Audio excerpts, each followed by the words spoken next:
efforts in Scotland to have a more progressive and fair tax system for our workers. Thank you, Mr Speaker. The member will be aware that the IFS has said this morning that the tax policies of the Scottish Government have actually cost Scotland money rather than raised it. And you will know too that this Government has had to undertake a comprehensive audit of spending to make sure that we can clear up the mess that we've inherited. The £22 billion black hole is real. The Treasury reserves have been spent more than 3 times over, and he'll be aware that our focus for the Chancellor is on making sure that we fix the foundations and get the economy back on track. David Mundell. Question number 4, Mr Speaker.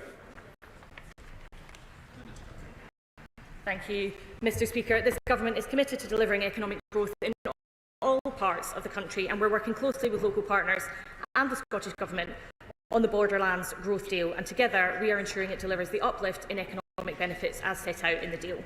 I congratulate the Honourable Lady on her appointment, but particularly the Secretary of State on his appointment. Being on your own in this House is a really tough gig, and he exercised it in exemplary fashion over 7 years. But as I found, having new colleagues brings a whole new set of challenges on its own. Can I ask the Honourable Lady if she will ensure that the mountain bike centre at the Carley Mill in Innerleithen is prioritised? There has been a suggestion that the project will not now go ahead in that location. It's vital that we have that centre, and it's vital that that mill is refurbished. Thank you, Mr Speaker. So the UK Government has pledged £19 million for the Mountain Bike Innovation Centre project as part of the Borderlands growth deal. My officials are working closely with all local partners, including the Scottish Borders Council, to progress the project, and I expect to update on the development of the project shortly. John Brady. Question 5, please, Mr Speaker. Secretary of State. Thank you very much to my honourable friend for the question, and congratulations on winning Glasgow East. The people of Scotland want their 2 governments to spend more time fighting for them than fighting each other. That's why resetting the relationship has been a priority for this Government and indeed the Prime Minister. I've had numerous productive meetings with Scottish ministers, including the Deputy First Minister. We've had 17 days of visits across Scotland. 7 Cabinet members have already visited, dozens of calls between Secretaries of State and Cabinet Secretaries, and I look forward to working with the Scottish Government to deliver our shared priorities for the people of Scotland. John Brady. Thank you, Mr Speaker.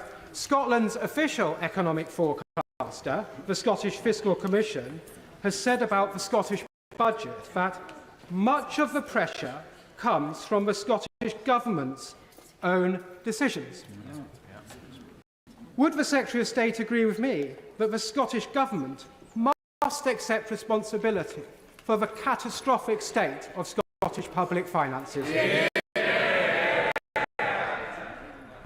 Very grateful for that question from the honourable gentleman. He is right. The Scottish Fiscal Commission did say that much of the pressure comes from the Scottish Government's own decision-making. And while this new Government is cleaning up the mess of the previous Conservative Government, the SNP seem to be cleaning up their own mess at the moment. In 2023, Audit Scotland said that, and I quote, the Scottish Government projections suggest it cannot afford to pay for the public services in their current form. And as we've already heard, the IFS quote said this morning that SNP decisions have reduced tax take rather than increased it. This is about treating taxpayers' money with respect and being honest about the tough choices that we face. An honest assessment of the SNP Government's budget is that these problems have been stored up for years, tough decisions have been kicked into the long grass, and money has been spent recklessly. A problem of their own making that the Scottish people will suffer from as they try and clear it up. Secretary of State John Lamont.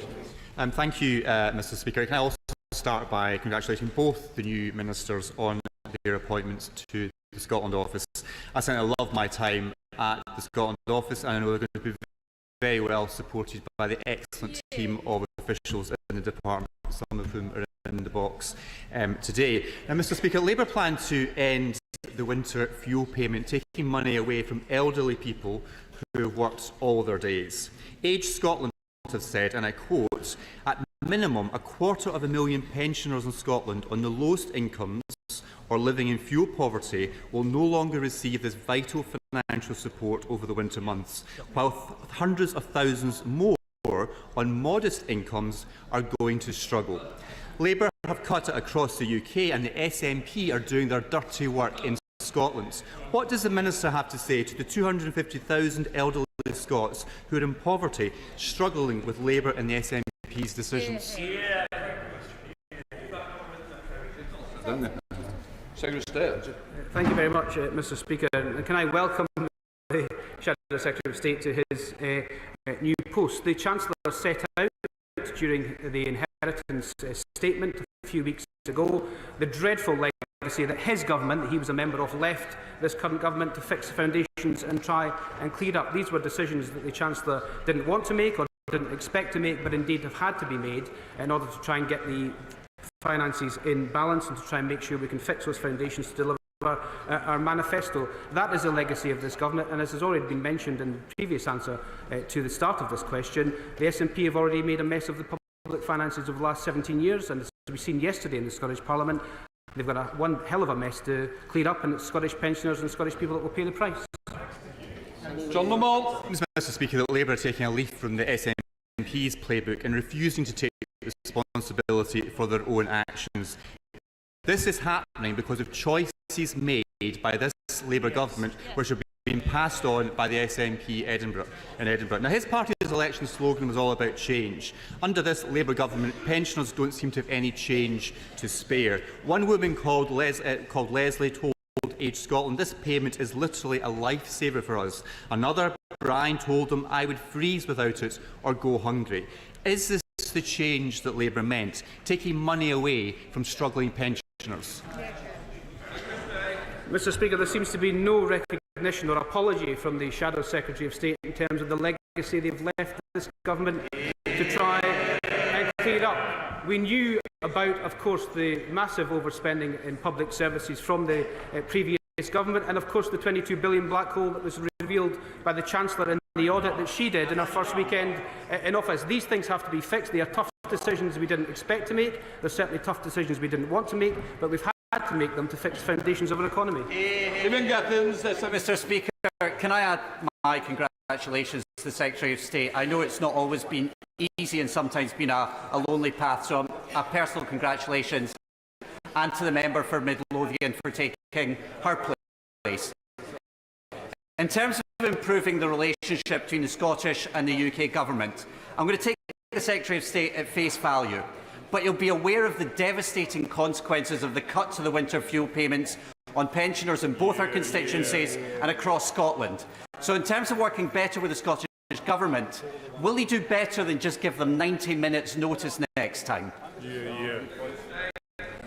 Mr Speaker, I welcome the honourable gentleman back to his place, having re-won his new constituency of Arbroath and Rodderferry at the election. I think the honourable gentleman should look at what the Finance Secretary in Scotland did in the Scottish Parliament yesterday. She announced £500 million of cuts, including £120 million in health services, £20 million in mental health services, and has sold the family inheritance by using the Scotland money to plug the additional funding gaps in their budget. The Audit Scotland has been clear, the IFS has been clear. This is a problem of their own making. So if they want to reset the relationship, they could start by taking responsibility for their own actions. Stephen Gattins. Question 6, please, Mr Speaker.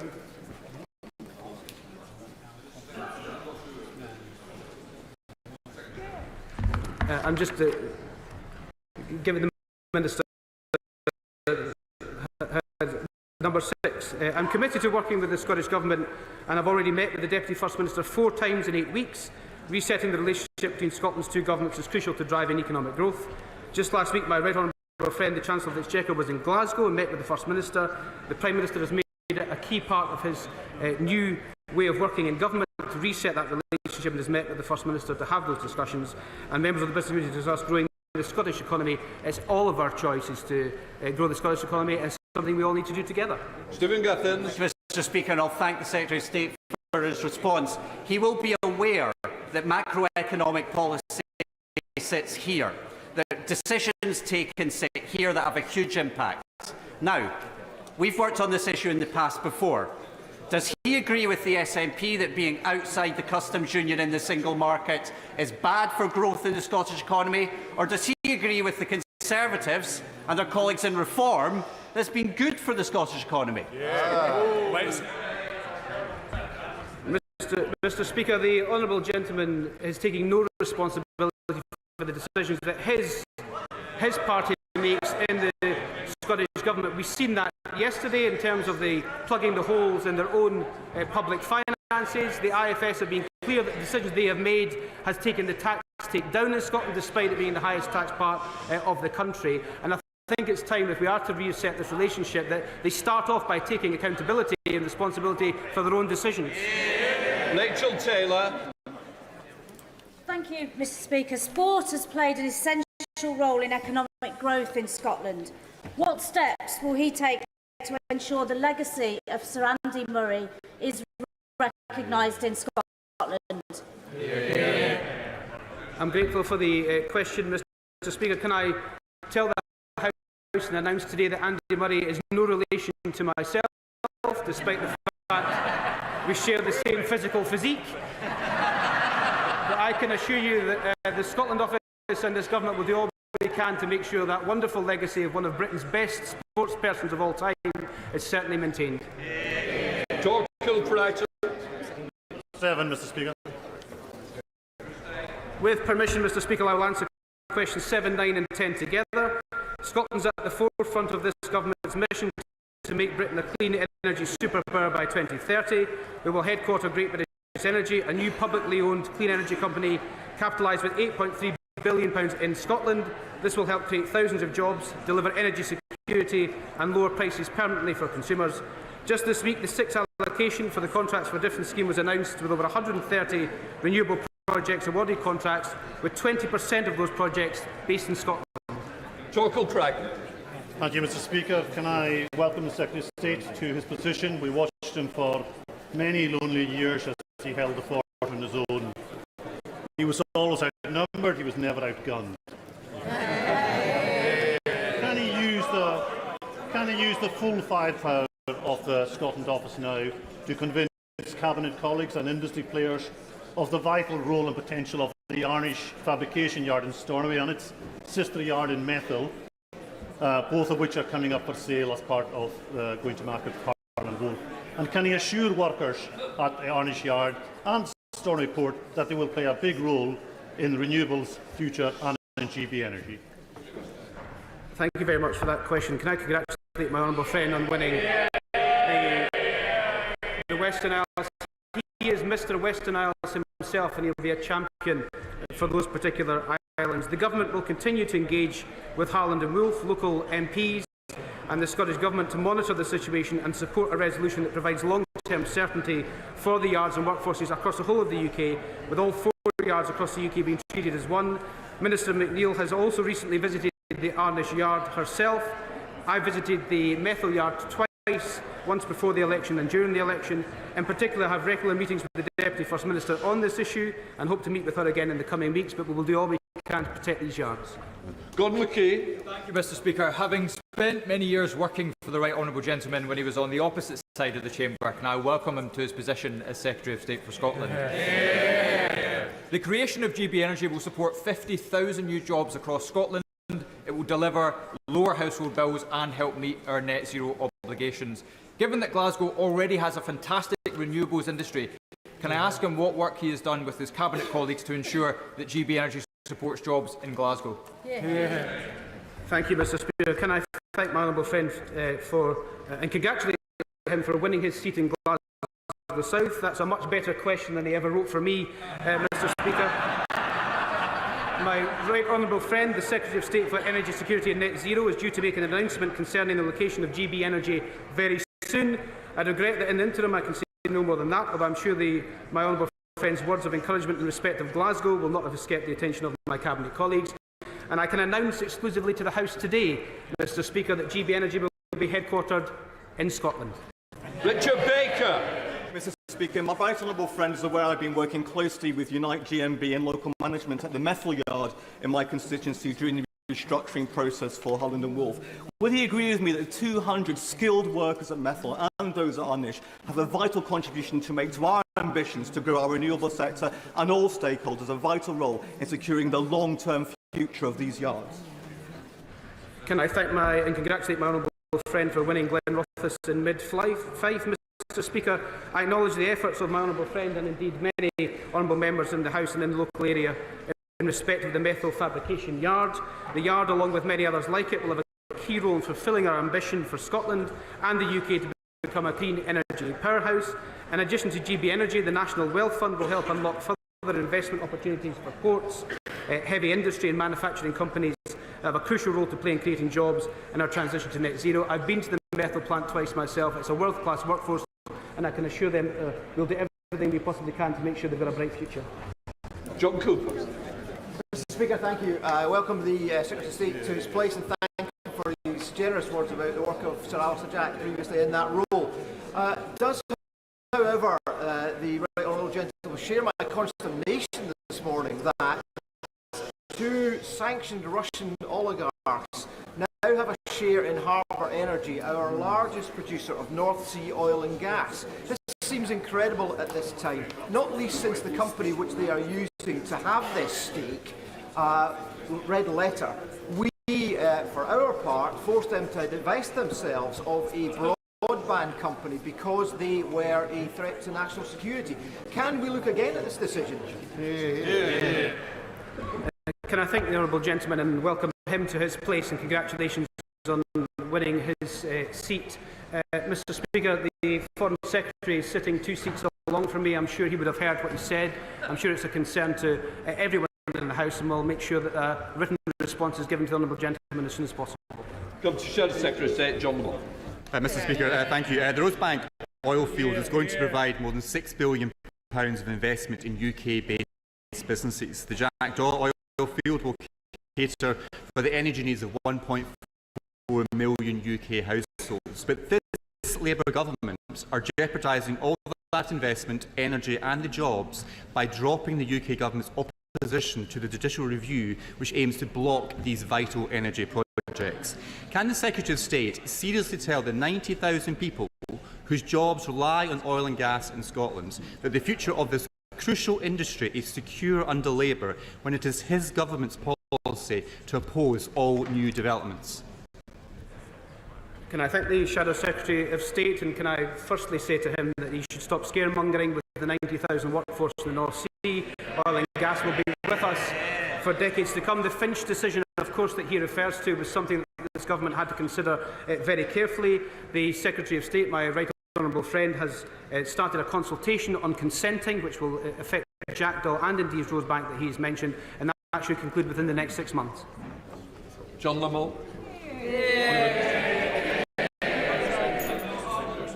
Mr Speaker, question 8.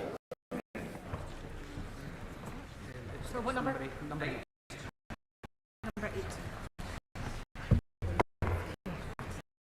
With permission, Mr Speaker, I will take questions 8 and 13 together. We will strengthen the Migration Advisory Committee and establish a framework for joint working with skills bodies across the UK, the Industrial Strategy Council and the Department for Work and Pensions.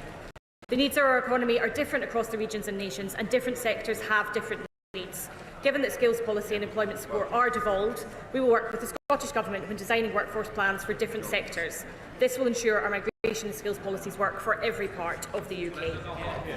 Mr Speaker, the tourism and hospitality sectors right across my Argyll, Bute and South Lochaber constituency are desperate for people to come and work.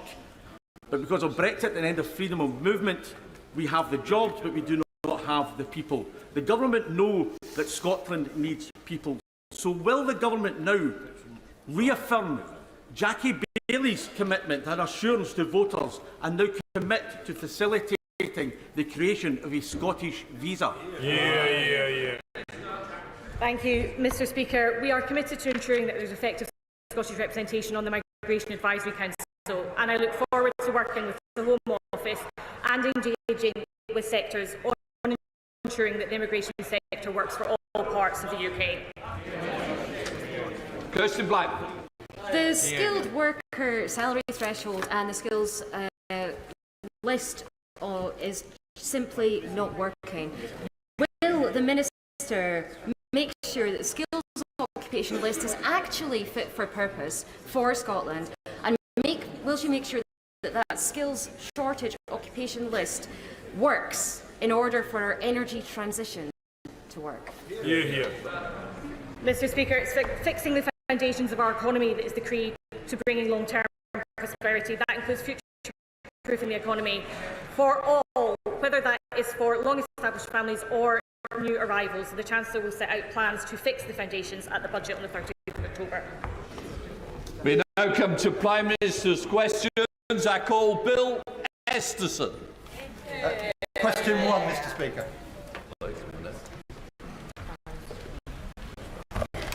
Prime Minister. Mr Speaker, I know the whole House will want to congratulate our Team GB Olympic and Paralympic athletes and support staff for their outstanding achievements so far. Mr Speaker, yesterday's incident in the Channel was shocking and deeply tragic, and our thoughts are with all those who've lost their lives and their families. We must have a renewed determination to end this. And Mr Speaker, the Chair of the Grenfell Tower inquiry, Sir Martin Morbick, has today published the inquiry's Phase 2 report. And I know that the whole House will be, thoughts of the House will be with the bereaved and the survivors of the Grenfell Tower tragedy and the residents in the immediate community. I will be making a statement shortly after PMQs today. Mr Speaker, this morning I had meetings with ministerial colleagues and others, and in addition to my duties in this House, I shall have further such meetings later. Bill Esterson. Thank you, Mr Speaker. And can I associate myself with the Prime Minister's remarks about the loss of life in the Channel and about Grenfell. The latest suicide figures are a sobering reminder of the misery caused by mental ill health. McGall Health Park in my constituency is a centre of excellence with high, medium and low security hospitals on the same site. The staff do an amazing job, but demand has gone through the roof, especially since the pandemic. Does my right honourable friend agree that it is essential that we have the same level of priority for mental health care and physical health care in this country? Yes, and I thank my honourable friend for raising this critical issue. I think so many are affected by the tragedy of suicide. I'm pleased to hear about the work that he refers to, but 1 million people are not getting the support, the mental health support that they need. And that is why we will recruit 8,500 mental health workers to treat adults and children, and bring forward legislation to modernise the Mental Health Act, an act which I think is well overdue for modernisation. We come to the Leader of the Opposition, Rishi Sunak. Thank you, Mr Speaker. And can I join with the Prime Minister in paying tribute to the Grenfell community? And we're going to rightly discuss that important issue shortly after PMQs. Can I also join him in congratulating our record-breaking Olympians and Paralympians on everything that they have achieved? And lastly, could I just pay tribute to the hard work, bravery and dedication of our police? This summer, in challenging circumstances, they served our communities commendably and kept us all safe. Now, Mr Speaker, government is about making choices, and the new Prime Minister has made a choice. He has chosen to take the winter fuel allowance away from low-income pensioners and give that money to certain unionised workforces in inflation-busting pay rises. So can I just ask the Prime Minister, why did he choose train drivers over Britain's vulnerable pensioners? Mr Speaker, this government was elected to clear up the mess left by the party and to bring about the change that the country desperately needs. Our first job was to audit the books, and what we found was a £22 billion black hole. Well, it's no good them complaining. Richard Hughes, the chair of the OBR, was very clear. He described it as one of the largest year overspends against forecast outside of the pandemic. His words. So we've had to take tough decisions to stabilise the economy and repair the damage, including targeting winter fuel payments whilst protecting pensioners. 800,000 pensioners are not taking up pension credit. We intend to turn that around. We're going to align housing benefit and pension credit, something the previous government deferred year after year after year. And because of our commitment to the triple lock, pensions are projected to increase by over £1,000 in the next 5 years. Rishi Sunak. Well, Mr. Speaker, the Prime Minister also inherited inflation back at target, interest rates being cut, unemployment low, and indeed the fastest growing economy in the G7, Mr. Speaker. But that's not the point, because the Prime Minister now has to start taking responsibility for his own decision. And if, as he says, the public finances are a priority, it was his decision, and his decision alone, to award a train driver on £65,000 a pay rise of almost £10,000. And it was also his decision that a pensioner living on just £13,000 will have their winter fuel allowance removed. So can the Prime Minister explain to Britain's low-income pensioners why he has taken money away from them whilst at the same time given more money to highly paid train drivers? Well, Mr. Speaker, we spent the whole election with him trying to tell the country that everything was fine, and this is the result they got. A massive mandate on this side to change the country. And if he carries on pretending everything is fine for ordinary people across the country, they're going to be there for a very, very long time. And I remind him that we inherited absolute chaos from the party opposite. We lost an average of 3 million working days a year to strikes under his watch. And you cannot fix the economy if the trains don't work, and you can't fix the economy if the NHS isn't working. And when it comes to winter fuel payments, they're having a competition, as Anne said. They're going to be voting later on today. Well, his shadow housing minister, we found this. She's the favourite, I think. Some of them will be probably voting for her this afternoon. She said, her words, "I have people in my constituency telling me they don't need winter fuel payments. Why do we not have a more sophisticated mechanism for mean testing?" That's their favourite, I think, in the contest that they are having. Mr. Speaker, again, the Prime Minister talked about the public finances. The UK's public finances are more robust than almost that of any other major advanced economy. Here we have it. He inherited a lower deficit than France, America, Italy. Order. When I do point you to be quiet, I do mean it. I don't need a reaction back like that. Well, the UK currently has a lower deficit than France, America, Italy and Japan. It has the second lowest debt in the entire G7. And he opposed every difficult decision that we took to deliver that. So I certainly am not going to take any lectures from him on that score. But he talked about protecting ordinary people. Well, last year, under the Conservative government, a low-income pensioner with just £13,000 received not only the winter fuel payment, but also hundreds of pounds of additional cost of living support, both of which he has now scrapped. Age UK have said cutting the winter fuel allowance is the wrong policy. And only this morning, we've learned that the vast majority of the poorest pensioners in poverty, are going to see that vital support removed. So can he tell the House, very specifically to the pensioners that are watching, how much less support a pensioner on £13,000 will receive this winter? He talks about tough decisions. It's tough to inherit £22 billion black hole, which the OPR did not need. That is the inheritance. That's what they left. Now, back when they were in government, they'd have pretended it wasn't there. They'd have walked past it, put it in the long grass. We're not going to do that. because we were elected to change this country for the better and stabilise our economy. No Prime Minister wants to do what we have to do in relation to the winter fuel allowance, but we have to take the tough decision to stabilise our economy to ensure that we can grow it for the future. And as I've said, we are working hard on pension credit.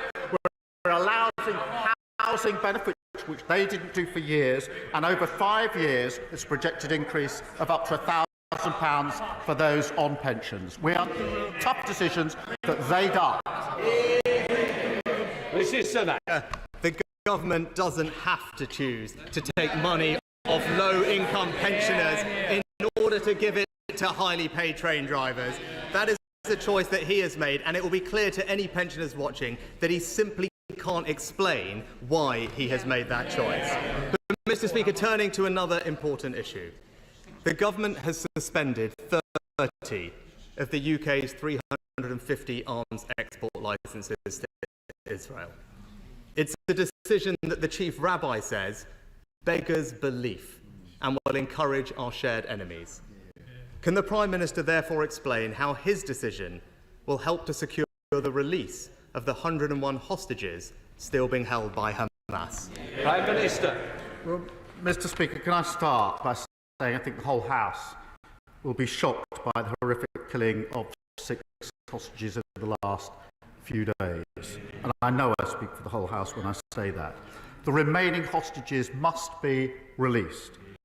And we need a ceasefire to ensure that that can happen, that aid desperately needed can get into the region, and we can begin the path to a two-state solution.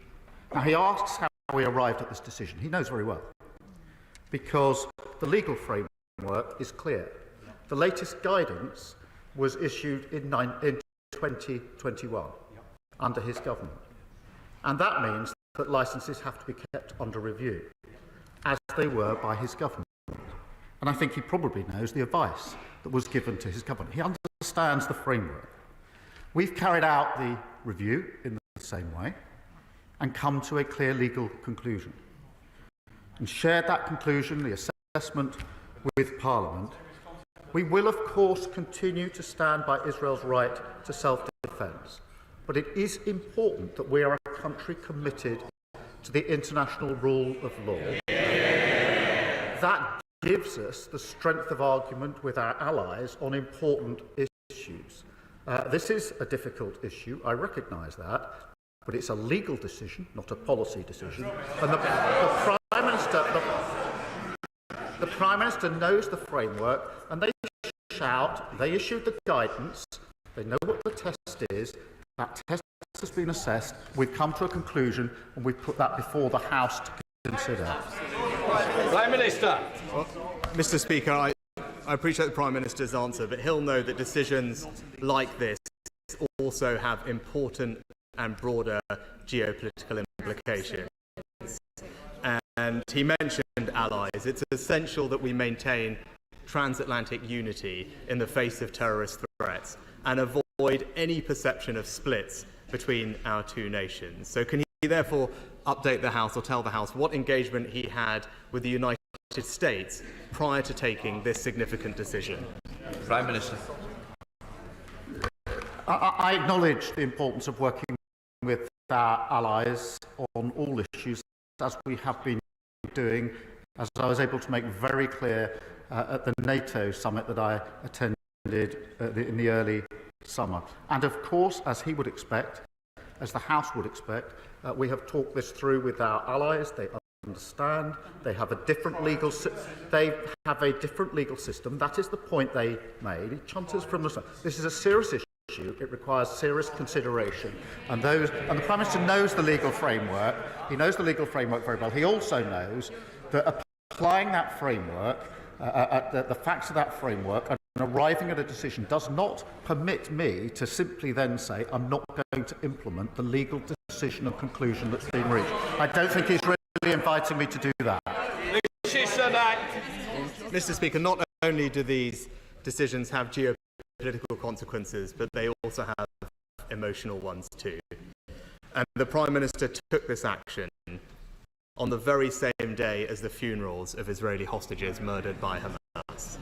It's something that the Board of Deputies described as a terrible, terrible message to be sending. And I hope the Prime Minister understands the hurt that has been caused, and can he take this opportunity to reassure Israel and the Jewish community that the United Kingdom and this House stands behind Israel and its right to self-defence. Prime Minister.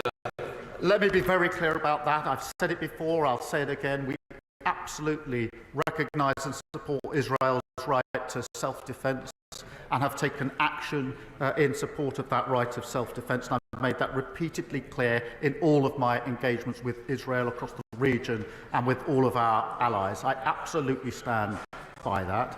But in relation to licences, this isn't an Israel issue. It's the framework for all licences that have to be kept under review. It's the same test for all licences, as the Prime Minister knows.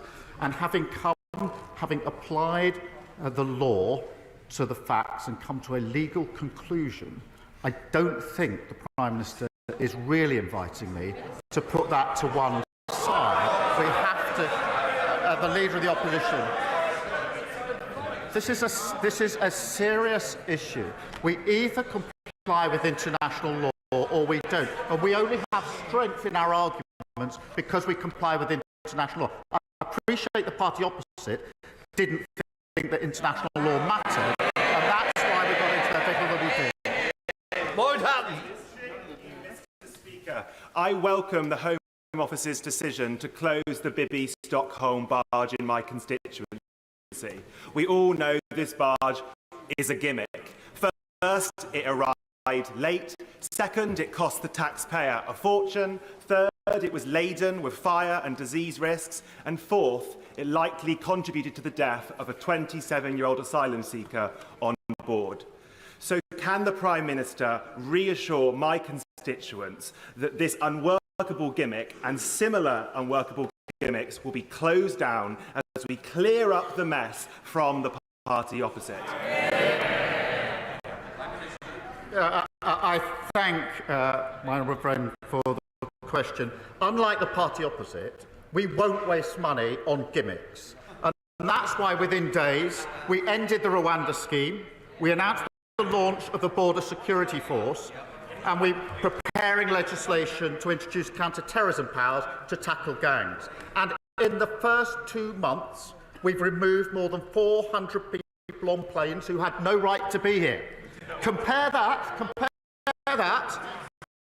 with the 4 volunteers sent to Rwanda that cost £700 million. This is a government of service, not a government of gimmicks. Here comes the Leader of the Liberal Democrats, Shreve David. Thank you, Mr. Speaker. Can I echo the Prime Minister's words about the terrible tragedy at Grenfell? Welcome the inquiry and look forward to the statement we will discuss shortly. Mr. Speaker, for the last 18 years, Norman has been a full-time carer for his wife, Ros, who has MS and Alzheimer's disease. Earlier this year, he was forced to go back to work to earn the extra money for the cost of caring for his wife.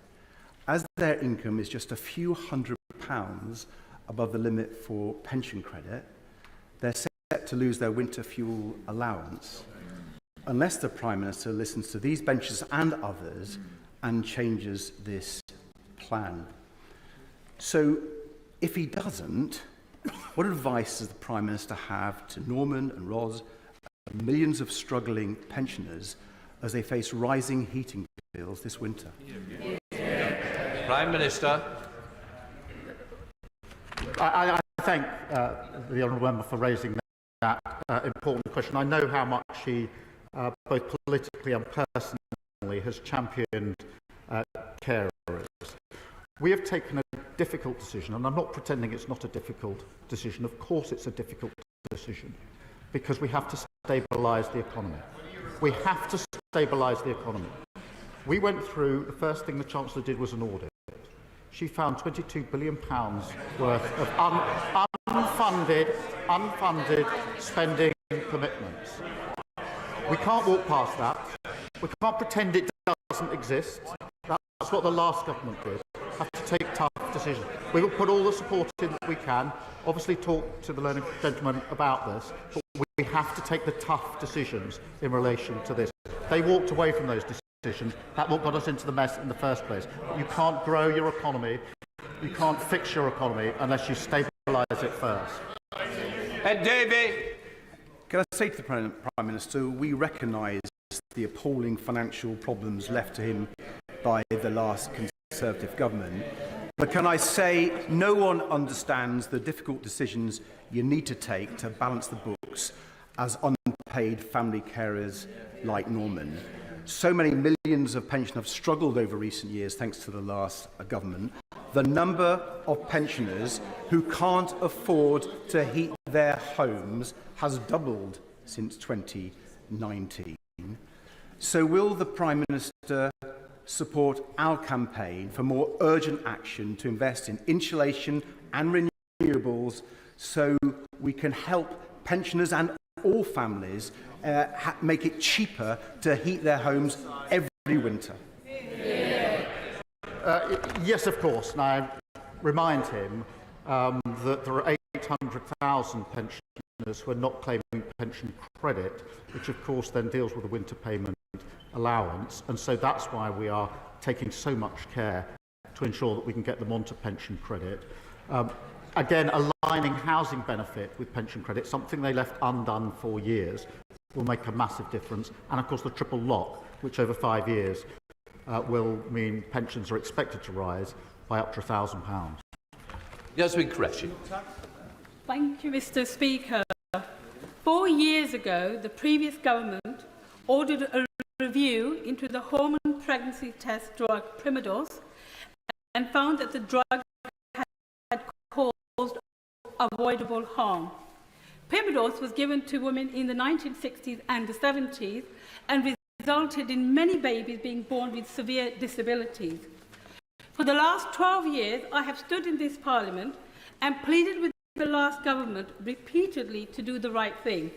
So I ask the Prime Minister today, will he commit to take a fresh approach to this issue, and will he meet with me and the campaigner Marie Lyon to discuss how we can give closure to the families who have been denied justice for the last 50 years?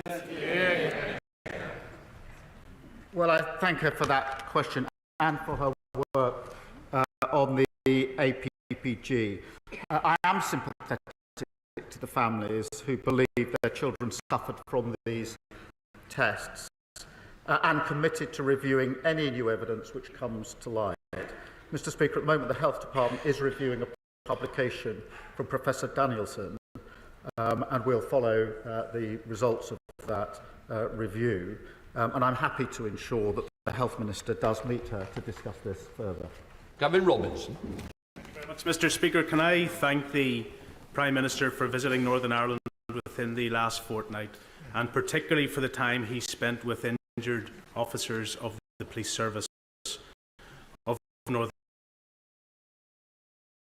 Know of their courage, but he will also know of the dogged determination of our Chief Constable John Boucher in his desire to see adequate resourcing for his officers who not only stand for law and order in Northern Ireland, but stand in the face of racism, violence and of an ongoing national security threat from dissident Republicans.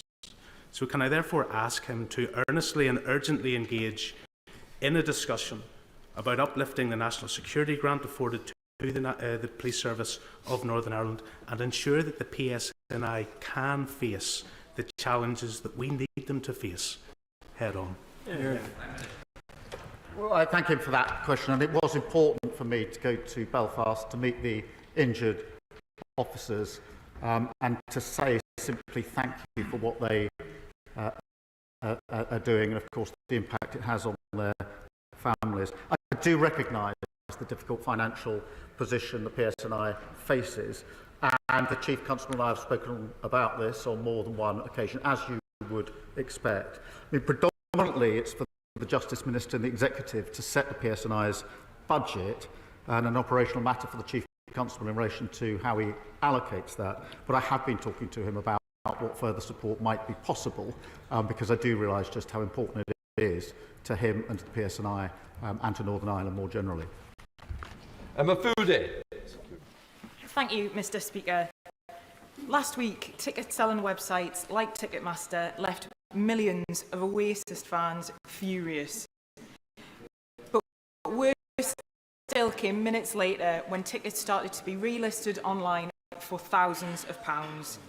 This profiteering at fans' expense is not a one-off. The Cooperative Party's campaigning for a new licensing body with real teeth to tackle this online touting. Does the Prime Minister agree with me that fans should be at the heart of live music and that urgent action is needed to protect fans against this horrid practice? Prime Minister. Yes, I do. And firstly, it's great that Oasis are back together. I think, from what I've determined, about half the country was probably queuing for tickets over the weekend. But it is depressing to hear of price hikes. I'm committed to putting fans at the heart of music and end extortionate price resales. And we're starting a consultation to work out how best we can do this. Harriet Cross. Mr. Speaker, Offshore Energies UK reports that the government's proposed windfall tax increases will cost our economy £13 billion, risk 35,000 jobs and see investment in the North Sea slashed from 14.1 billion to just 2.3 billion by 2029. It also suggests that there's going to be a £12 billion cost in tax revenues. How does this proposal chime with the Prime Minister's goal of economic growth, and will he reverse this tax increase, which industry leaders are calling economic suicide for the oil and gas sector? Mr. Speaker, we're committed to the transition that is necessary in relation to energy to renewables, which will lead to cheaper energy, energy independence and the jobs of the future. But let me be clear, oil and gas will play its part for many years to come, and that's why we've been really clear about the support that we have for oil and gas. And I'm sure she and others will want to celebrate the fact that just this week, Contracts for Difference secured a record 131 new clean energy projects, enough to power 11 million homes, and that is the jobs of the future. Thank you, Mr. Speaker. The Prime Minister will remember visiting my constituency in June, where we toured Germany Beck, a fantastic development of 600 new homes. But because of Tory dither and delay, it took the best part of a decade for that site to get through planning. You can grumble all you want, but my families are paying the price for their mistakes. Can the Prime Minister reassure me that this government will speed up the planning process so we can get more homes built, and will one of his ministers meet with me to discuss the housing crisis in York?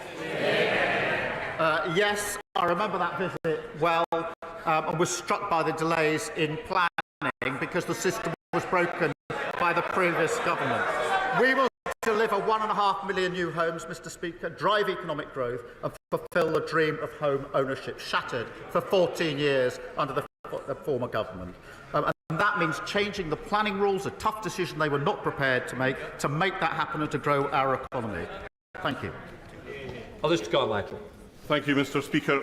Last month, SSE, the operators of the new Viking Energy wind farm in Shetland, were paid £2 million in order not to generate any electricity from it.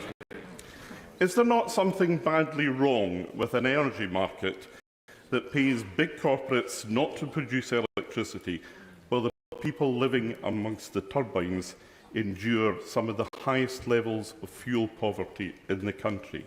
So will the Prime Minister and the Government now look seriously at the idea of an islands tariff, so that islands communities such as those represented by me and by his honourable friend from the Helen and the Near may see some genuine benefit for the community from hosting renewable energy developments such as this?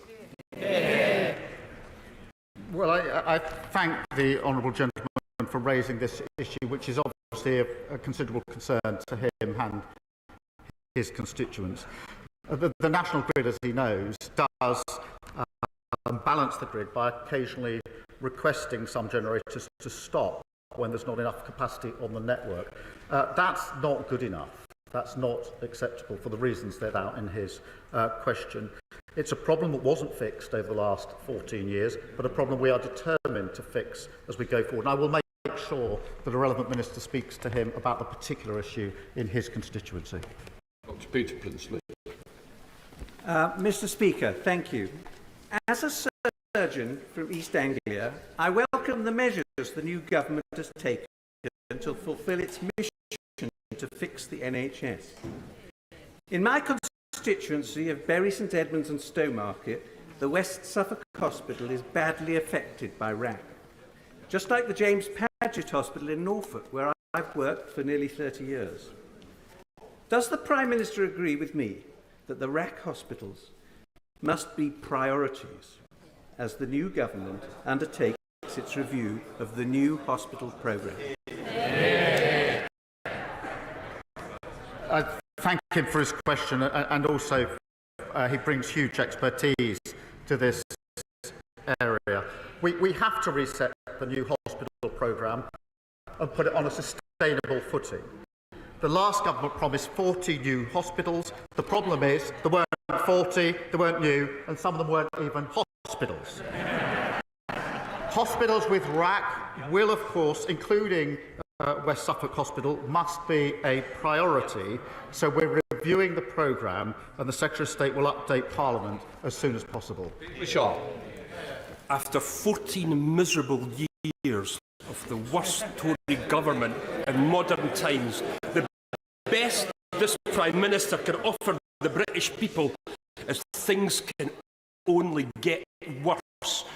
Well, for him and his calamitous opinion ratings, that's probably true.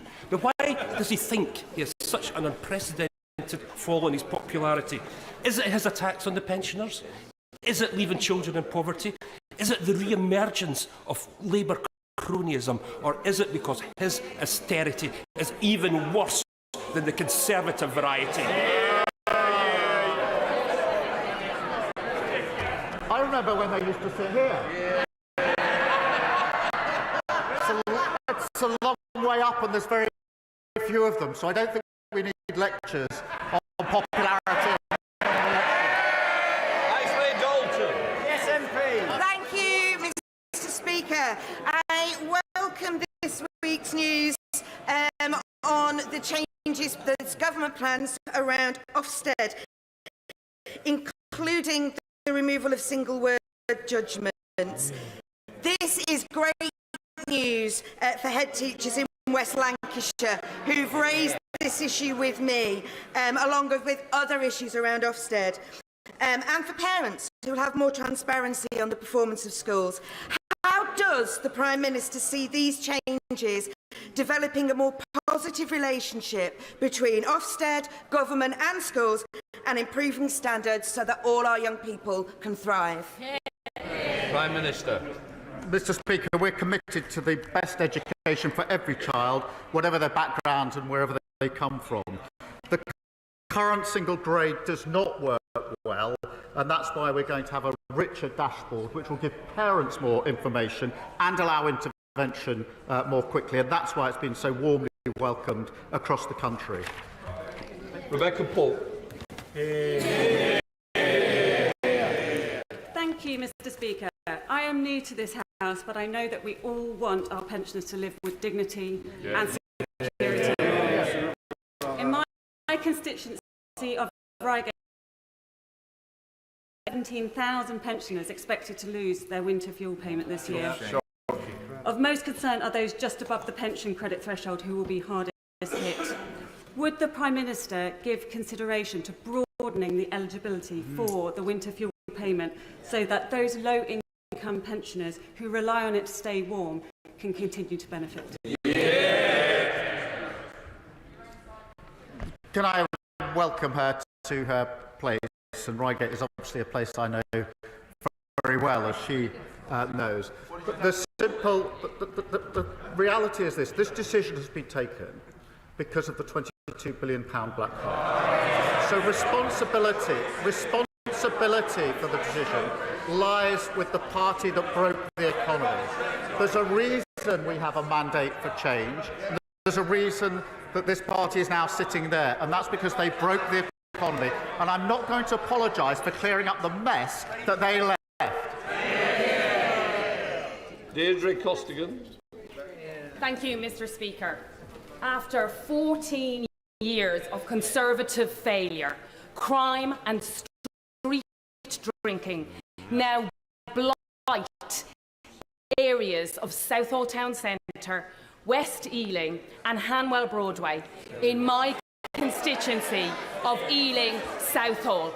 So can the Prime Minister set out how his government will take action to ensure our town centres are transformed into places where my constituency can finally feel safe again? Thank you. This is an important issue, Mr.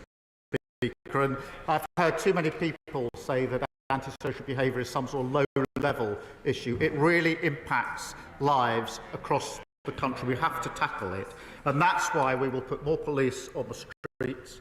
We will have more effective powers to deal with antisocial behaviour, and we'll introduce Young Futures programmes to divert young people who are getting into trouble. Sir Ashley Fox. Question number 14, Mr. Speaker. Thank you. The Schools Minister will be happy to visit his constituency. Sir Ashley Fox. I thank the Prime Minister for his answer. Haygrove School is one of the top performing schools in Somerset. It is unfortunately one of those built by Caledonian Modular and now condemned as unsafe. So I'm grateful for the meeting with the Schools Minister, but can the Prime Minister give Haygrove School and the other schools affected an assurance that they will be rebuilt and quickly, because those pupils and staff are still working in porter cabins? I'm grateful. I do recognise how serious an issue this is and why he raises it. It is of real importance. The Minister will visit, and the Department of Education is pursuing all available avenues for redress against the parties responsible for the issues at the school. But I will make sure that the Minister is fully briefed and has a full discussion about this when that visit takes place. Sean Davis. Mr. Speaker, I'm a proud MP for a new town, but over the last 14 years, Telford has lost its A&E. Less police officers, GPs, teachers per head, and we've also had 40% cuts to our local government budgets. Will my right honourable friend, the Prime Minister, back places like Telford rather than overlook us, as has been the case over these last 14 years? Prime Minister. I thank him for raising this issue, and I know he'll be a really strong champion for his constituency. We're a government that will be based on actions, not slogans, and that's why we'll have local growth plans, improve public services and invest in transport links. We will fix the mess that they left after 14 years, and we will devolve power to those with skin in the game. Tim Farrell. Thank you, Mr. Speaker. In the last 5 years, there have been 10 fatal accidents on the A66 along the short stretch in the Eden Valley in Westmoreland. So in our community, we are naturally deeply concerned that the vital A66 Northern Transpennine project, which would make the roads considerably safer, has been put under review by this government. Will the Prime Minister take the opportunity now and end this uncertainty today, commit to this project and save lives? I thank him for raising this question about fatalities on roads, and that is a very serious issue in relation to the A66 and other roads across the country. We have inherited a broken economy. We have to review what we're spending money on. We're going through that review and we'll report back as soon as we can. Gurinder Josam. Thank you, Mr. Speaker. Will the Prime Minister join me in sending condolences to the family of Jazia Coke, a 13-year-old boy who was stabbed and tragically killed in my constituency? Does the Prime Minister share my concerns about the prevalence of young people carrying knives, and what more can be done to end this scourge that is destroying families and communities? Mr. Speaker, I'm sure I speak for the whole House in saying our thoughts are with Jazia's family at this difficult time. This is tragic, it is senseless, and the age just absolutely makes one shudder. Our mission is to halve knife crime. Zombie-style knives and zombie-style machetes will be banned from the 24th of September, and there'll be a surrender scheme which has been started on 26th of August. And we are doing a rapid review on sale, online sale of knives, which is often a problem in these cases. So we will pursue that with determination, and I invite everybody across the House, in light of this and so many other tragic cases, to join with us on that mission. Final question, Karen Bradley. Thank you very much, Mr. Speaker. Those of us from Staffordshire Moorlands are immensely proud of our beautiful area and unique identity. So can the guarantee that we will not be forced into a devolution deal or local government reorganisation against our will?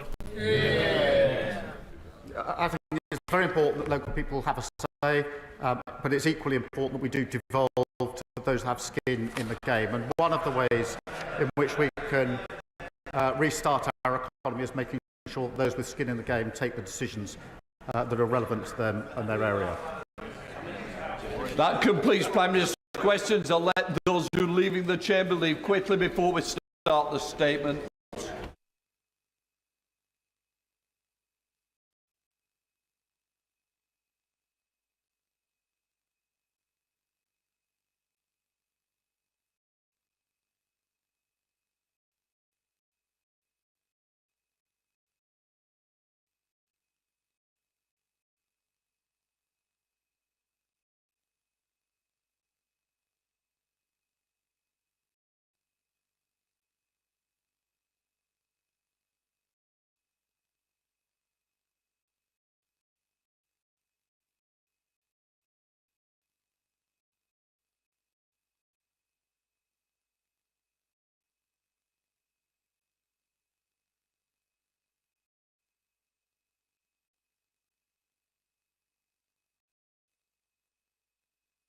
Now come to the statement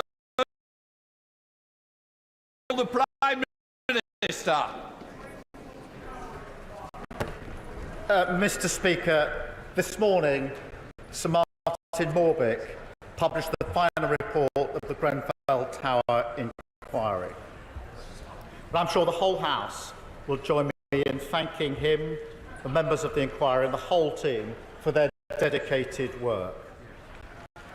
Mr. Speaker, I want to speak directly to the bereaved families, the survivors, and those in the immediate Grenfell community, some of whom are with us in the gallery today. Sir Martin concluded this morning, and I'm afraid there's no way of repeating this that won't be painful. He said the simple truth is that the deaths that occurred were all avoidable, and that those who lived in the tower were badly failed over a number of years and in a number of different ways by, as the report lays out in full, just about every institution responsible for ensuring their safety. Mr. Speaker, in the face of an injustice so painful, so deserving of anger, words can begin to lose their meaning. 7 years still waiting for the justice that you deserve.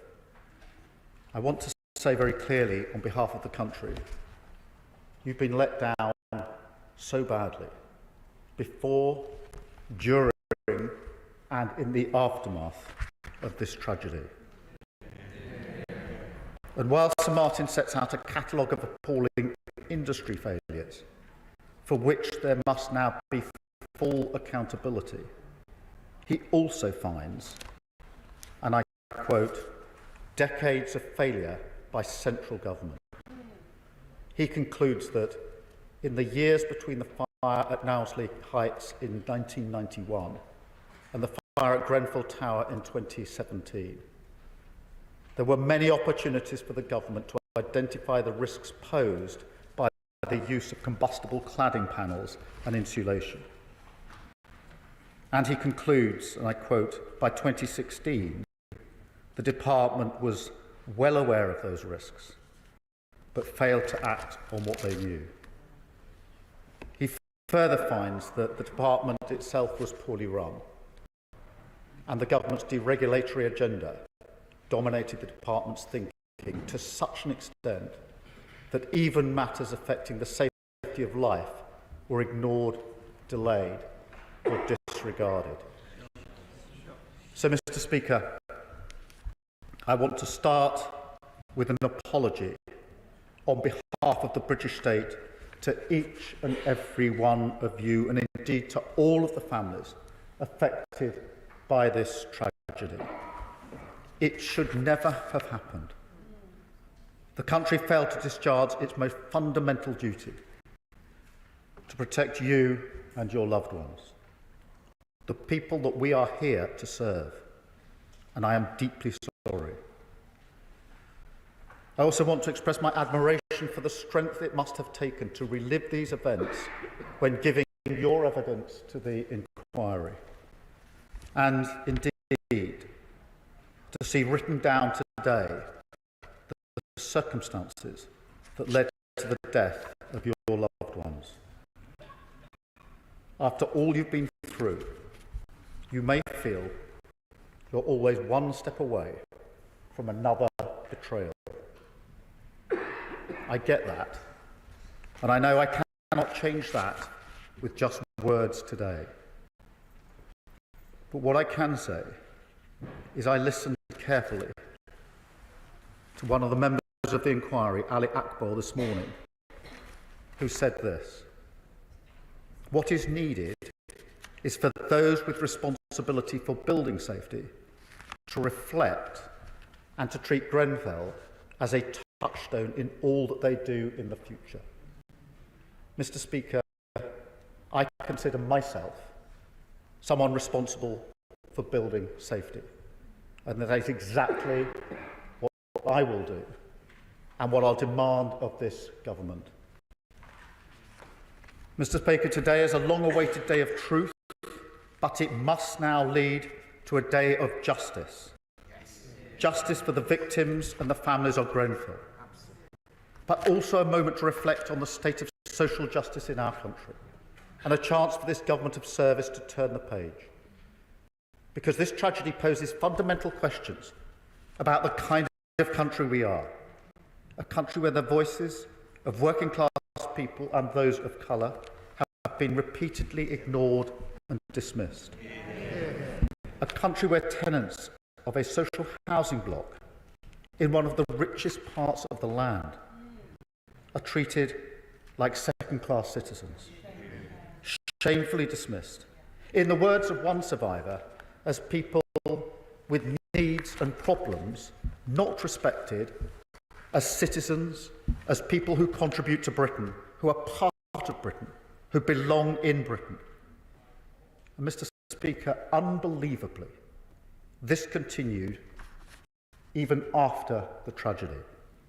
Sir Martin highlights, and I quote, certain aspects of the response demonstrated a marked lack of respect for human decency and dignity, and left many of those immediately affected feeling abandoned by authority and utterly helpless.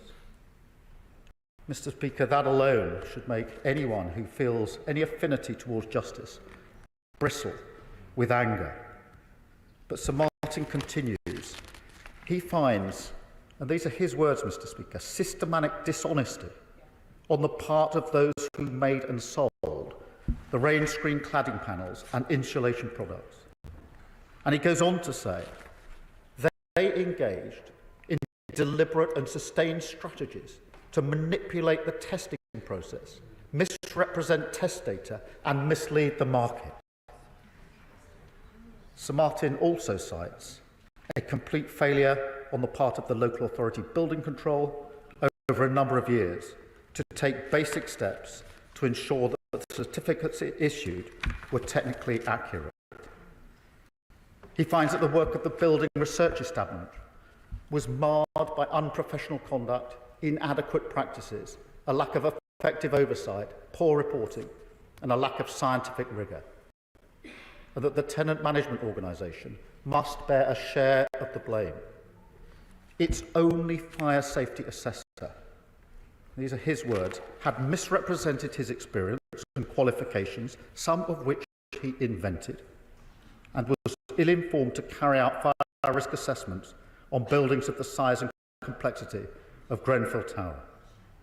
He also finds a chronic lack of effective management and leadership on behalf of the London Fire Brigade, with tragic consequences on the night of the fire. Mr. Speaker, in the light of such findings, it is imperative that there is full accountability, including through the criminal justice process, and that this happens as swiftly as possible. So I can tell the House today that this government will write to all companies found by the inquiry to be part of these horrific failings as the first step to stopping them being awarded government contracts. And we will, of course, support the Metropolitan Police and the prosecutors as they complete their investigations. But, Mr. Speaker, it is vital that as we respond to this report today, we do not do or say anything that could compromise any future prosecution. Because the greatest injustice of all would be for the victims and all those affected not to get the justice that they deserve. Mr. Speaker, there must also be more radical action to stop something like this from ever happening again.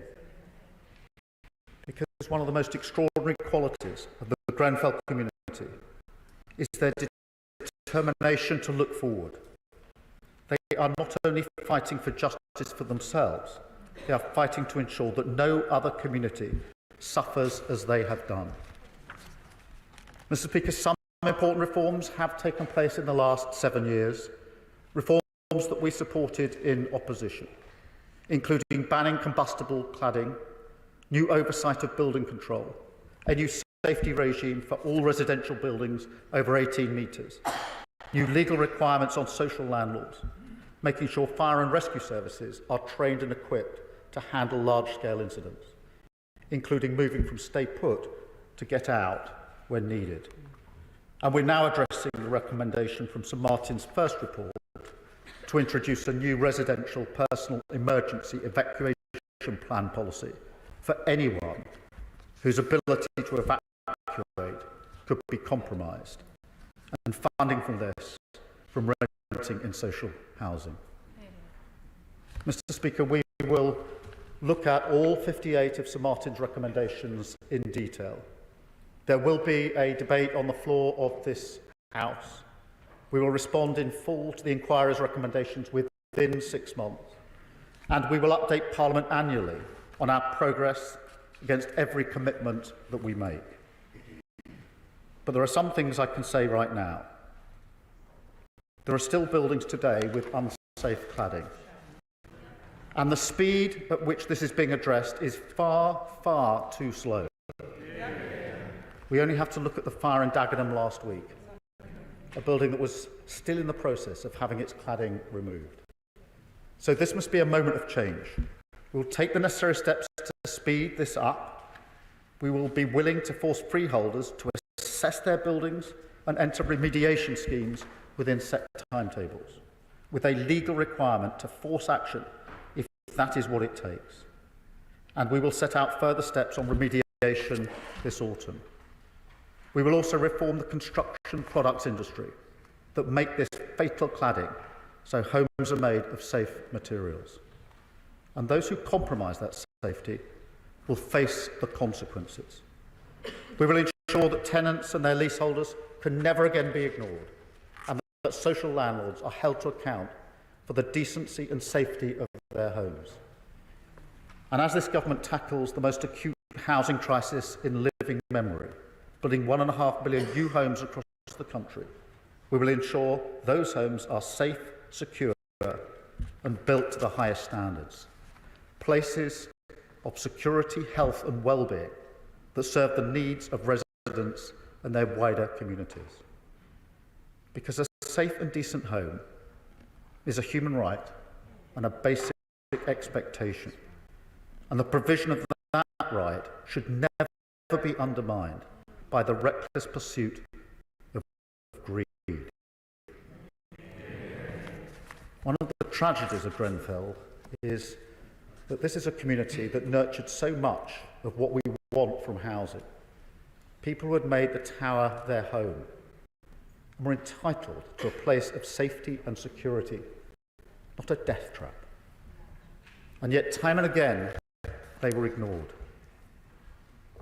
Mr. Speaker, 2 weeks ago, I made a private visit to Grenfell Tower and laid a wreath at the memorial wall and affirmed this government's commitment to the work of the Memorial Commission, delivering a permanent memorial on the site through a process led by the Grenfell community.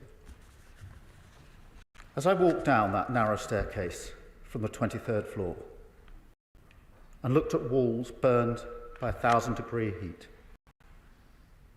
I got just a sense of how utterly terrifying it must have been.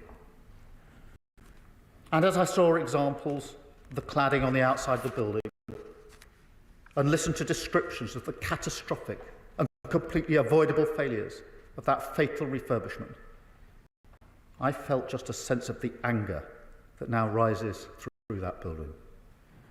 And it left me, Mr. Speaker, with the profound and very personal determination to make the legacy of Grenfell Tower one of the defining changes to our country that I want to make as Prime Minister.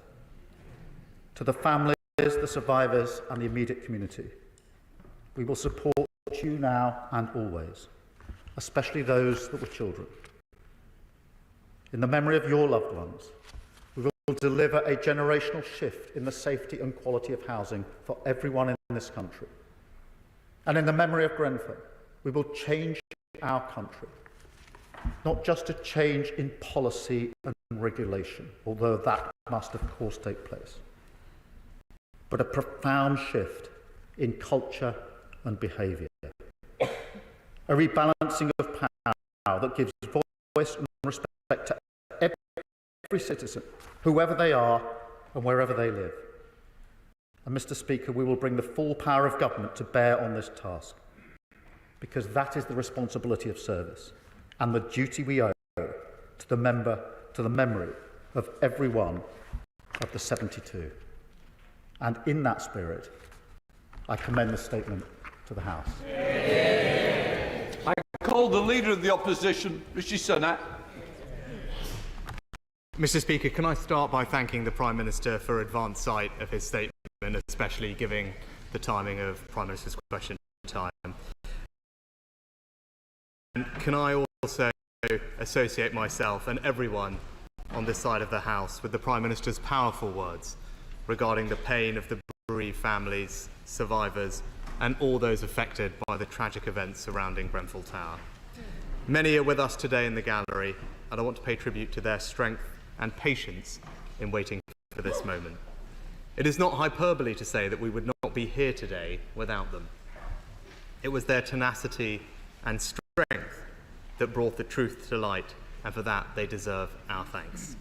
Their search for truth and justice is a noble one and has our full support. And whilst the Grenfell community's loss will have left a hole nothing will ever be able to fill, I hope that whatever healing is possible from today, that each and every one of them takes some small measure of it. I know they will never forget the 72 people who tragically lost their lives, and nor shall we. Today's publication, as the Prime Minister said, is, to put it bluntly, a damning indictment of over 30 years of successive state failures, stretching as far back as Knowsley Heights in 1991 and then multiple incidents from there. Sir Martin Morbick and the work of the inquiry have painted a picture of systemic indifference, failure and in some notable cases, dishonesty and greed. Sir Martin and the team working on the inquiry are to be commended for the depth and rigour of their work. And Mr. Speaker, while such a comprehensive report as has been published today deserves to be considered in full, and I welcome the Prime Minister's commitments for time in this House to do that, there are some immediate points that I feel will command support across the House and that I'll address to the Prime Minister. First, the work to remediate and, where possible, identify new at-risk buildings must continue if we are to meet, as I'm confident the whole House would agree, the Right Honourable former member for Maidenhead's pledge that no such tragedy could occur again. I know this task is not a simple one, and I thank the Prime Minister for recognising the importance of this issue. A significant barrier to making progress quicker is financial liability. It was an issue I was all too aware of when I became Chancellor, and why one of the first major spending decisions I made was the creation of a new £1 billion fund to pay for remediation works in public and private buildings affected by materials beyond dangerous ACM cladding. And the previous government's cladding safety scheme has ensured an additional £5.1 billion is available to support remediation work, coming from a combination of a developer contribution and a building safety levy. So I'd ask the Prime Minister and Chancellor to give due consideration to any further requests, especially with the upcoming fiscal event towards the end of October. The second point I'm confident that the Prime Minister would agree on is the need to maintain and update our legal and regulatory framework to keep pace with changes in materials, construction and supply. The last Parliament passed the Fire Safety Act in 2021, but also the Building Safety Act in 2022. And I acknowledge, as the Prime Minister said, that he worked constructively with the then government to deliver those improvements. These pieces of legislation comprehensively reformed our fire safety and building regulation regimes and ensured that a new building safety regulator was created, located in the Health and Safety Executive. But I also know that these are stepping stones towards a fire and building safety regime that remains persistently fit for purpose. And in particular, I'd urge the Prime Minister to give special attention to the recommendations in today's report, especially its call for more regular updating of approved document B, a single regulator, a sole Secretary of State responsible to end the fragmentation of Whitehall responsibilities, and a new Chief Construction Advisor. And I want the Prime Minister to know that should he deem further legislation to support proportionate and necessary measures to protect the public, whilst protecting leaseholders from excessive costs is required, then we will work collegiately with him to deliver that. Thirdly, Mr. Speaker, allied to the need for continued improvement in the legal and regulatory frameworks, this report also shines a light on the significant failures of oversight. Those responsible for ensuring the independence and rigour of testing and compliance were found by this report to have had those very things compromised. In particular, the BRE, in its work with suppliers, in part enabled what Sir Martin Morbeck's report has plainly described as systemically dishonest behaviour on the part of suppliers. So I welcome the Prime Minister's commitment to continue to support the Metropolitan Police and Crown Prosecution Service in pursuing any appropriate criminal charges against the small number of developers and contractors who knowingly and fraudulently cut corners on safety for greed and financial gain. And Mr. Speaker, I don't want to let this moment pass without also acknowledging the local failures today's report highlights, whether from the tenant management organisation responsible for the building itself, who allowed relationships with those living in Grenfell Tower to become so broken that tenants were marginalised and at worst ignored, the repeated fire safety reports that were not acted on, the lack of effective management and leadership at London Fire Brigade, and the local council, who had a lack of adequate oversight into the management and maintenance of the building and the cares and concerns of those living in it. Mr. Speaker, there will be further lessons to learn from this inquiry. There will be difficult questions for all those responsible acting over a long period of time. And I know that the Prime Minister will agree that we must approach those questions with the honesty and directness with which they deserve. And let me conclude, Mr. Speaker. At the time, the former Right Honourable Member for Maidenhead apologised to the victims for what she described as failures at a local and national level in response to the fire. I share in those same words still. I think today, however, demands more. As a Prime Minister, current or former, you are a custodian of the state. And its failures, whether on your watch or not, are something that you feel deeply. And to that end, I want to extend my deepest apologies to the families and victims of the Grenfell Tower tragedy. The state let you down, and it must never do so again. Mr. Speaker, the mission to ensure no such tragedy can ever happen again is one I know the whole House supports. But more than that, it is part of a legacy we must create and maintain so that our actions meet the full meaning of our words. Prime Minister. Can I thank him for the tone and the substance of his response?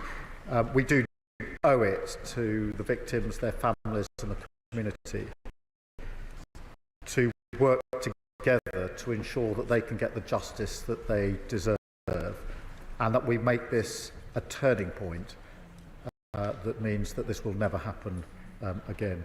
There will be a debate for the whole House to participate, because I know there will be an opportunity to ask questions today, but members and honourable members will want to make substantive contributions on this tragic issue, but also, no doubt, issues of concern in their own constituencies in relation to cladding and fire safety. So we'll make sure that time is available. I welcome his approach to working jointly, as we were able to do in opposition ourselves, particularly on the remediation work, which is behind schedule, needs to speed up, and we need to do all we can on that. On the financial liability, this is obviously an issue, and we'll look across to the sufficiency of that.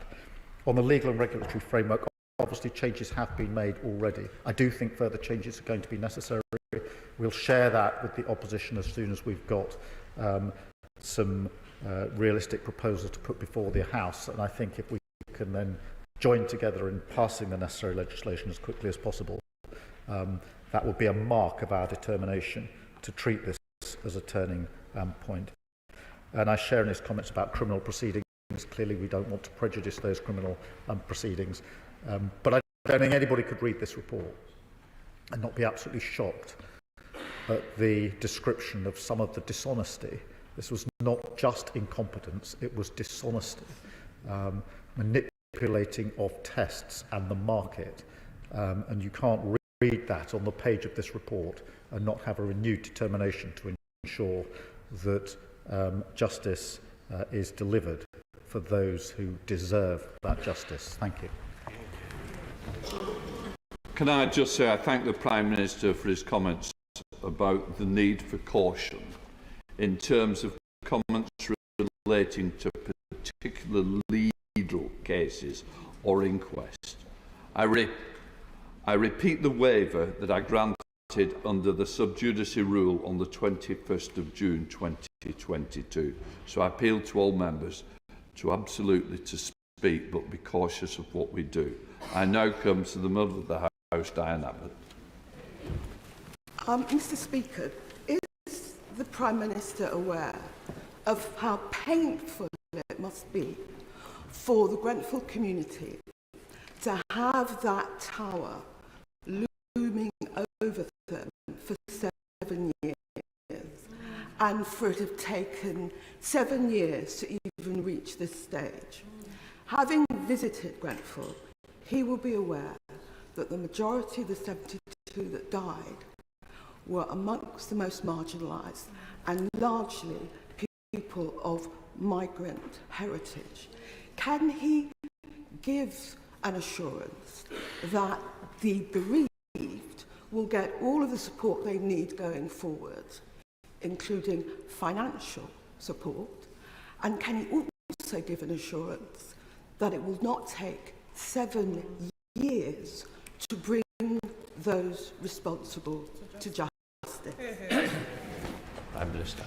I thank my honourable friend for that question, and she's absolutely right to focus on the community, on the bereaved, and decisions such as the tower, the memorial, whatever it may be, must be taken in consultation with the community, and I give that absolute commitment here that we will do that. In addition, that the support that they need, because visiting, I got a sense, but a small sense, of course, myself, as to just how painful this must have been and continues to be, and we cannot allow another 7 years to pass before we take the necessary action. We come to the leader of the Liberal Democrats, Ed Davey. Thank you, Mr. Speaker. And can I thank the Prime Minister for his extremely powerful comments today and associate my party with them all. The Grenfell disaster is a tragedy that shames our whole society. The report lays bare failings of governments of all parties over decades, and on behalf of my party, I am sorry. We must all learn from it and do everything we can to change the system to prevent more horrifying tragedies like this in the future.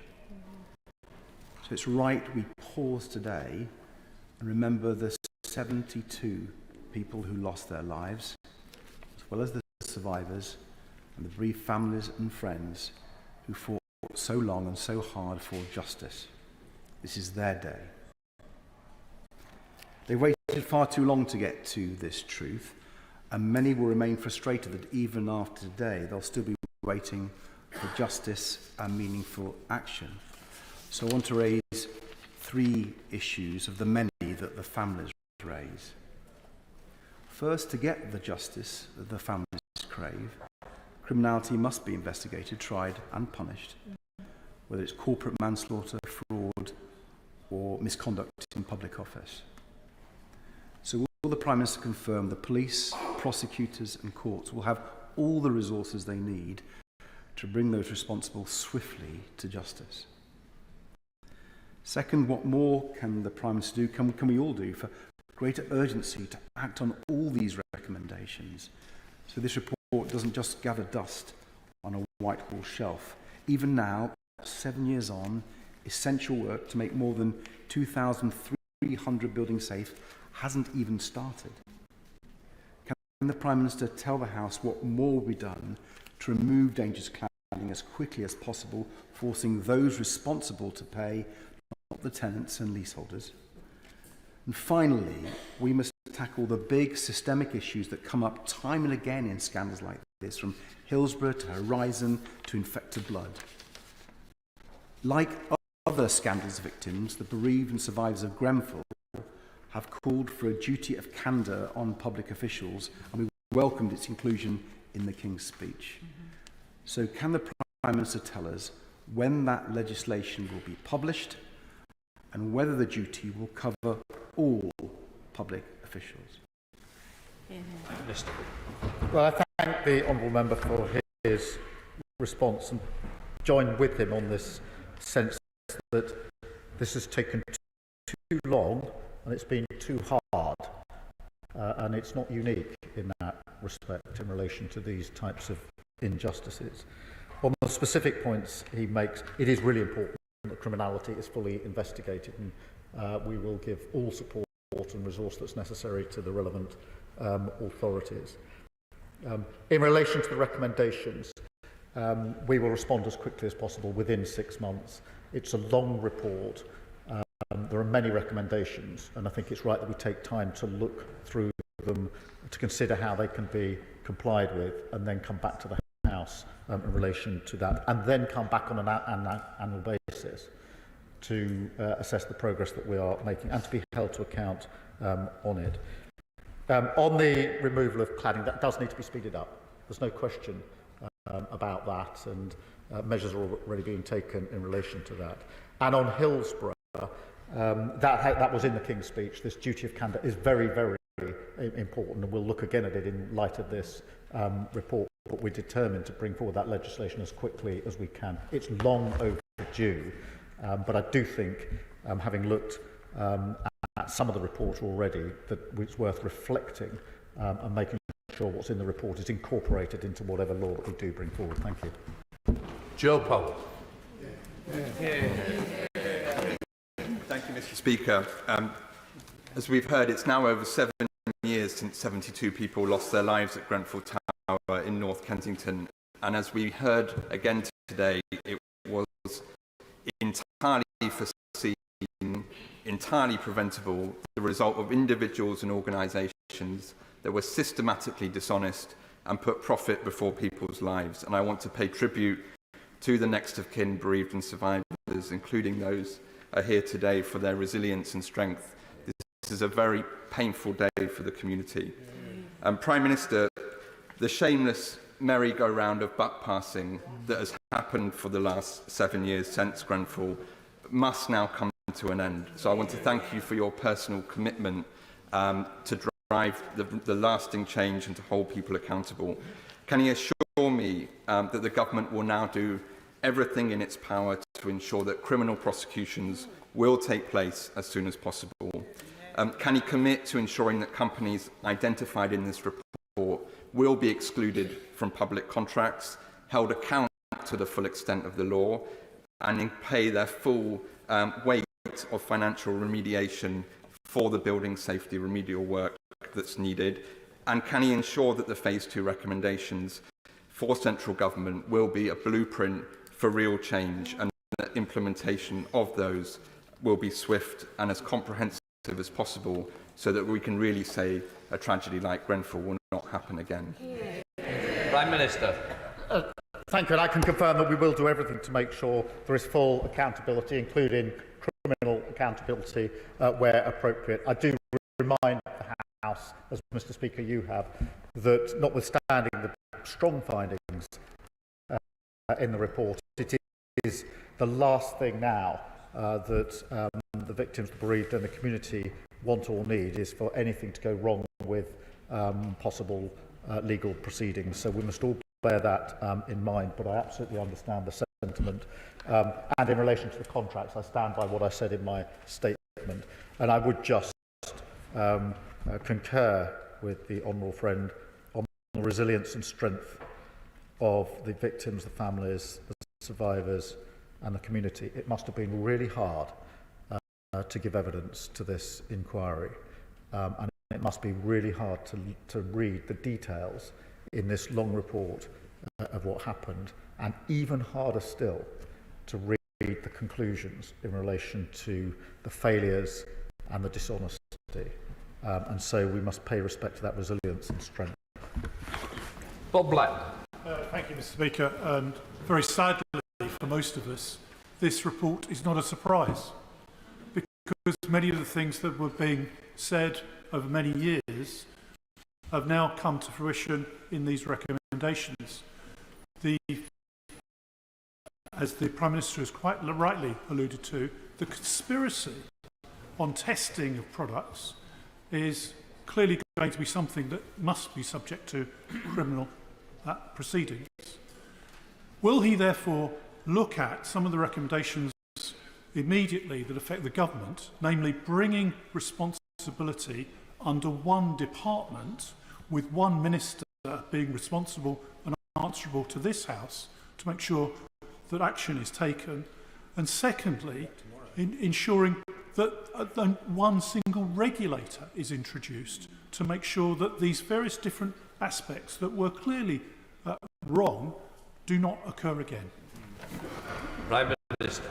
Well, I thank him for his question. I think it is really important. We will report back on all of the recommendations within 6 months, but if we can act more quickly in relation to some of them, then we will do that straight away. So the 6 months is to report back, but within that, if there are recommendations which we can accept and move forward, we will do that rather than waiting for the 6 month period, because I think it's very important for all the reasons that he just so powerfully put. Andy Slaughter. Thank you very much, Mr. Speaker. May I thank the Prime Minister for his comments on the community in North Ken, which is also my community in Shepherd's Bush and Hammersmith. Not only all the survivors and families of victims, but for all of those in West London, Grenfell Tower is a daily presence in our lives, in particular for those who live in the many high-rise buildings surrounding Grenfell. So will the Prime Minister ensure that all housing is built safe and made safe from the risk of fire, which his predecessors failed to do? And above all today, will he pledge that those complicit in the Grenfell fire are brought to justice, so there's no mistake as to their guilt or their punishment? Prime Minister. It is important there's full accountability, and that where appropriate people are brought to justice. That is the least that the families, the survivors, the bereaved and the community deserve. And I absolutely understand the point he makes about the wider community. This has impacted the wider community, of course. I mean, it has, and he well knows that from his own work as the constituency MP. I saw a bit of that when I visited. There's various writings on the wall around the memorial where people have recorded their private views from the area, and it is an important read for anybody who wants to be in a position of leadership. Sir Bernard.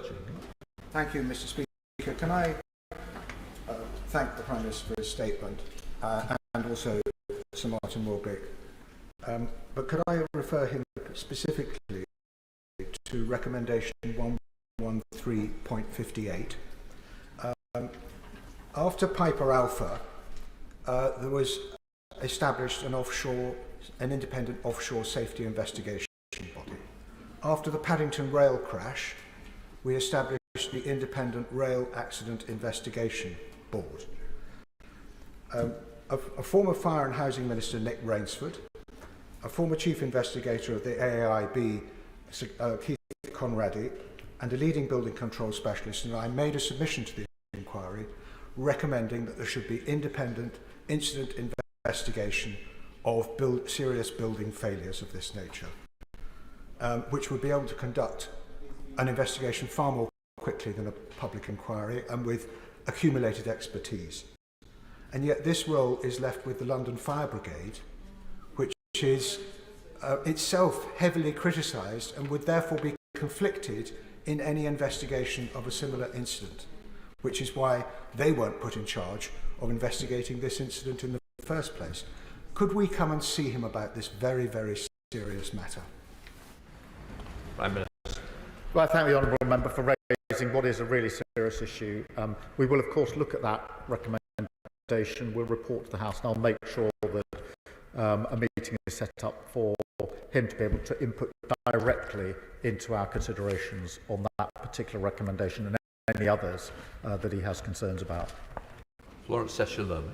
Thank you, Mr. Speaker. And today, first and foremost, is about the families of Grenfell and the 72 people who died. For them, today is another emotionally exhausting day. But we must remember that their fight is in that fight for justice. And Mr. Speaker, Grenfell laid bare the truth, the sad truth, around the stigma attached to social housing. It's a stigma I still remember when people made assumptions because I lived on a council estate. It's the stigma attached to people who are actually from all walks of life, teachers, doctors, firefighters, people who pay their rent on time but yet are treated with that disdain by housing providers. And this damning report confirms that. It talks about stating that their voices were ignored and the safety in industries was ignored, delayed or disregarded at all levels of the government and housing sector. This is unforgivable. The Prime Minister has spoken about that culture. Will he commit to ensuring that this new government addresses that culture within our housing sector, which often treats social housing tenants as an afterthought? Minister. She speaks very powerfully about a really important point in relation to social housing, and the report is littered with examples of disrespect, of people not being listened to, not being taken seriously. And yes, policy and regulation are in part the answer to this, but policy and regulation on their own are not the complete answer to this. There has to be that change in culture and behaviour, and turning a corner needs to mean something more than passing a new law or putting in place new guidance, much needed though that is. It means all of us adopting a different culture and behaviour, because otherwise we will be back here in I don't know how many years having the same debate again, and we cannot visit that on the victims, survivors, deceased and the communities of Grenfell. Stephen. Mr Speaker, our hearts ache at the injustice and horror which befell individuals and their families at Grenfell Tower, and I would like to commend the Prime Minister for the strength and power of his remarks from the dispatch box today. Can he give a commitment that his government will continue to work constructively with the devolved governments to ensure the quick removal of all cladding right across these aisles, so that we don't see a repeat of this horrible tragedy? Prime Minister. Yes, and it's a really important point. It doesn't matter where you live, whatever the government that you're living under, the right to safe and secure housing is important, whoever you are, wherever you are. The Deputy Prime Minister has already met the First Minister, and we will take every opportunity to work jointly on this as we go forward. Mr Speaker, how many times must we come here and hear another example of how the state that should be on the side of ordinary people actually becomes the enemy of working class people? Hillsborough, Horizon Post Office scandal, the contaminated blood, Windrush, and the treatment of former armed forces personnel in the LGBT community. And in each of these, the state has become the enemy of the people, but also delayed paying compensation to them. So can this be a watershed where we end this process where the state becomes the enemy of working class people, and that we treat them with the dignity that they deserve, and that their compensation is paid rapidly and not delayed as it has been in all those other cases? And in the case of those freeholders who are still holding out and not paying for the remedial work to their properties, it's about time they paid fines for delaying that work being carried out. Yeah. Prime Minister. This is a really important point, because I don't know how many examples of injustice where people have not been listened to, disregarded. There's been an injustice, and different Prime Ministers over the years have stood at this dispatch box and quite genuinely made commitments on the back of reports. I don't doubt that for a minute. I think every Prime Minister who stood here in relation to any of those injustices meant every word that he or she said in response, and yet it goes on. So there is something more fundamental that we have to make time to consider, because I do not want to be back at this dispatch box, or any future Prime Minister at this dispatch box, having a version of the same discussion, which is injustice, disregard, not listened to, not taken seriously after the event, too long, too late for people who desperately need justice. And that's what I mean by turning a corner. Daisy Cooper. Thank you, Mr Speaker. The inquiry report is damning, and the testimony that we heard is utterly devastating. And first and foremost, all of our thoughts are with the victims, the survivors, the bereaved, and everybody affected. In the last Parliament, many of us fought tooth and nail on a cross-party basis to improve the fire safety bill and the building safety bill, in order that those people, social tenants and leaseholders, who are still living in buildings covered in cladding with other fire safety defects, could get that remediation work as quickly as possible. It is now clear that in some cases, the waterfall system that has been set up, by which we identify who is responsible, is simply not working and is taking far too long.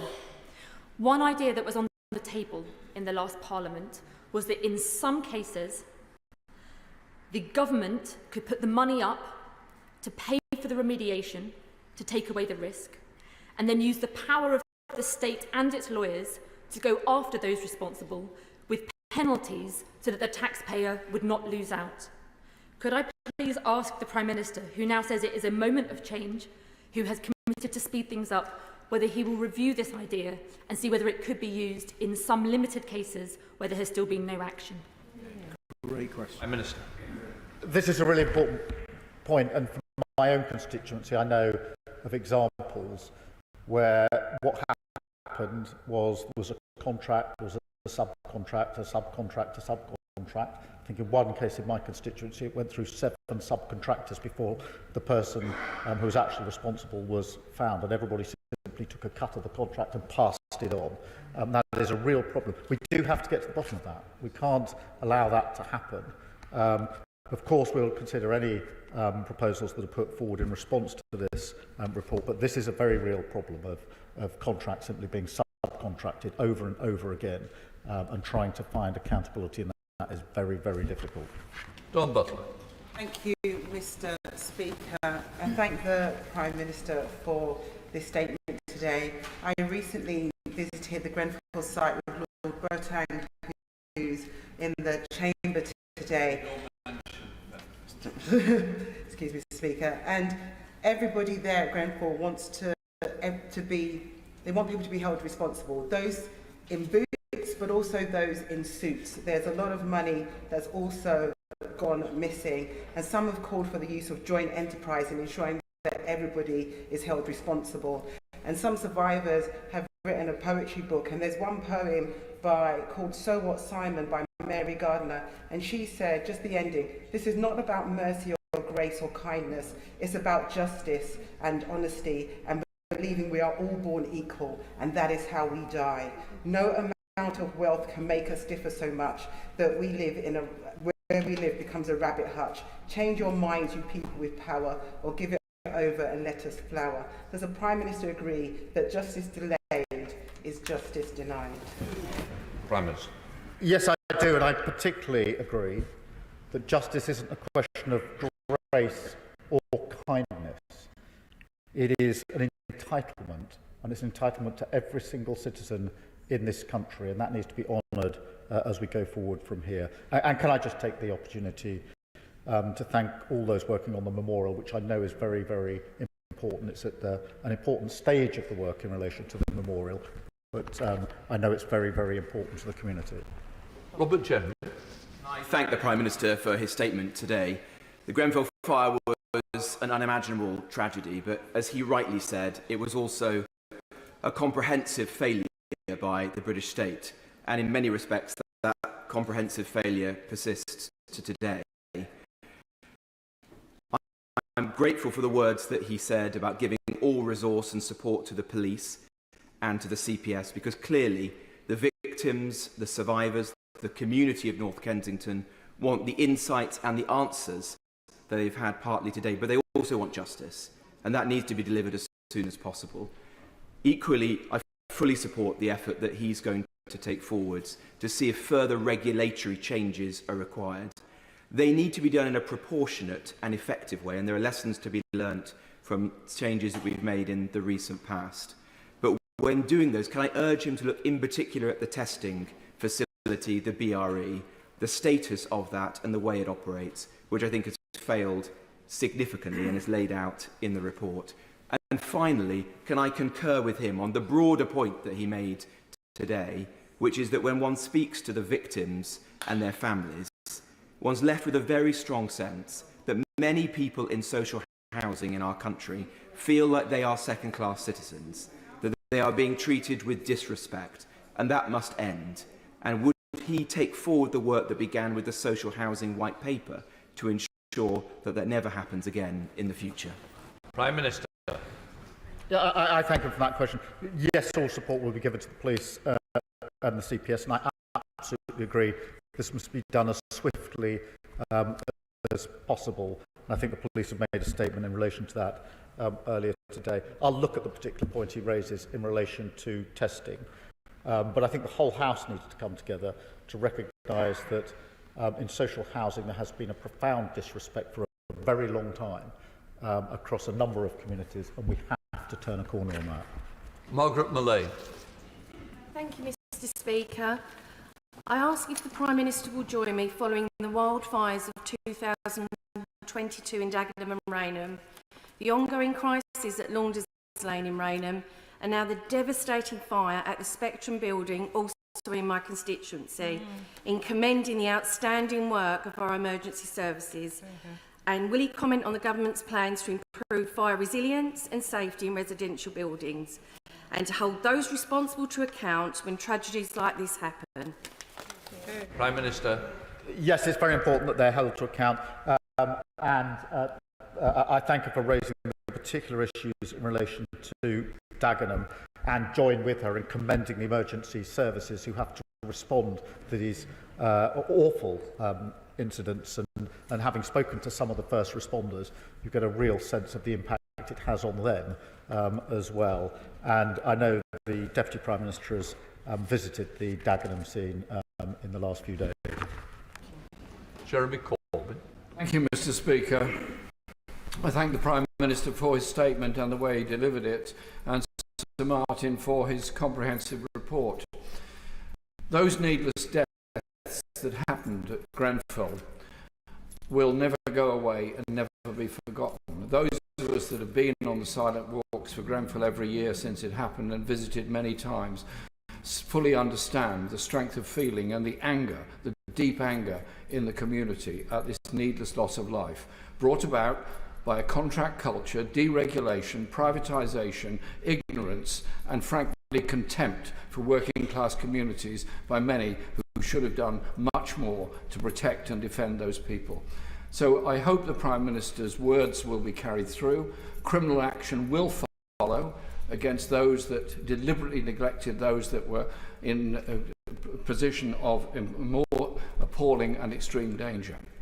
Will he also assure the House that the removal of dangerous cladding that has happened on most local authority-owned buildings all over the country will actually now take place also in the leasehold private sector buildings that many of our constituents live in, where they are faced with enormous insurance costs because of the existence of dangerous cladding, and this has gone on now for several years, and as the companies that are responsible for this dangerous cladding refuse to pay up for it, the problem is then forced onto the people who are themselves victims of being put in this position of danger.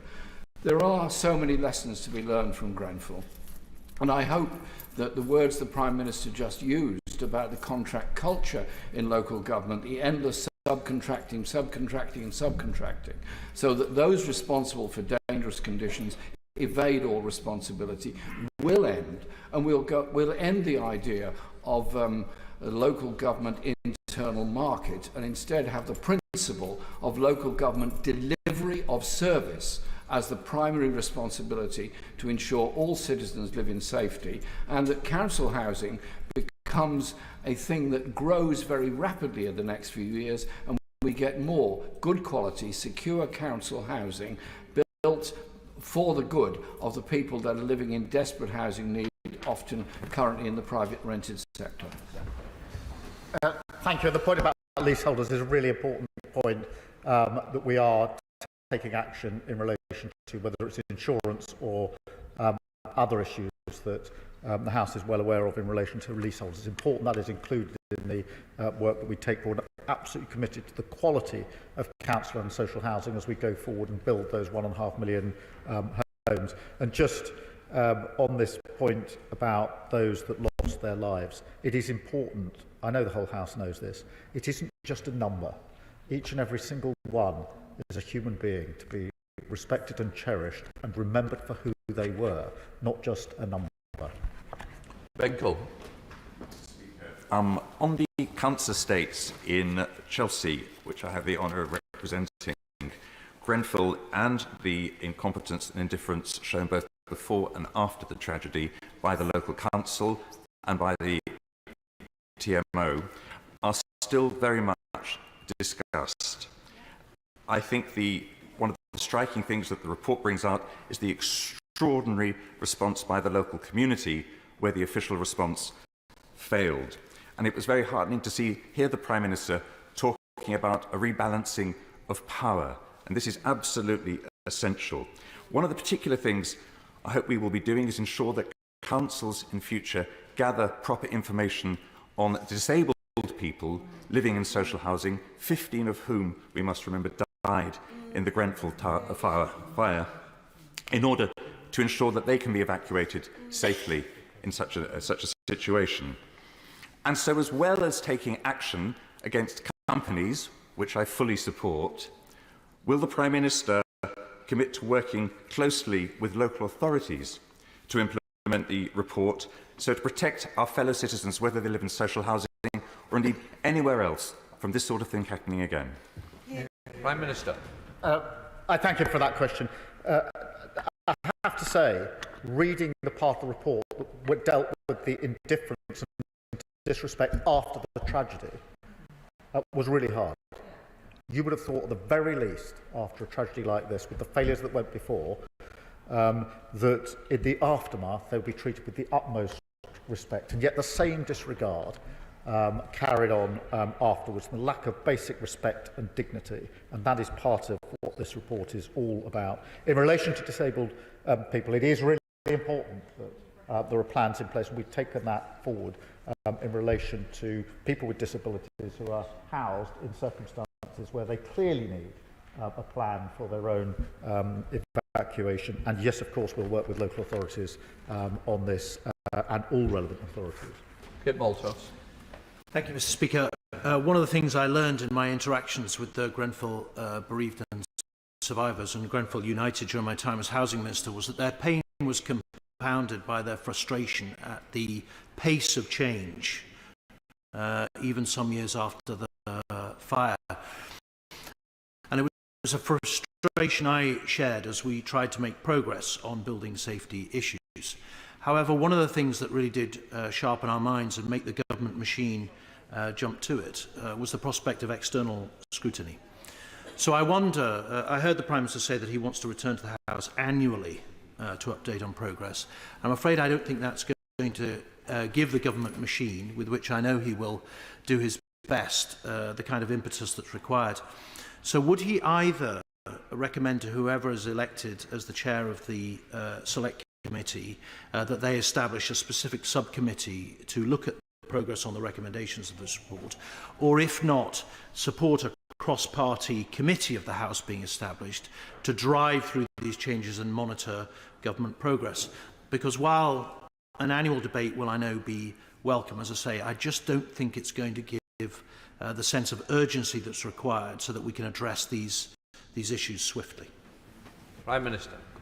This question of external scrutiny is really important, and we will, of course, report annually. There is a recommendation, as he probably knows, in the report about scrutiny, which we want to look at carefully and discuss with the community, because they have strong views on this. Obviously, we'll take into account views of members across the House in relation to this, including whether it should be something the Select Committee should look at. But I'm not sure that it's my role to tell the Select Committee what to look at. But I do agree that this question of external scrutiny and accountability is really important, and we have to make sure the most robust scrutiny is in place. Murray Gardner. Thank you, Mr. Speaker. Can I just say to my right honourable friend that I don't think I've ever heard him speak more powerfully, more personally, and more movingly than he did in this statement. And I know that the more than 20,000 residents in my constituency who are still living in high-rise blocks with the nightmare of fire risk constantly upon them will welcome what he has said about the way in which the government will take a very consistent and measured view of the recommendations and move to implement them systematically.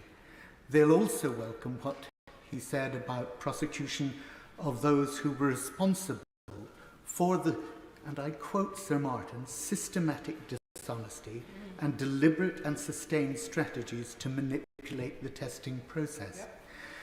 I want, though, to turn to remediation, because and here I want to reinforce what the Honourable Lady from the Liberal Democrats said.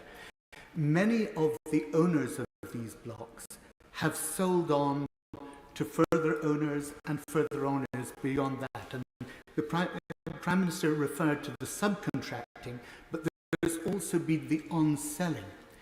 Some of those owners are now living in tax havens, British Virgin Islands and others, and they are simply not complying. They're not even applying for the Building Safety Fund to get this remediation work done. So will he consider very carefully what powers the government can take in order to take control of these buildings, get the work done, and then recover the costs, if necessary, by acquiring and selling the buildings themselves? Prime Minister. Well, I thank him for raising that issue, which is a very real issue.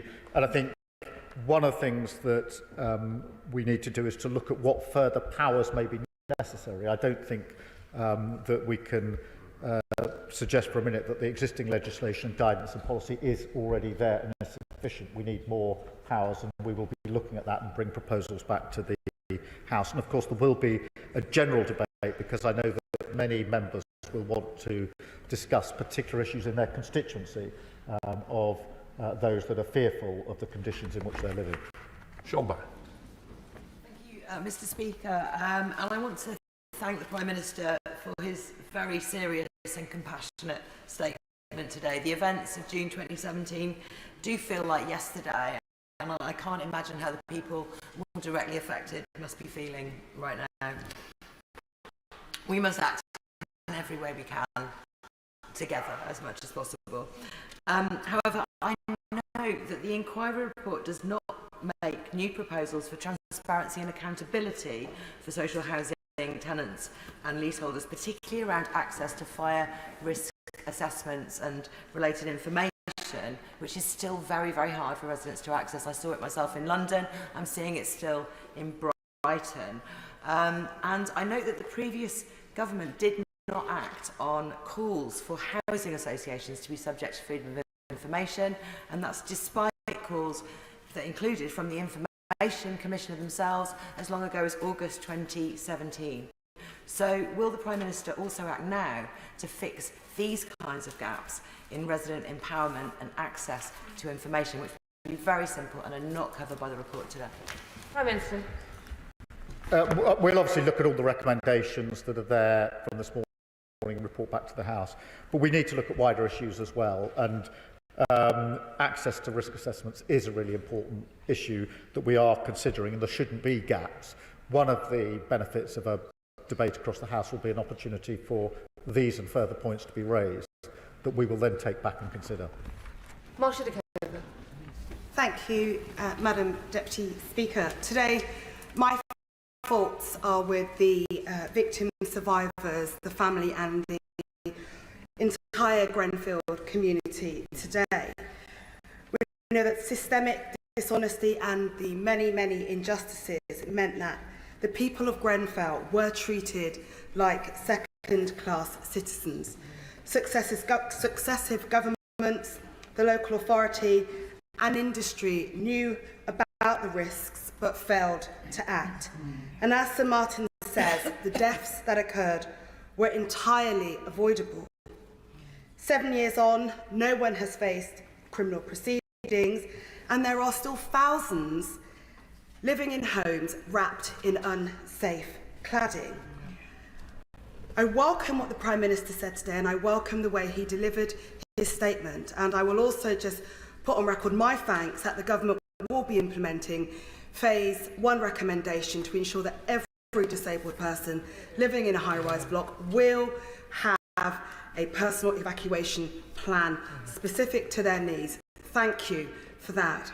But I asked the Prime Minister today, when he returns to the House to update us, it's vital that those living in unsafe homes have clear deadlines as to when the flammable cladding or the unsafe cladding will be removed so that they can have a decent night's sleep. I agree with that, and I think that's why we have to recognise the work is going too slowly, and we need to push that work on with clear timetables to ensure that it is done. And just in relation to the first part of her question, the words in the report that these deaths were entirely avoidable must be chilling for all of the family members and the community at large. Deputy Speaker, can I commend the Prime Minister and indeed the Leader of Opposition for the candour and the tone which they've adopted this afternoon. I think that it was pitch perfect, both of them. But could I just press the Prime Minister on a point which Sir Max Hill, KC, was talking about in broadcast interview this morning, which is the urgent need for justice and for prosecutions to be brought, and a number of colleagues across the House have raised that, and the Prime Minister has already addressed it. But could I just press him on this point, to ensure that there is adequate resource within the policing arena and that there is capacity within the court system in order to bring cases, where appropriate, as speedily as possible. These businesses are inclined to dissolve themselves and disappear into the ether very, very quickly. And just to make sure that there is capacity in both the investigation and in the prosecution arena to make sure that speed is delivered, because people have been waiting, as we all recognise, far, far too long. Prime Minister. Thank you. And Sir Max Hill obviously has personal experience of these sorts of cases, as in fact have I. We do need to make sure resources in place. We do need to make sure we're clear about the speed of decision making. They're not straightforward decisions, but nonetheless they should be taken as swiftly as possible. We need to make sure that the courts are in a position to handle the cases as soon as they're ready to go to court, if there are cases to go to court. Zara Sultana. Thank you, Madam Deputy Speaker. I join colleagues in remembering the 72 people who lost their lives in the Grenfell Tower fire tragedy, and I say to their friends and family, I will always fight to deliver justice for your loved ones. As chair of the Fire Brigades Union Parliamentary Group, I'd like to put on record my admiration for the heroic bravery of firefighters who attended that night. The FBU has long said that deregulation and corporate greed was at fault for this catastrophe, and this report vindicates that. Does the Prime Minister agree? And when will the government set up the statutory advisory body on fire policy to give firefighters and control staff to be able to set national standards and to ensure that lessons are learned? When will the timetable for that be set? Prime Minister. Well, let me place on record my gratitude to the firefighters on the night. Having been to Grenfell Tower, I can only begin to imagine what it must have been like to have been confronted with the situation they were confronted with, and to deal with the circumstance that they had to deal with. And time and again, our first responders are asked by us, rightly, to do very challenging things. They do it, and we should thank them for doing it. Joy Morrissey. Thank you. May I thank the Prime Minister for taking these recommendations so seriously, and may I thank him for raising the concerns and the parity of esteem for social housing tenants. I think that is where we've seen problems so many times forward. And will he join me in paying tribute again to the volunteer organizations, to the founding members of Grenfell United and other charities and churches who worked tirelessly in the aftermath of the Grenfell tragedy? I thank you for that question. Just to pick up on her thing, there's a passage in the report that highlights the sort of two groups. One group is the TMO, the businesses, those that were charged with responsibility, and the other is those that lived within the tower, and they were treated differently before, during and after. And that is this question of esteem that she rightly touches on, that we must stop talking about and act on now. Kim Johnson.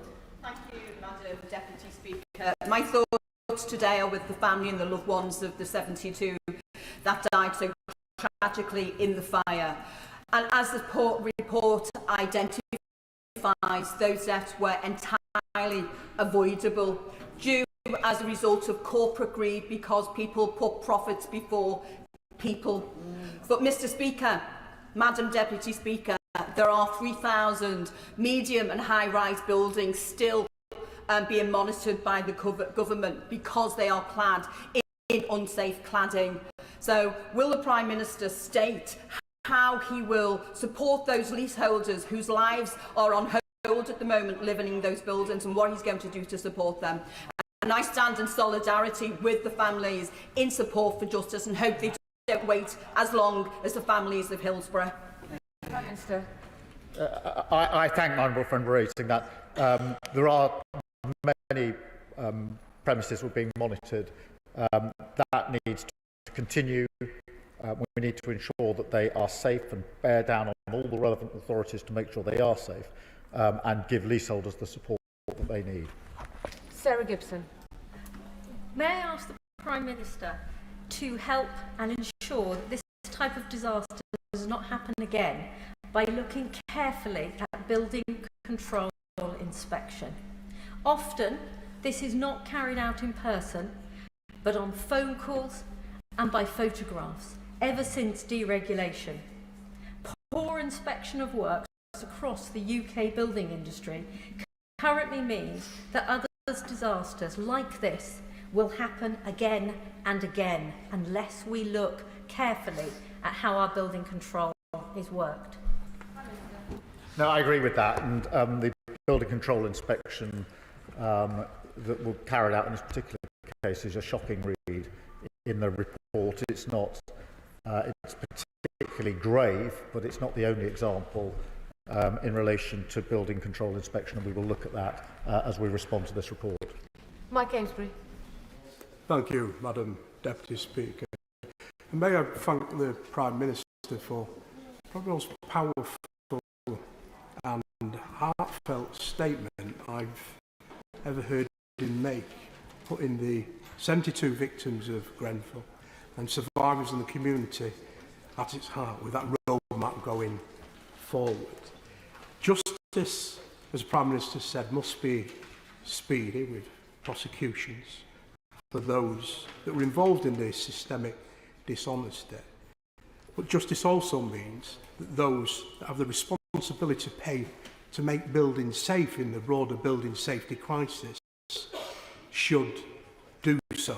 How is the Prime Minister going to ensure that that happens now at pace? Well, justice does need to be speedy, and it's important that we make sure that in this case it is swift, but we bear in mind it's already taken 7 years to get to where we are today, which I think doubles the need for that speed. And all with responsibility need to take responsibility, and that's why I thought that the words of one of the members of the inquiry this morning about all of those with responsibility taking this, as it were, as a template, as a guide to the future is very important. All those with responsibility for building safety includes me, and that's why I'll take that approach in government. Jim Shannon. Thank you, Madam Deputy Speaker. I thank the Prime Minister very much for the tone, the compassion, the understanding and the seriousness in his voice and his words today. The Prime Minister, I believe, honestly, sincerely, speaks for everyone in this House in the way that this statement has been conveyed, and we thank him for that. Can I also convey to all the families, on behalf of my party, DUP, and myself, our collective sympathies. We're never far from our thoughts, even though it's a number of years. The statement has catalogued failures. There are similar buildings in Northern Ireland, so can I ask the Prime Minister, will the findings and the recommendations be conveyed to the Minister at the Northern Ireland Assembly with the urgency that is required, and ever mindful that the Northern Ireland Housing Executive and others are financially stretched? So, Prime Minister, what help can be given to deliver the much needed improvements across this great nation, the United Kingdom of Great Britain and Northern Ireland? Thank you. Well, thank the honourable member for raising the question in relation to Northern Ireland. Of course, we must work with all of the relevant authorities in Northern Ireland, and I took the opportunity very early after the formation of this government to go to Northern Ireland to make clear that that would be the way I would work on all issues. It is particularly important in relation to the safety of people in the place that they live.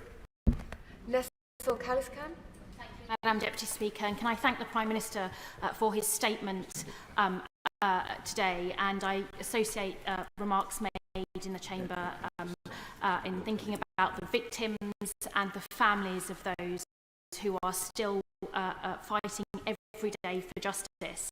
I particularly welcome the Prime Minister's commitment to make sure that they see justice through the criminal justice system, but I want to further ask the Prime Minister for reassurance that through the regulatory frameworks and suggestions that are made through the over 50 recommendations of the report, that the government will work closely with local authorities to make sure that they have the support that they need and that they are able to respond to any additional regulatory burdens that might be put on them in the coming months and years. Prime Minister. I thank my honourable friend for that question. It is important that we work on the regulatory framework with local authorities and with all of those charged with responsibility to make sure that, yes, there is justice in this particular case, but two, that we take the necessary action to ensure that this never happens again. Mary Kelly-Foy. Thank you, Madam Deputy Speaker. I welcome the Prime Minister's personal commitment to changing the culture and behaviour towards council tenants that allowed this tragedy to happen. It is a national scandal. But can he ensure that residents, tenants and professional firefighters on the front line are heard and really listened to? Because we cannot trust those who caused the tragedy in the first place to put things right. I think this is a really important issue because this is an example of a type which is where those concerned for their own safety, for the place that they live, make points, put forward issues, raise concerns, and they're not listened to. And that isn't just in this case. It's a characteristic of the way that not just housing, but other aspects of life are dealt with, and we have to make sure that we listen to those that are most concerned. It is their place, it's their home, they are entitled to feel safe and secure in their home, and it's our responsibility to make sure that they are. Ruth Cadbury. Thank you, Madam Deputy Speaker. As the Prime Minister so painfully said, the Grenfell fire destroyed lives and ripped families apart. But constituents of mine are suffering too, afraid to go to sleep at night because they live in buildings that were built more recently than Grenfell with fire safety risks. The building standards that informed the recladding of Grenfell and the building of more recent blocks of flats were strong on thermal insulation to save energy costs, but very, very weak on fire safety, and their implementation has been even worse, as we now know from this report. Other jurisdictions' building regulations can cover both thermal properties and fire safety risks. So how long will it take for the UK building reg standards to catch up? I think this is one of the issues we're going to have to look at in light of the report, but I absolutely accept that there are people today living in accommodation where they feel for their safety because of the conditions that they're living in. And having spoken to some of them myself, I got a sense of what it's like to every night worry about the safety of yourself, your family, and particularly those with children. Nadia Whittam. Thank you, Madam Deputy Speaker, and I thank the Prime Minister for his statements and his commitments today. Madam Deputy Speaker, as the Prime Minister has said, the report makes clear that Conservative government's obsession with deregulation meant safety issues were ignored, delayed or disregarded. It says that the government was well aware of the deadly risk of cladding before the fire, but failed to act. It concludes that all 72 deaths were avoidable. This morning, Grenfell United survivors and bereaved families, urged our new government to break old habits and bring systemic change, both in terms of separating government from corporate lobbying and tackling social and racial injustices and inequalities. Will the Prime Minister undertake this work without delay? Prime Minister. I read very carefully what the report said about deregulation. I do think, as we go forward from here, we have to avoid the habit of simply blaming somebody else for everything and pull together and say it's our response. We are a new government. Irrespective of where the failure lay, it's our responsibility now to take this forward to ensure safety. And I know that's a sentiment shared across the House, and I thank the Leader of the Opposition for the approach that he's taken. I think if we do it in that way, we can do what the survivors, the bereaved, the families, the communities most want, which is show our determination to ensure this does never happen again. Alan Gemmill. Madam Deputy Speaker, today's report lists a series of terrible failures that let down the Grenfell community. The Grenfell fire affected communities in every part of the UK, and I wanted to pass on the thoughts of my constituents in Irvine to families and loved ones. A fire at a 14-storey block of flats in Irvine in 1999 spread via external cladding. The Garnet Court fire resulted in one fatality and resulted in changes to Scottish building regulations. The then local MP fought to have those building regulations implemented, and I hope my right honourable friend will look at the lessons from the Garnet Court fire as he starts to address this terrible injustice. Prime Minister. Yes, we have to look at this question of external cladding. I mean, some measures have been taken in the last 7 years, as I referenced in my statement, but we need to look again, and the description that I was given when I was at the Tower of how the fire spread and the role played by the cladding was very, very chilling. John MacDonald. Can I just say it's been difficult to contain in one's anger, having read the report now, the summary of the report. As a West London MP, like many of us, we visited the site soon after, and in those following months we met with the victims, the families of the victims, we met with the firefighters and the call centre operators who were traumatised, and some have never recovered. We met with local representatives. At that point I called it social murder and was castigated for using that expression. This report defines it was social murder. We need now, exactly as the Prime Minister said, urgent action. We've been promised a debate. For that debate, could we have the definitive report for each of our constituencies on what action has been taken, what action will be taken, and what the deadline will be? Can I return to one of the recommendations specifically in the report, which is 113.7, which is in the building regulations we defined higher buildings as above 7 stories or 18 metres. That takes no account of those other properties where there are vulnerable residents in particular and are now at risk. The recommendation is to urgently review those regulations. Could we have a timetable for that review of the regulations, because it does have consequences for many of our constituents? Prime Minister. Well, I thank my honourable friend for making that point.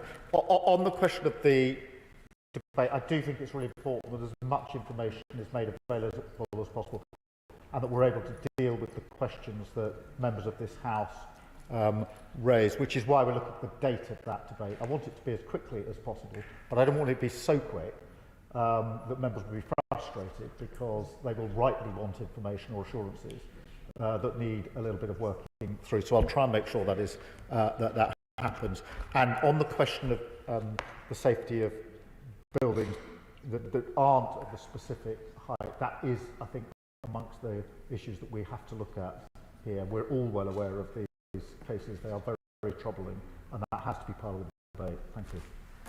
Well, that concludes that very serious statement. I'll give the front benches some time to vacate and allow the new front bench ministers and shadow ministers to take their seats.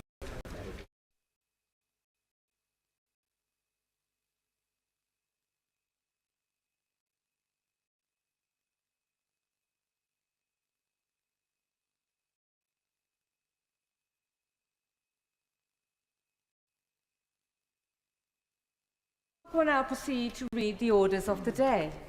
Budget Responsibility Bill, Committee. No. Order.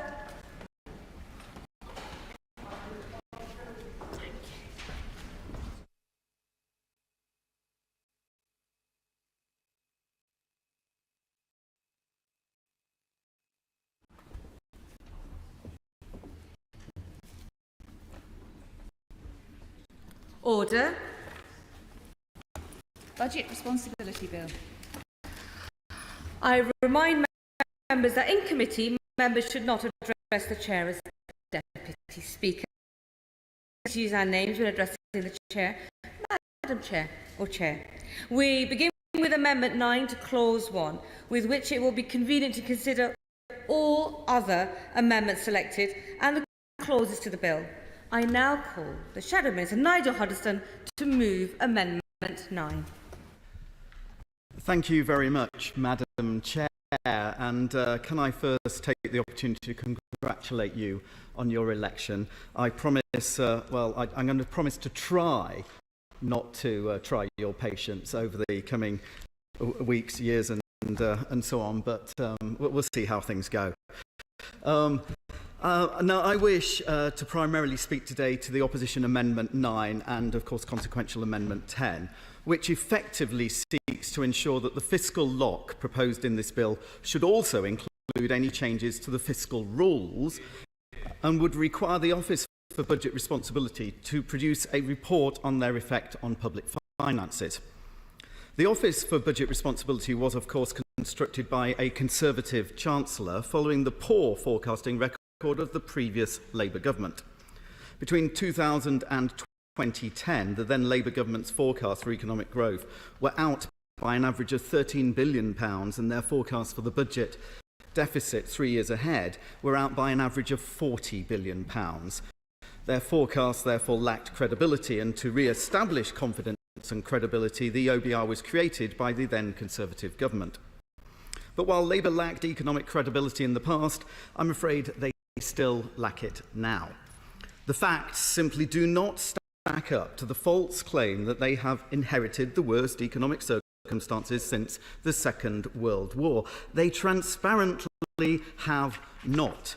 Contrary to the rewriting of history that the current Labour government are attempting, when we took over from Labour back in 2010, inflation was 3.4%, whereas when they took over from us, it was 2.2%. The annual deficit is half what we inherited in 2010. Unemployment is about half now than what it was in 2010. And we handed Labour the fastest economic growth in the G7. The dominant political and economic narrative since the Second World War is, in fact, as has been widely commented on, that every single Labour government ends up with unemployment higher at the end of their time in power than when they took over from the Conservatives preceding them. The British public should not be taken for fools. Just because Labour keep claiming something, it doesn't mean it suddenly becomes true, which is why clarity over plans and rules are so important. The fiscal rules are, of course, restrictions on fiscal policy set by the government to constrain its own decisions on spending and taxes. The fiscal rules set by the previous government said that the debt to GDP ratio should be falling within a 5-year horizon, and the ratio of the annual budget deficit to GDP should be below 3% by the end of the same period. Labour's manifesto for the election proposed the following fiscal rules: balancing the current budget so that day-to-day costs are met by revenues, and debt must be falling as a share of the economy by the 5th year of the forecast. So, on the surface, the debt rules appear to be broadly the same under the new government. The government has even said it has an ironclad commitment to reduce government debt. It is therefore of critical importance what definition of debt is used for the fiscal rules. And clearly, any changes to the fiscal rules are financially significant decisions because they affect how much the government can borrow and spend. At second reading, the Exchequer Secretary to the Treasury said our fiscal rules are non-negotiable. Great. But why then has the Chancellor repeatedly failed to rule out that she will change the definition of debt in her fiscal rules to allow presumably massive borrowing? The government cannot run from the scrutiny that they should be subjected to if they're considering making such a change. We believe our amendment requiring an OBR report on changes to the fiscal rules is entirely consistent with the government's stated policy intent and should therefore be a fairly uncontentious amendment. After all, at second reading, the Chief Secretary to the Treasury said, and I quote, "The announcement of a fiscally significant measure should always be accompanied by an independent assessment of its economic impact and fiscal implications in order to support transparency and accountability," end quote. Well, we agree, and clearly not accepting our amendment would be contrary to these goals, because clearly changing the fiscal rules would be a fiscally significant measure in anybody's books.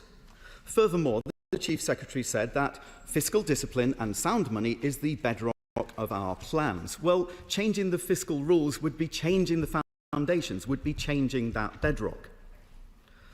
Transparency and clarity is important in relation to public finances, because ministers should never forget it is not their money they are spending, it's the public's money.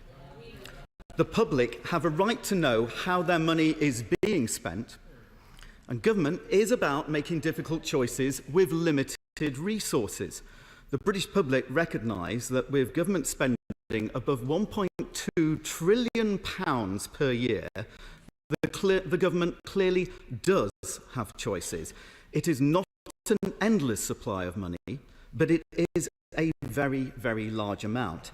And in the last few weeks, the new Labour government chose to spend the public's money on pay settlements for their union friends rather than spend money supporting pensioners. This is estimated to cost about £10 billion. They also chose to spend £8.3 billion on a public energy company, £7.3 billion on a national wealth fund. So far from inheriting a £22 billion black hole, they actually just spent £25 billion creating one within the first few weeks of coming to power. I thank my honourable friend for giving way, and he's making a fantastic speech on the importance of the responsibility of our public finances. Much of this bill is concerned with responsibility and transparency. I don't know if my honourable friend knows, but did the government publish an impact assessment when it took away the winter fuel allowance? Yes, I thank my honourable friend for making that point. My understanding is that they have not published an impact assessment, and would normally be the case for something with such a significant impact. And I think this speaks to the whole narrative we're hearing from the opposition, claiming one thing, but actually, in fact, the facts speak differently. As I said, so far from inheriting a £22 billion black hole, they've actually spent or committed to spending an additional £25 billion. That is a choice that they made. So the claim that the Labour government are having to take winter fuel allowances away from millions of pensioners is a response to unexpected financial constraints just simply does not stack up with the facts, or indeed the words of the Chancellor herself, who on the 25th of March 2014, yes, a decade ago, said, quote, "We are the party who have said that we will cut the winter fuel allowance for the richest pensioners and means test that benefit to save money," end quote.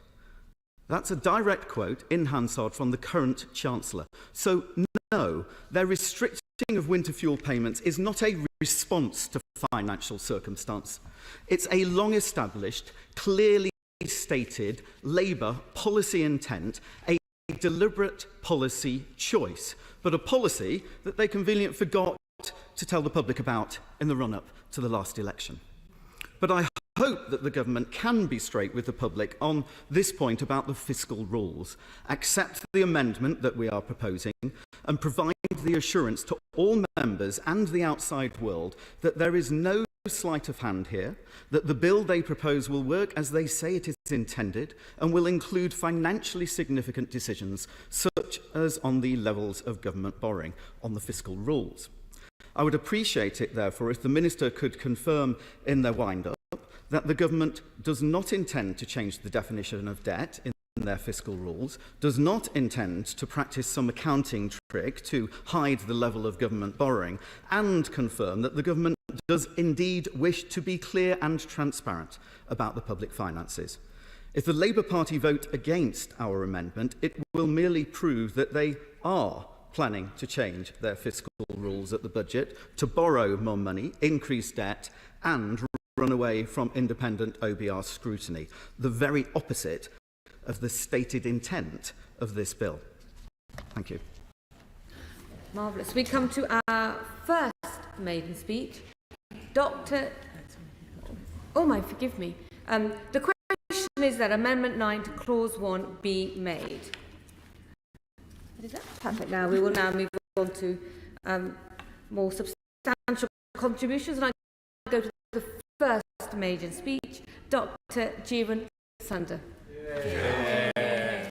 Thank you, Madam Chair, for allowing me to rise and give my maiden speech in this House.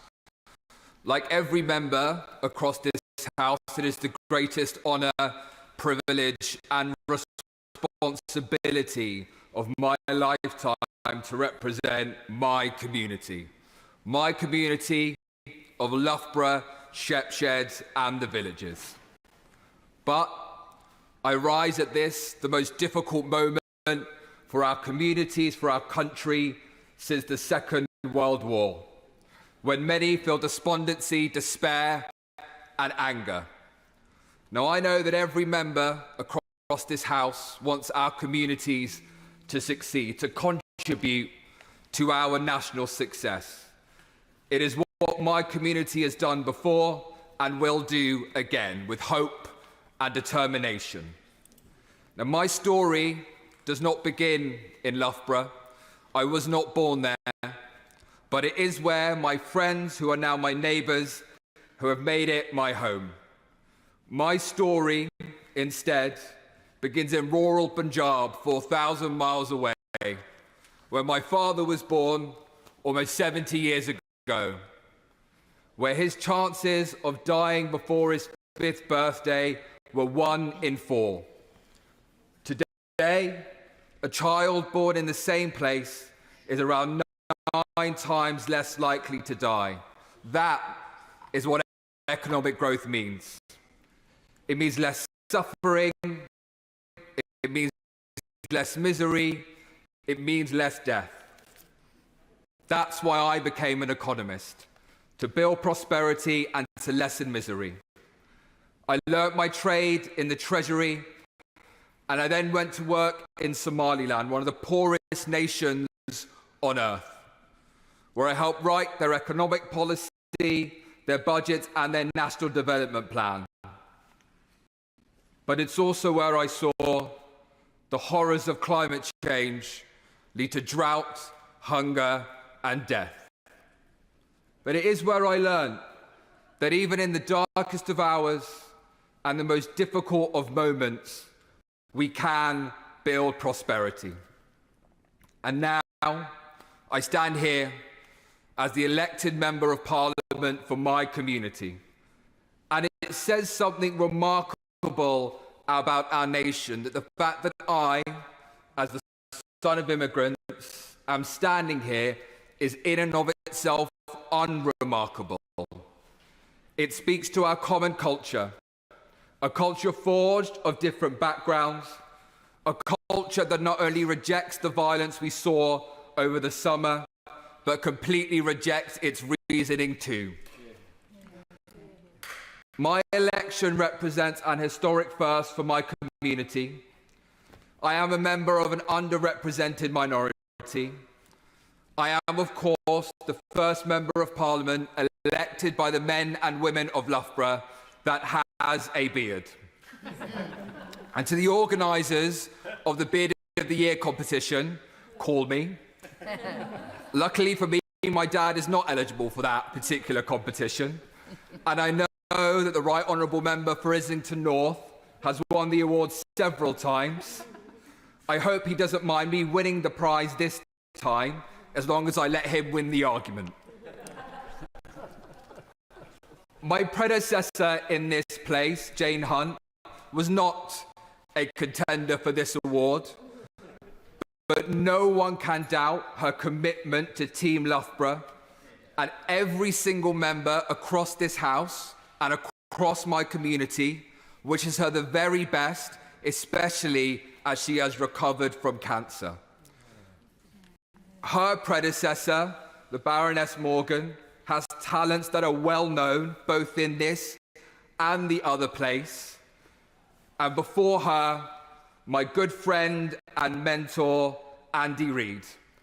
For those members who know Andy, they know that he is still a leading figure of sports policy. And they will also know that Andy is the nicest man in British politics. It is his character that I hope to live up to in this place. But I do rise, Madam Chair, at what is the most difficult time for our communities and our nation since 1945. Our communities are in crisis. Wages in my constituency, £10,000 lower than had we grown at new Labour rates. The divides caused by deindustrialisation have widened from cracks into chasms. Young men who used to leave school and get good jobs are now 20% less likely to get any job. And in our most deprived neighbourhoods, life expectancy falling before the pandemic. But more than any fact, more than any figure, the despair, the despondency, the anger. And across and beyond our shores, war in Europe once more, democracy in danger. And most seriously of all, a planet that is burning. For my community, the hottest summer we have ever known, followed by the worst flooding we have ever seen that destroyed homes. Destruction the Prime Minister and I saw when we visited the homes of Ian and Alan. No one should wake up in the morning to find their home destroyed by flooding, and that will only become more common in the years ahead. What we do in the next decade will determine the fate of our communities, democracy, and our planet. We will either rise to this moment, build prosperity for all, protect democracy, and stop emitting carbon, or everything we hold dear will crumble and fall. Now, previous generations have shown us that we can rise to our moment, to this, a moment that threatens us. Our country stood alone against fascism in Europe and won. I think today of my constituent, David Williams, 104 years old, who flew Spitfires in the war. As that generation rose to their moment, so can we. And it is my community who has shown me that we can. When the waters came and the floods rose, my constituents, Kaz and Carl, did not stop and pause to think if they could help, but only how they could help. They organised collections, they provided refuge, they looked after perfect strangers, not asking if, but how. It is their spirit that I carry into this place, not asking if, but how. How can we build prosperity and protect our planet from burning? We can do so, Madam Chair, by investing in our green transition. That creates good jobs and gets wages rising for the people and places left behind when the factories closed. That is what we can achieve. And we are seeing it work already in the United States. In my community has world-leading hydrogen research and industry. Green hydrogen we need for fertilizer and to keep our trucks moving. It is not a coincidence that I have chosen to speak in this debate with Treasury ministers on the front bench. And I say to them, get out the chequebook. They're very excited by that. Because I will be asking for money from both the National Wealth Fund and GB Energy. But this is about more than cash. It is about rebuilding hope and prosperity. As a previous generation rose to their moment. In the midst of the most destructive war in the history of humankind, an economist wrote a report that still defines our nation. He wrote, "Freedom from want cannot be forced upon a democracy. It cannot be given to them. It must be won by them." And it was won by them. They built prosperity for all, with good jobs across our country, education for all, housing for all, healthcare for all. As that generation rose to their moment, so will we, by building prosperity, protecting our planet, and ending despair and despondency.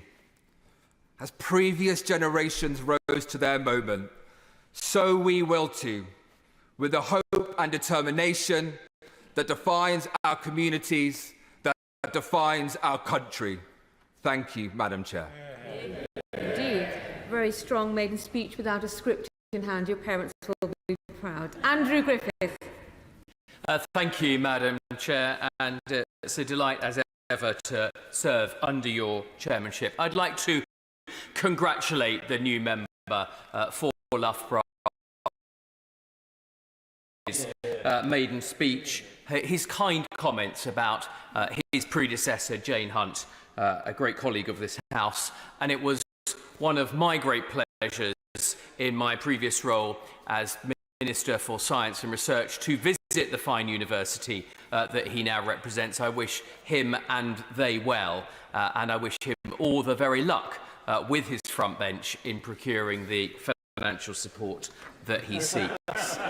Madam Deputy Chairman, this is a disreputable bill, if we're brutally honest, and it's a piece of political theatre that all of us in this House, on both sides, should think very strongly about giving our support to.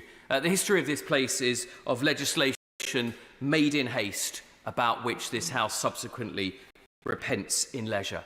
And I say in all seriousness and in the spirit of this place, that at a time when there is a low trust in politics, do our constituents, the honourable members' constituents, when they trooped into the ballot box and returned him to this place only weeks ago, do they seriously expect that our role is to give away even more of our responsibilities? Do our constituents, can any of us hand on heart say our constituents know what and who the OBR are? Do the electors of Bristol North West, Hampstead and Highgate, Richmond Park, or indeed Arundel and South Downs send us here to this place only to give away our duties and responsibility to unnamed, unknown, unelected officials, well-meaning no doubt, of the Office of Budget Responsibility? Madam Deputy Chairman, hands on the face of a stopped clock are sometimes more accurate than the OBR forecasts, as at least they are correct, for sure, twice a day. And in truth, this legislation put together at breakneck speed has more holes than a Swiss cheese. If you look at clause 1, paragraph subsection 3, who is it that decides the costing that is referred to in that clause?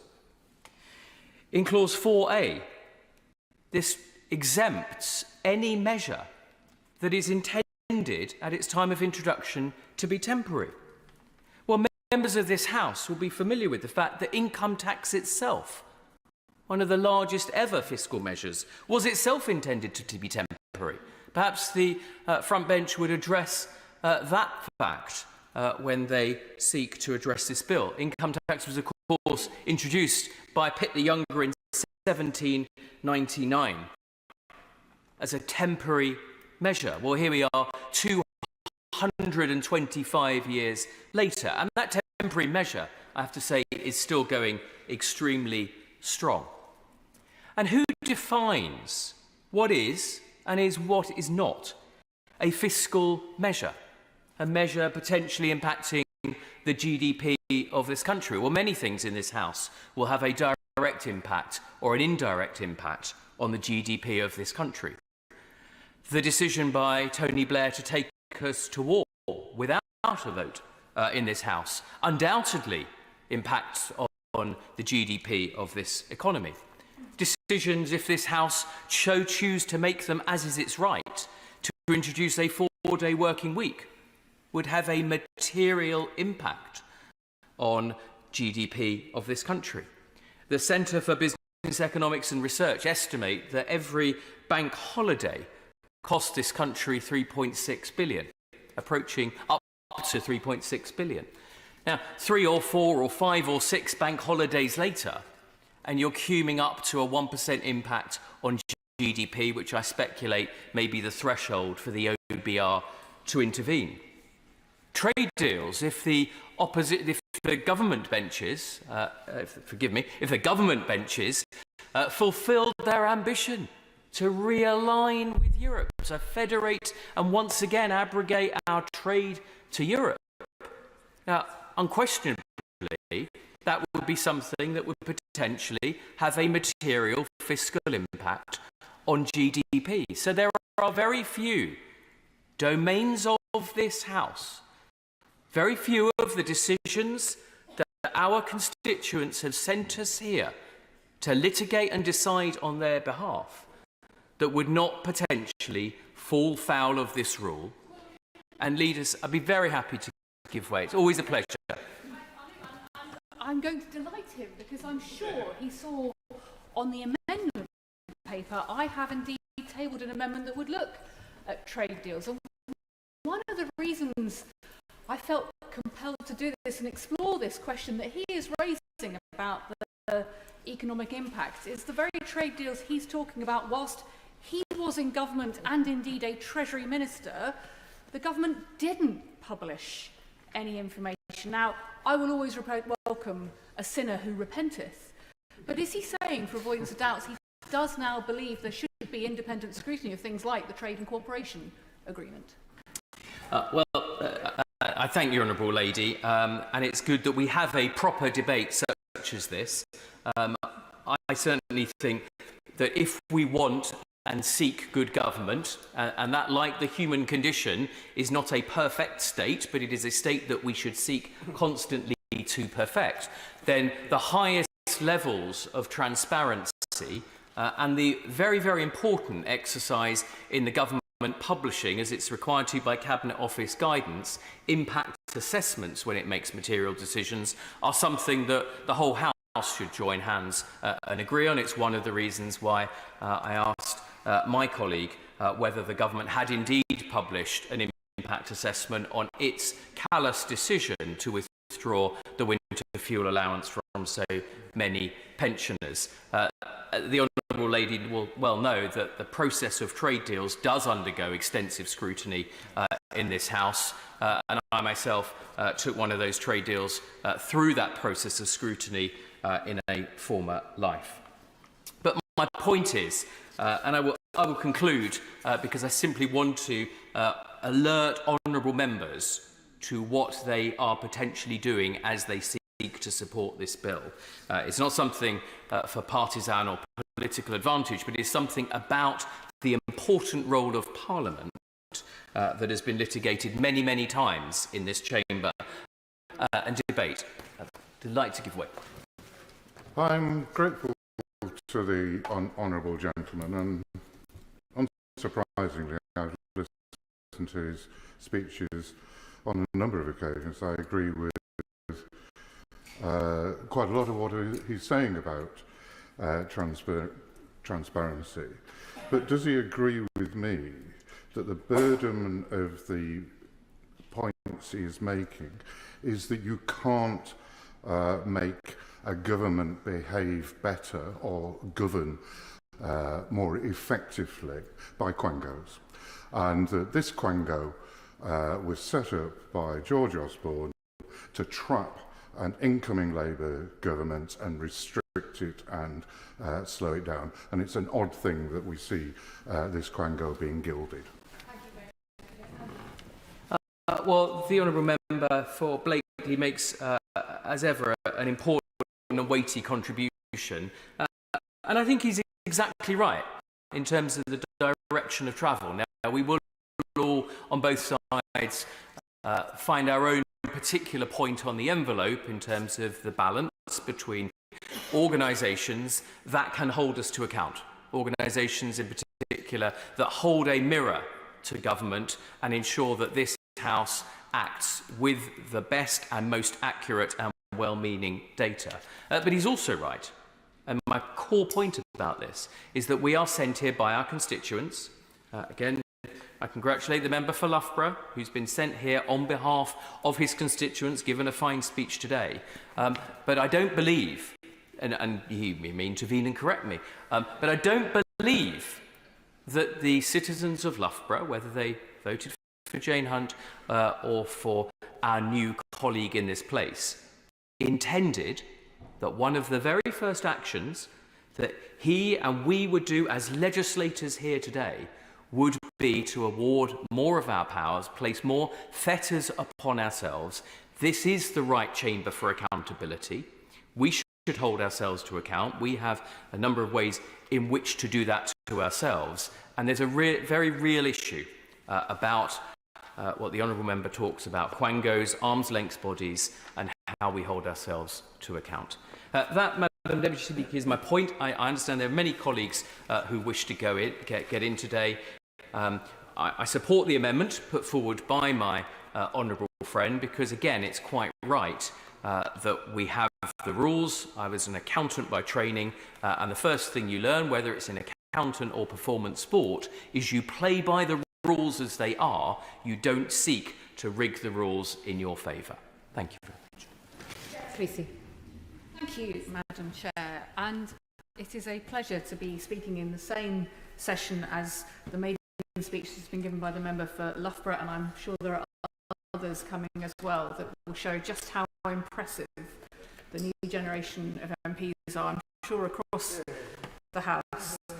It's also a joy to follow the member from Arundel and South Downs, because I've always enjoyed the experience of listening to him as a former Treasury Minister in the previous government. I watched him, debated with him, tried to encourage him to take on the buy now, pay later lenders. That is current to what I will speak to today about legal loan sharking. But I have to be honest, being lectured by former Conservative ministers about fiscal probity is a bit like being lectured by Toad of Toad Hall about safe driving, given the experiences of many of our constituents that have led to the need for this legislation. So let me start by putting on record my support for this legislation, because anybody, frankly, who's had to renegotiate a budget, a mortgage since the Liz Truss budget knows exactly why it is needed and exactly why we must protect the British public from the consequences of bad decision-making at a national level, because we saw so many examples of it under the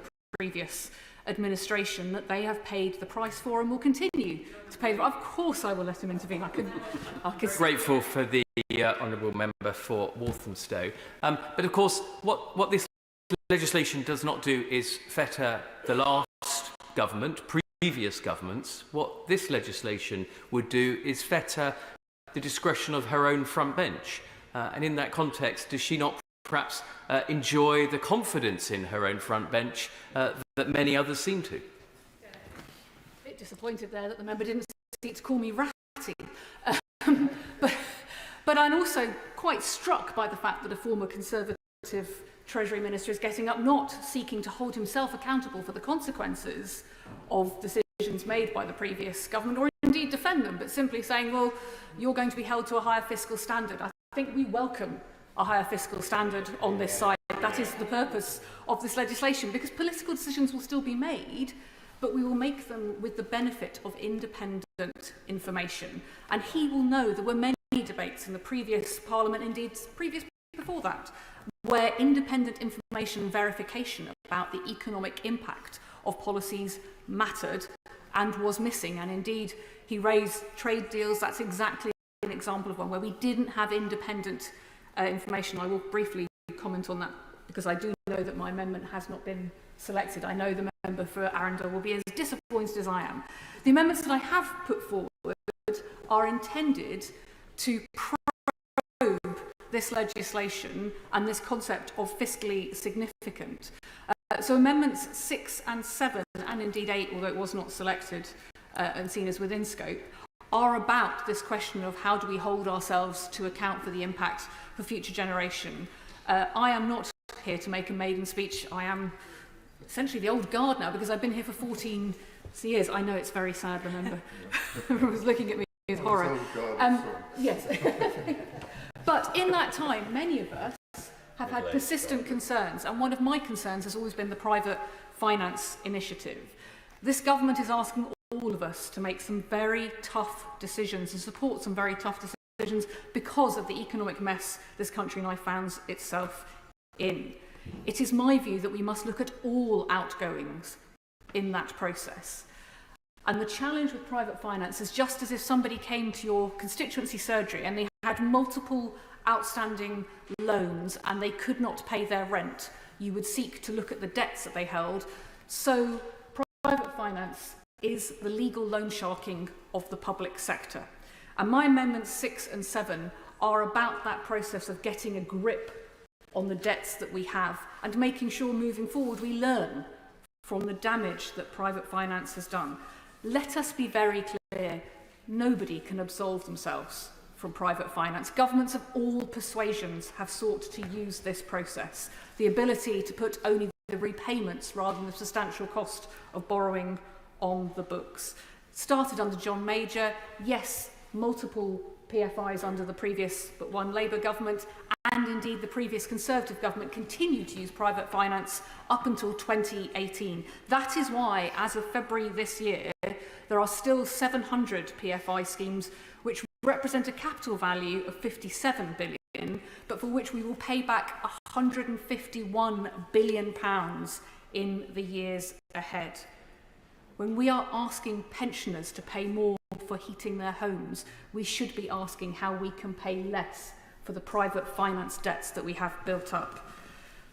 Private finance was about being able to build things like schools and hospitals, and anybody who knows in their constituency whether they have an outstanding PFI debt or indeed has a school or a hospital, as I do, with Whips Cross Hospital that urgently needs rebuilding, the importance of being able to access private finance. So let me say, for avoidance of doubt, I am not here with amendments to say that we should never work with the private sector to raise finance. I am here to say that PFI was catastrophically a bad deal and that cumulatively it would meet the targets in this legislation about 1% of GDPR. And so I see GDP rather, and so I see this as a fiscally significant policy.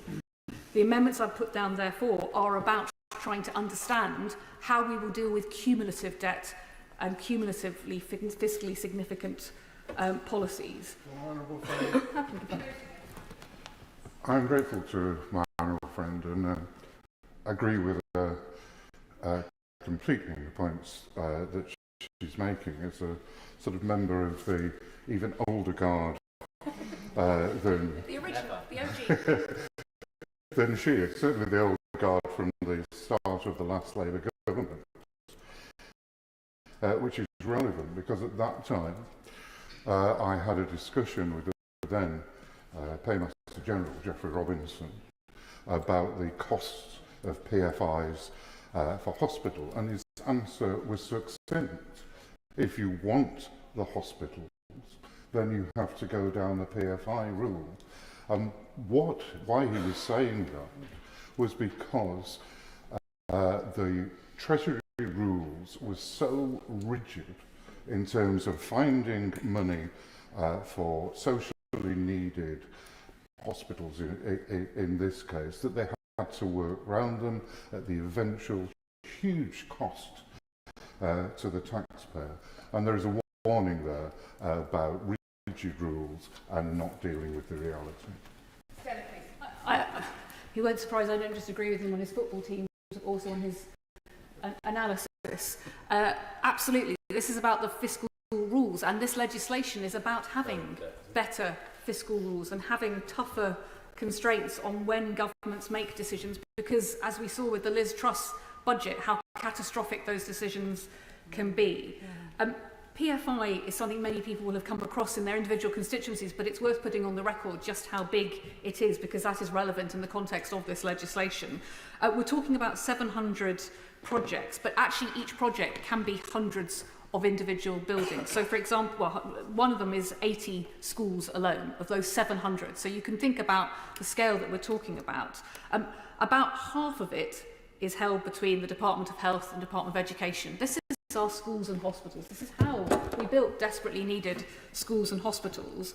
But the cost is absolutely critical, because for some NHS trusts, the percentage of their total budget that they are now spending on repayments on PFI is 13%.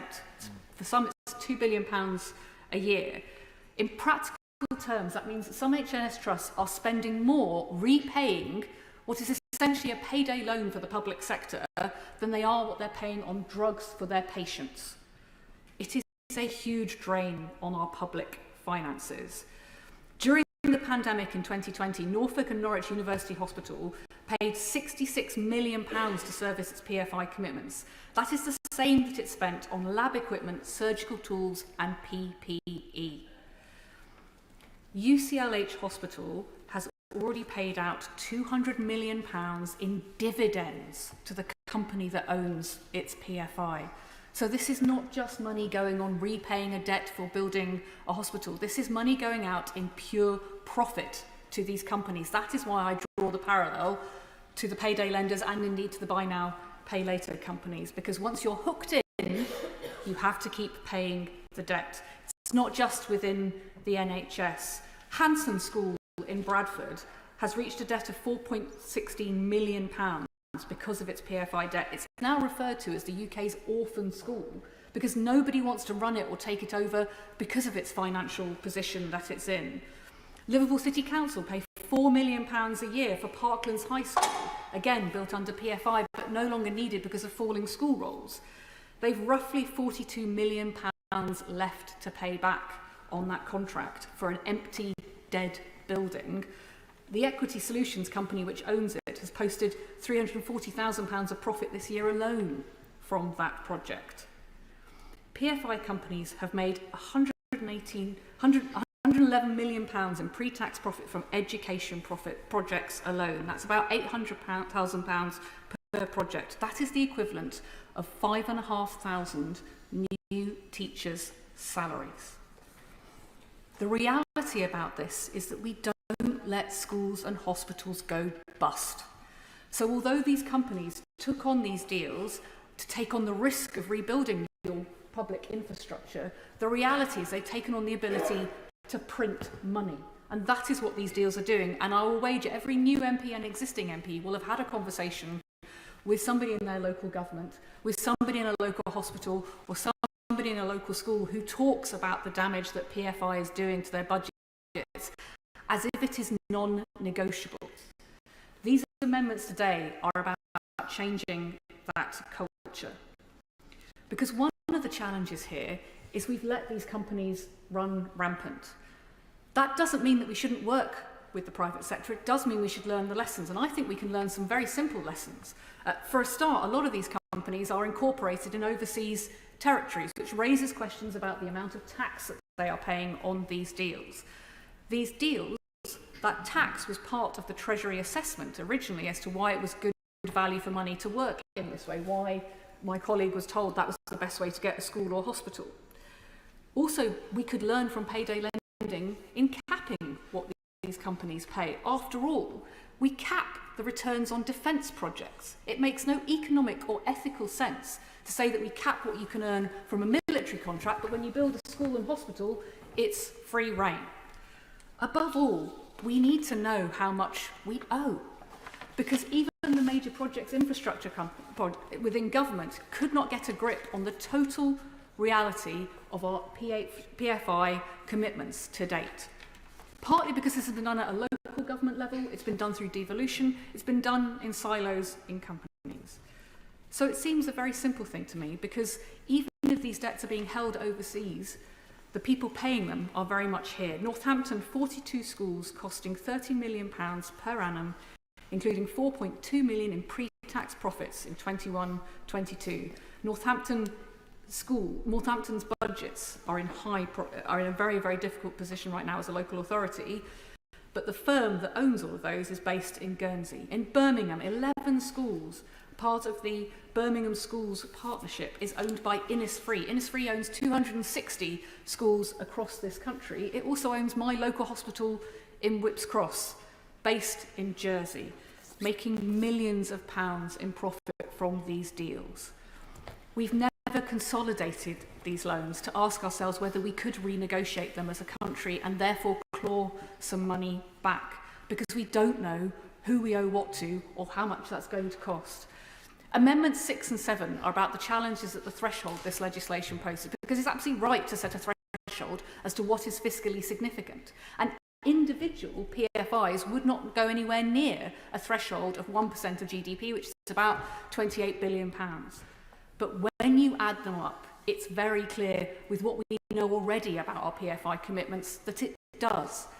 So these amendments are intended to probe the government about how we deal with debts and spending that may not individually meet that threshold, but might do cumulatively, and to look at what we can do in the future to make sure if we do work with the private sector, and I'm here not saying that we should never do so, but I'm saying we should learn from PFI to make better decisions.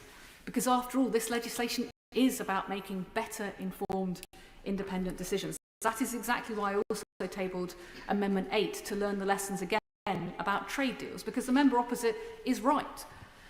The government's decision to go for the trade and cooperation agreement, the hardest of Brexit, has cost us, it's estimated, 4% of GDP. So again, it would be a fiscally significant decision. It would be as catastrophic as that Liz Truss budget. Indeed, many of us can see that it has been, but we did not have an independent assessment. Amendment 6 and 7.7 is an enabling amendment, would ensure that we had an independent assessment when it comes to cumulative spending, looking at these issues. I know the Minister is as interested as I am in what we can do to tackle the drain that PFI is and to work better with the private sector.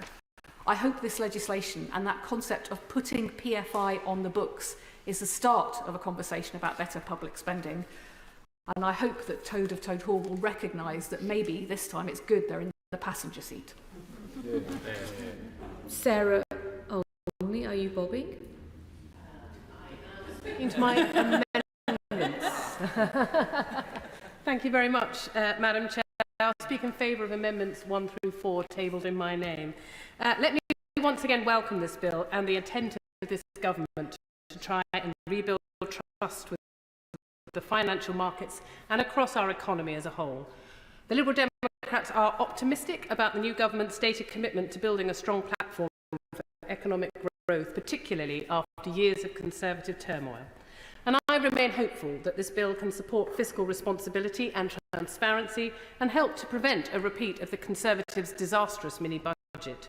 The amendments tabled in my name would strengthen the legislation so that this aim can be achieved.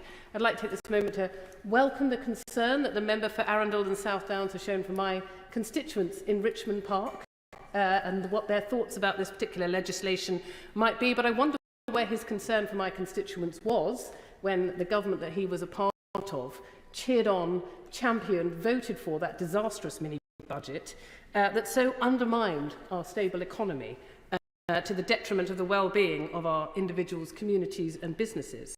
Because Liberal Democrats understand how much our constituents have suffered from the increase in mortgage payments, higher fuel bills, escalating food prices.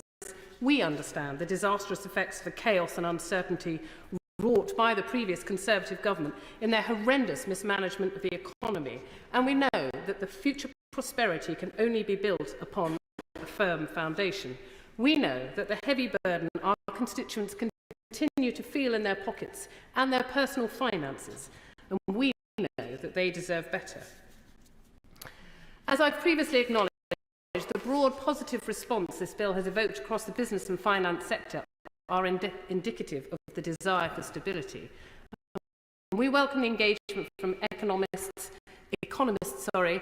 such as the new member for Loughborough, indeed, and I wish him well in the Beard of the Year contest, and industry experts who advise of the beneficial impact of this bill on the confidence in the public finances. We've carefully scrutinised the details of the bill to make sure it will achieve its intended aims.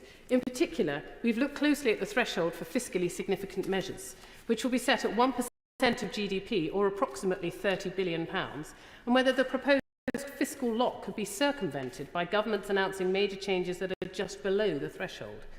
And whilst we understand that the bar has been set relatively high to prevent a large-scale, irresponsible fiscal event such as the disastrous mini-budget, we're aware of the limitations this places on the bill, and especially when it comes to measures that might have relatively small upfront costs of the government, but significant indirect fiscal or economic effects. I would therefore ask the Chancellor and the Treasury Ministers whether a GDP measure alone can adequately capture the impact of a spending or taxation measure on the economy, and whether the government should examine the possibility of using additional criteria when setting the threshold. And that's why I've tabled Amendment 1, which would broaden the definition of fiscally significant measures to include those which fall below the costing threshold, but could have wider fiscal and economic effects.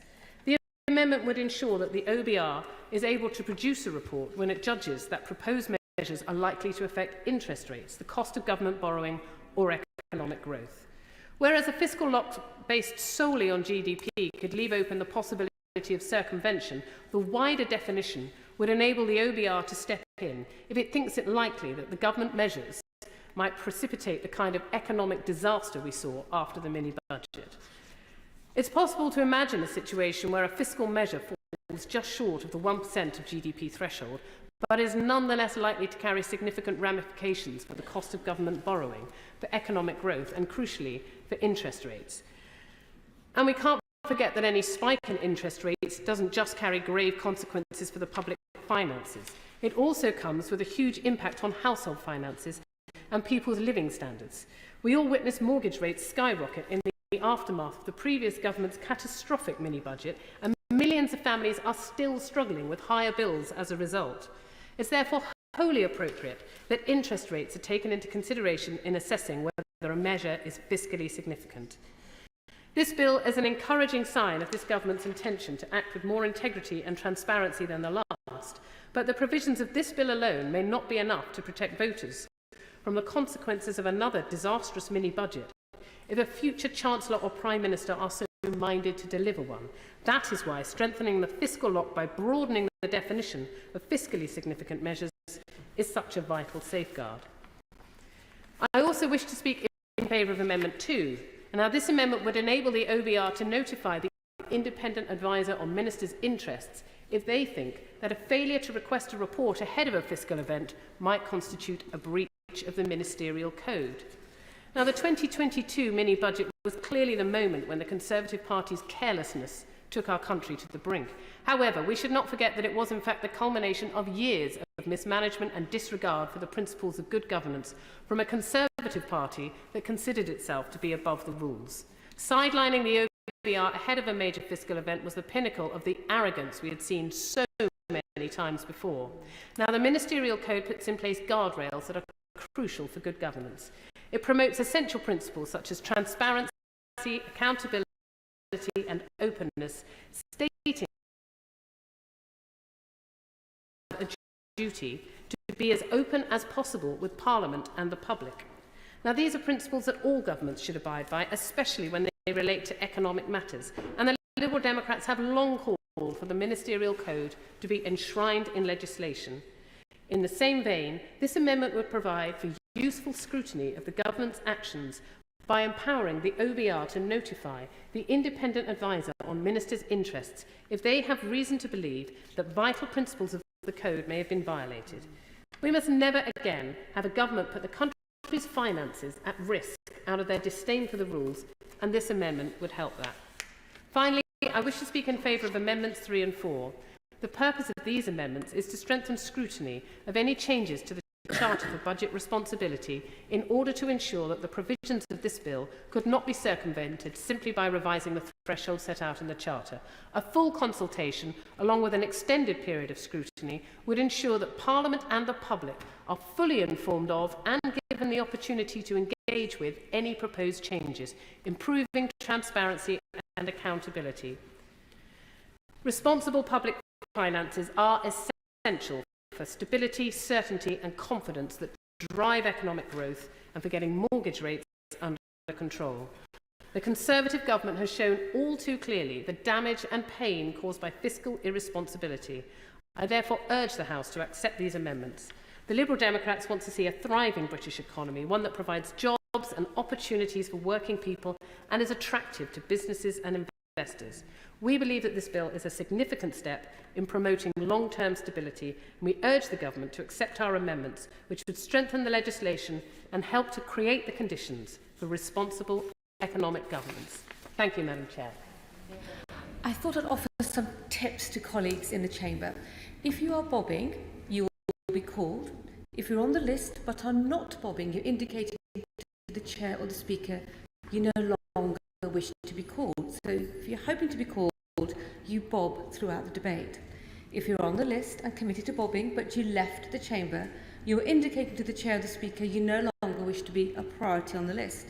But you can speak to the chair or the speaker and ask permission to leave and return, and you'll remain the priority number that you are on the list to begin with. So unless you are standing, I do not know whether you wish to contribute to the debate. So who wishes to bob? Amanda Martin, maiden speech. Thank you, Madam Chair. And may I start by commending my honourable friends for their impassioned speeches, and particularly my honourable friend from Loughborough, who will be pleased to know that I won't be a contender in his competition this year. Menopause seeing maybe later. It's a huge honour to stand before you today as the newly elected Member of Parliament for Portsmouth North. This moment is not lost on me, as I am filled with immense emotion to represent the place where everyone I love lives. Portsmouth is a city rich in history, innovation and, most importantly, community spirit and pride. It's also a place of firsts. Throughout our city's storied history, we have been pioneers in many fields, whether that be shipbuilding, maritime trade or cultural advancement. Portsmouth has always led the way, and it is this spirit of innovation that I intend to champion whilst in this House. I am also deeply humbled to be doing my maiden speech in this debate today, highlighting the importance of fiscal standards, because during the election campaign, so many people told me that their mortgages had gone through the roof. They'd lost the ability to buy or rent their first home, or indeed any home, because of the actions of the last government. And I understand personally what it's like when a full-time job doesn't even cover the bills. My Gramps was a train driver. He taught me the importance of hard work and public service. He introduced me to the trade union movement and to the Labour Party, which I'm proud to say have been at the centre of my adult life. My mum was a factory seamstress and my dad was a plumber and then a police officer. And as a kid, times were tough. But our house was always full of love, humour and determination. My dad worked 3 jobs and my mum set about making childhood the very best it could be.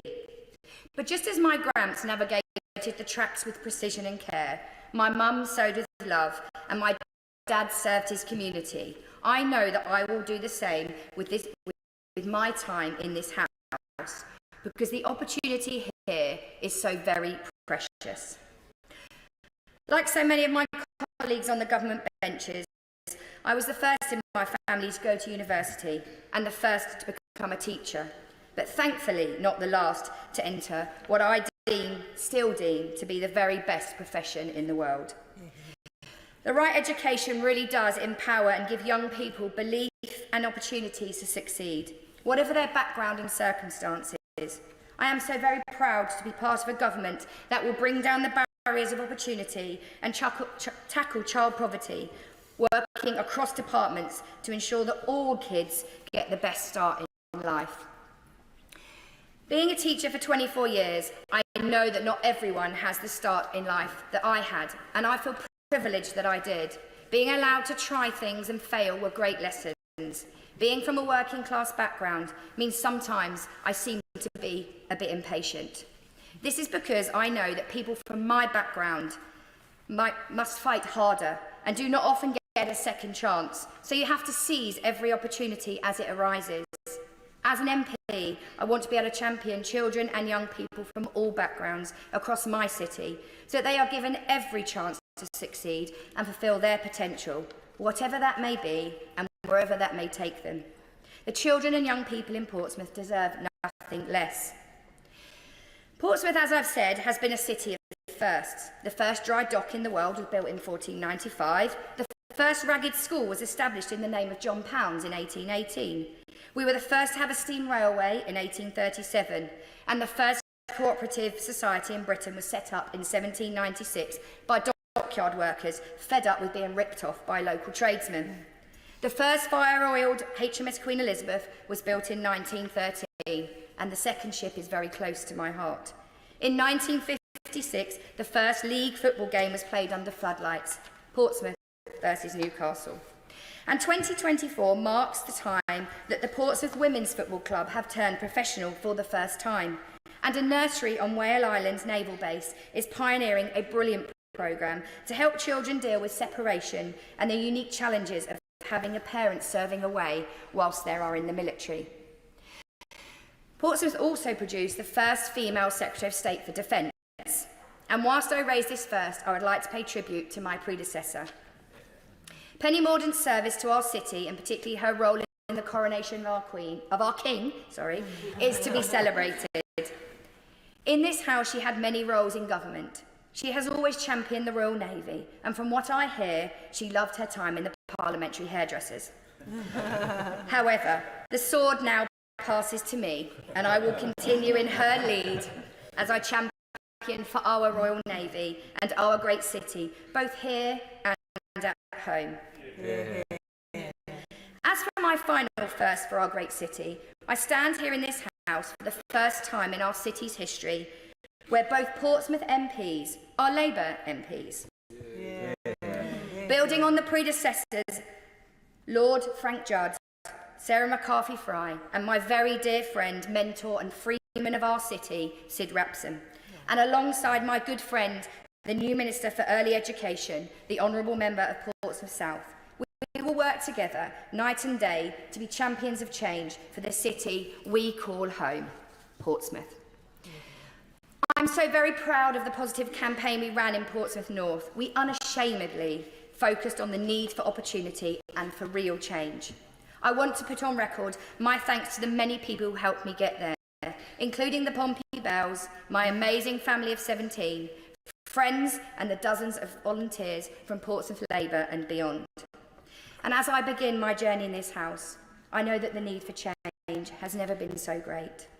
As this debate highlights, after 14 years of Tory rule, there are so many uncertainties for the people in my city. People are struggling. The money just doesn't go far enough. Schools are underfunded and understaffed. Appointments in primary care, the NHS and dentistry are in some parts almost impossible to get. Youth services outside of the voluntary sector stretch only to offering support with probation. Our high streets are a mess and the housing is in complete chaos. But it's not just about money and pay, it's about pride. Pompey people are proud people. They don't shout about successes, unless it's football. They equally rarely grumble, equally, unless it's football. Many of them just get their heads down, roll up their sleeves and get on with it. And many feel betrayed and let down by those who should have been there for them. And I know for some, trust in politicians has disappeared. And I can understand why. People on the doorstep and in the street are wary and fed up with broken promises. Many feel alone, isolated and betrayed. And having come from one of the most trusted professions in the country to one of the least, I get it. I know that as the MP for Portsmouth North, the chance for opportunity for real change lies with me. Real change. Change that people can see, feel and be part of. Positive change that they can proudly shout about. And as Alan Ball said, this is Portsmouth. People went to war from this city. It's a city that deserves the very best, and I aim to give my very best, representing and serving it. And what of the city of Portsmouth? We officially turn 100 years old in 2026 and have a raft of famous figures that have helped shape our city, including Charles Dickens, Isambard King Brunel and James Callaghan, a Labour Prime Minister, for whom next year I hope to secure a blue plaque in his honour. But as a city rich in culture as ours, it is also full of unsung people who should be right up there with the famous I've already listed. And these include, but are in no way an exhaustive list, Shamilla from Portsmouth City of Sanctuary, Ronnie at Permodsey, Isabel from Loaves of Love, Laura at STEM Unity, and Mandy, an award-winning community volunteer. Just a few of those people in my city making it great. I also feel extremely privileged to have 7 magnificent wards in my constituency and to have lived, worked or had family and friends in every single one of them. They're all special and unique in their own right, from Portsgrove to Drayton and Farlington, Cosham, Hilsey and Nelson to Copnut and Baffins. But they are all also very much Pompey, and when you walk down the street it would not be uncommon to hear, "Oi mush, don't be a squinny," or "Oi, you loon," or "din." As a whole, Portsmouth North is made up of the magnificent 7. 70,000 constituents, 35 schools, our brilliant Queen Alexandra Hospital, 11 GP practices, hundreds of charities, small, family-run, large, regional and national businesses, a municipal and thriving international ferry port, 7 allotments, 27 pubs, 4 static and 1 mobile library, a shoreline, the best view in the world to watch the sunrise or the sunset at Portsdown Hill with a cracking burger van, a pond, a marshland, a forest, albeit a mini one, and the training ground for the football club who are simply the best. It is sad to say, though, as a season ticket holder and a trust board member, Fratton Park resides in the south of my city, but I do get the brilliantly named John Jenkins training ground. So, Madam Chair, I stand here today not only as Amanda Martin, the Member of Parliament for Portsmouth North, but as a proud representative of a city that has always been full of firsts and will have so many more to come. I will acknowledge that together, as we work, we may face times of choppy waters, and as they say in the Navy, fair winds and following seas, and as they say at Fratton Park, play up Pompey. Thank you. Visual delight of every corner of Portsmouth North. I now go to David Dugan. Thank you, Madam Chair. It's a great pleasure to follow the new honourable member for Portsmouth North on that rundown of our fantastic constituency. I want to go there now that I've heard about it, but actually she might be surprised to know I'm quite familiar with that part of the world. North, Fareham, Gosport, Hailing Island, South Sea. It's a beautiful part of the world. Whilst it can't compete with Scotland in scenery, it certainly wins the day when it comes to weather in the summertime. She might also be surprised to know as well that there is a fairly high concentration of Pompey supporters in Perthshire, and that is a legacy of the Royal Naval Aircraft Workshops outside Perth, who used to go down to the Royal Naval Aircraft Yard in Gosport and pick up a loyalty to Pompey from there. So many congratulations, not least on a fantastic maiden speech, but also on those exceptional shoes. Madam Chair, To the business at hand, I am concerned, troubled in fact, like many people will be, with the role of the Treasury and the Chancellor in these last couple of months. We are here today to talk about budget responsibility, and I wonder what answer we would get if we were to ask the 80% of pensioners on these islands who've been stripped of their, or about to be stripped of their winter fuel payment, what they think is responsible about that budget intervention. Or we could ask the millions living in poverty across these islands, a disgrace in and of itself, what they think about budget responsibility in their lives, now double scuppered by Labour's two-child cap. Or we could ask the millions of working poor across these islands trying to do right by their children, their employer, and just pay their bills to get by, who put their kids to bed every night and then sit up all night worrying about everything, what difference this fiscal lock will make to their lives. The Chancellor's first two acts upon taking up her role was to make life harder for the poorest families in society who have the least, and once she dispatched them, she turned her fire onto her pensioners, removing their winter fuel allowance. Austerity 2.0. It doesn't matter to Scotland whether austerity comes in a Labour wrapper or a Tory wrapper, it's still as caustic.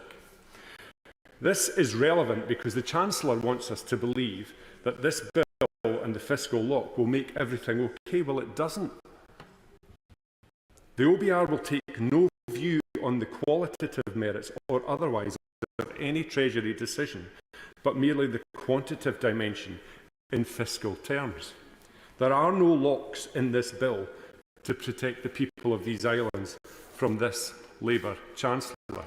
And we hear ad nauseum that the Chancellor had no choice in any of these actions, that she had the worst inheritance since the war. And this goes on and on and on. Well, the numbers may be a little different, maybe a little bit worse than they were thought at the time, and I think there were some things that were hidden from view, but overall the picture of the next 4 to 5 years is very, very similar to what we knew before the election. Not my words, Madam Chair. Those are the words of Paul Johnson, the Director of the Institute for Fiscal Studies. And if that's not good enough, the SNP warned throughout the election that if Labour stuck to the Tory spending plans, taxes would rise and/or budgets would be cut. And here we are. The SNP even challenged Labour in Scotland on this point during the election, and the leader of Labour in Scotland, Anna Sarwar, said, "Read my lips, no austerity under Labour." Well, he's not saying that now, is he? Because he can't. Maybe the Chancellor can advise us, or her front bench can advise us, whether Mr Sarwar was having a stumble with the truth that day, or whether the Treasury front bench had forgotten to let their branch office in Scotland in on the plan. Yet, despite all of this, the Chancellor and her Treasury front bench persist in their claims over a £22 billion black hole to defend their indefensible attacks on the poorest in society. It's unacceptable, and this legislation, if enacted, will do nothing to protect communities from that. I'm troubled also by the language that the Treasury front bench seek to use in this, to accrue some form of disproportionate credit for bringing this bill forward. The bill at its core is nothing more than an additional provision to the existing Act. The exaggerated language around this exposes the weakness of the government's position on this fiscal lock. Nothing is either locked in or locked out by this legislation. The OBR can't stop any budget or fiscal adjustment, good, bad or indifferent. That is Parliament's role, as other honourable and right honourable members have pointed out. I pointed that out actually on second reading to the Treasury Minister, and they declined to concede on that absolute fact that this position is, as I've just set out. I hope he's had a chance to reflect on the so-called fiscal lock. It's nothing more than an administrative assessment of Treasury plans upon which nothing is contingent. The member for Walthamstow said that she's quite keen for her Treasury front bench to be held to a higher fiscal standard. Well, I think, well, fair enough, but this isn't going to do it. This is, in abstract, the narrowest one-dimensional protection from bad fiscal policy. The Labour Party, Madam Chair, are seemingly addicted, and this evidences it, to some sort of pound shop exaggeration and a troubling reliance on hyperbole when they're detailing something that is profoundly ordinary. And this fiscal lock and this bill won't protect the devolved nations and their budgets from the austerity of this Labour front bench. Before the general election, when Labour in Wales were facing NHS budget pressures, the now Secretary of State said that all roads lead to the Tories and Westminster in accordance with those budget pressures. Now, after the election, now that we've got a Labour government and the SNP in Scotland are facing those same budget pressures, it's the SNP's fault. Well, they can't have it both ways. They've got their job. They need to own it.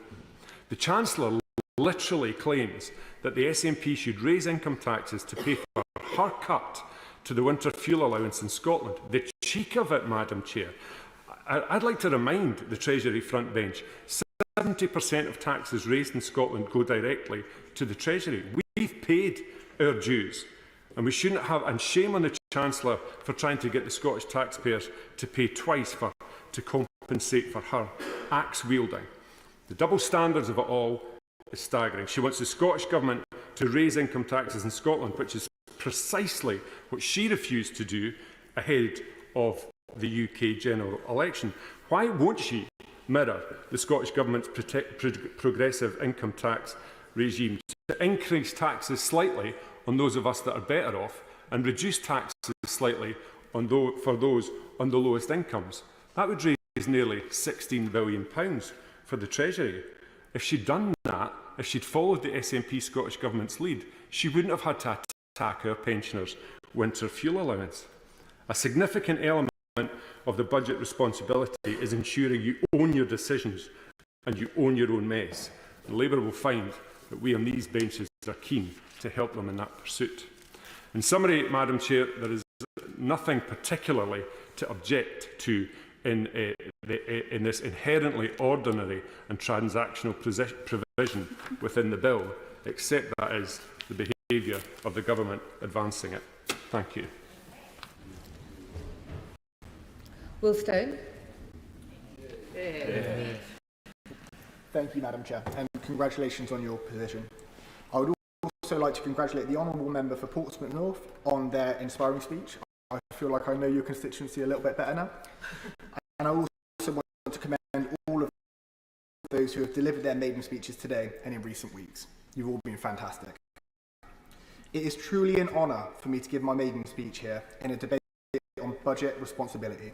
I am proud to be elected in this new Labour government, a government committed to fiscal responsibility, credibility and accountability.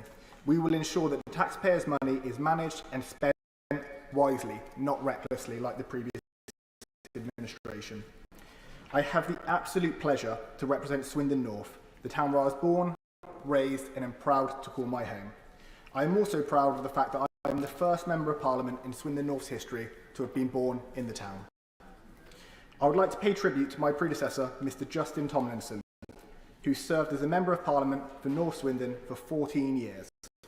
Justin was a ferocious campaigner and he also supported many local community groups and was incredibly passionate about football, namely our local club, Supermarine FC. Whilst we don't align politically, Justin has my respect, so I thank him for his service. I would also like to mention another former Member of Parliament for Swindon, one of my mentors, Labour peer Lord Michael Wills. I've learnt so much from Michael. Even though he is going through an incredibly tough time with his health, he has always been there to support and guide me with his expert knowledge. Not only is Michael a top-notch politician, he is also a published author on crime novels, something I only recently found out. But I guess it isn't too much of a surprise, considering he was once a Minister of State for Justice. I am truly privileged to follow in his footsteps, and if I am half the parliamentarian he was, I will have done Swindon proud. I hope the House will join me in wishing him a speedy recovery, and I hope to repay his trust in the Chamber. I am the first Brazilian Jiu-Jitsu black belt to be elected to Parliament. And I used to run my own academy. I promise this is somewhat relevant. When I left the army, I had offers to teach Brazilian Jiu-Jitsu across the world, from Abu Dhabi to Arizona, but I picked to come to Swindon. I often get asked why. Why did you choose Swindon? It's an easy answer for me. I love Swindon. I love my hometown. It is a wonderful town built on industry, a town full of passion and hope. Our history is a proud history of reinvention. We started life as a farming town with a focus on pig markets. Then we transitioned and became a hub for the railways in the 19th century. Generations of railway workers and their families benefited from the cradle to the grave. Healthcare that is rumoured to have inspired the great NHS. As technology developed, so did Swindon, and we became home to the likes of Rover, Honda and Mini. But what is next? We are at a pivotal point in history for my town. Where does Swindon go next? My hope is it will go as it always has into the future, at the forefront of new technologies, green technologies. And I also hope that the Right Honourable Member for Doncaster North hears this. It is my mission to foster green growth in Swindon and see the town thrive again, with high-skilled, well-paid jobs. And I believe a growing, stable economy, we can see that happen. But Madam Chair, Swindon isn't just famous for the high number of roundabouts that if anyone in this chamber has ever visited, I'm sure they will remember fondly. We've also had the pleasure of not one, but 2 James Bond movies being filmed in the town. Madam Chair, it is impossible to talk about Swindon without mentioning its people. The people make Swindon what it is, a kind, welcoming, industrious place full of passion, innovation and the desire to support others. From strong local charities like BEST, a charity at the forefront of tackling antisocial behaviour through mentoring and sports, to the Kelly Foundation, who support people suffering with mental health issues, and Changing Suits, who are breaking down barriers in diverse communities to ensure people get the help that they need. Madam Chair, I want to say how proud I am of the residents in Swindon. We have seen tough times across the country, with riots sparked by division invading many communities. But they did not come to Swindon because in Swindon, we know that diverse communities can stand strong together against extremism. We will not let division and hatred divide us. We will unite together and stand strong. Swindon, however, is not without its Swindon, for all its qualities, is not without its fair share of challenges. Challenges I will face head on. Our people are among the least likely in the country to go on to higher education.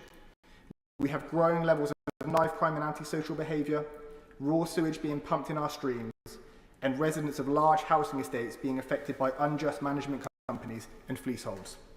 However, I am confident that with our renewed Labour Party and our ambitious agenda set out in the King's Speech, from recruiting and retaining teachers, increasing police presence on our streets, and providing mental health professionals in schools, to reforming leasehold and fleaseholds, all backed and all fully costed in a fiscally responsible budget, the people of Swindon North will experience the positive change that they deserve. So to finish up, I am proud to be here representing such a fantastic group of people. It truly is the opportunity of a lifetime. So once again, thank you so much to the people of Swindon North who put their faith in me. I will not let you down. Thank you, Madam Chair. Maiden speech, Marie Goldman. Thank you, Madam Chair. I'd first of all like to congratulate the honourable members who've also made their maiden speeches in this chamber this afternoon, and especially to congratulate the honourable member for Swindon North. His skills as a Brazilian Jiu-Jitsu black belt, I wonder whether it actually led him to apply to be an extra in those films, those movies that were made. I shall be watching out for him in the fight scenes that, in the future. Madam Chair, it is the honour and privilege of my life to be standing in this chamber giving my maiden speech as the Member of Parliament for Chelmsford, a wonderful young city located in the heart of Essex that I have had the joy to call my home for the past 20 years or so. The Chelmsford constituency covers the main urban area of the city of Chelmsford. It is blessed with beautiful parks, flanking rivers that wind their way through the city centre, passing as they do the home of the Essex Eagles at the Essex County Cricket Ground. We have a thriving high street which attracts shoppers from miles around, and investment into the constituency from both the public and the private sectors means that its future continues to look bright. From Waterhouse Farm in the west to Chalmer Village in the east, from the northern reaches of Springfield to the southern boundaries of Goat Hall and everywhere in between, I am proud to call Chelmsford my home, and even prouder to be standing here today representing its constituents in this magnificent place. Chelmsford has one of the busiest two-platform train stations outside of London. Having now rejoined the ranks of the commuters, I know firsthand the importance of the brand new station that is being constructed just outside the northern edge of the Chelmsford constituency. The new Bewley Park station will have a significant positive impact on passengers from Chelmsford, giving them more choice and flexibility, and removing the need for many of them to travel into the city centre to commence their rail journey. But a new station mustn't be seen as job done. Train travel in this country is expensive and complicated, and ultimately, I don't believe the public care too much about who runs the trains. They care more about how much rail travel costs them, whether the trains run on time, are they comfortable and efficient. And they are often frustrated by the bewildering array of ticket options whose detailed restrictions seem designed to either make you miss your train as you try to work out which one to buy or make you buy the wrong one. They are not designed for the faint of heart, nor the novice traveller. This seems madness if we want to encourage more people to make use of public transport. The whole system needs to be simplified, and I'm keen to see the legislation passed yesterday do just that. But without an economy that can support investment into projects like new rail stations or the redevelopment of junctions such as the Army and Navy, a major interchange in the centre of Chelmsford, we already know these projects are in danger of never happening at all. I am therefore pleased to support the bill set before us today to ensure the terrible, wasteful fiscal mistakes of previous governments aren't repeated, and leaving more headroom for investment into our country's future. The new Bewley Park station was important to my predecessor, Vicky Ford, and I'd like to pay tribute to her dedication to this project. It is the culmination of over a decade of partnership work that Vicky joined after her first election to the Chelmsford constituency in 2017. Knocking on doors throughout this year's campaign, many constituents were grateful for her help with issues they had raised with her. They also noticed her visible loyalty to her party, as she was rarely seen without her trademark blue nail polish to match her little blue car and an outfit that almost invariably included a splash of blue. I'd like to thank her for the time she spent serving the Chelmsford constituency. From the very bottom of my heart, I'd like to thank the constituents of Chelmsford who have placed their trust in me to represent them in this place. I know, Madam Chair, that they did not do so lightly. Indeed, it has taken 74 years of very careful consideration for the good people of Chelmsford to send to this place anyone other than a Conservative. And indeed, it has been 100 years since they made the choice to elect a Liberal to represent them. Now, this slow pace of electoral change in Chelmsford may lead those not familiar with Essex's first city to conclude that Chelmsfordians have little appetite for innovation. But, Madam Chair, nothing could be further from the truth. Among other things, Chelmsford has a rich and distinguished history in the world of science and technology, most notably for hosting the first ever entertainment radio broadcast in the United Kingdom in 1920 from the Marconi New Street Works, right in the centre of Chelmsford, featuring Dame Nellie Melba. This led to regular entertainment broadcasts from Great Baddow in the south of the constituency, and eventually to what we now know as the BBC. It's hard to spend much time knocking on doors in Chelmsford and speaking to Chelmsford residents without coming across someone who used to work for Marconi. Its modern-day successor, Teledyne E2V, located little more than a stone's throw away from the site of the original Marconi factories, has more than taken up the mantle of innovation in Chelmsford, and many of my constituents are now employed there.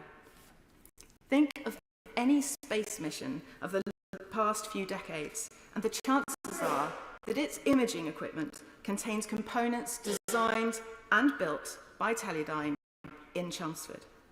From NASA's New Horizons mission to Pluto and the Kuiper Belt, launched in 2006, to the planned 2028 launch of Ariel by the European Space Agency to observe the atmospheres of thousands of planets beyond our own solar system, Teledyne and its employees are reaching for the stars.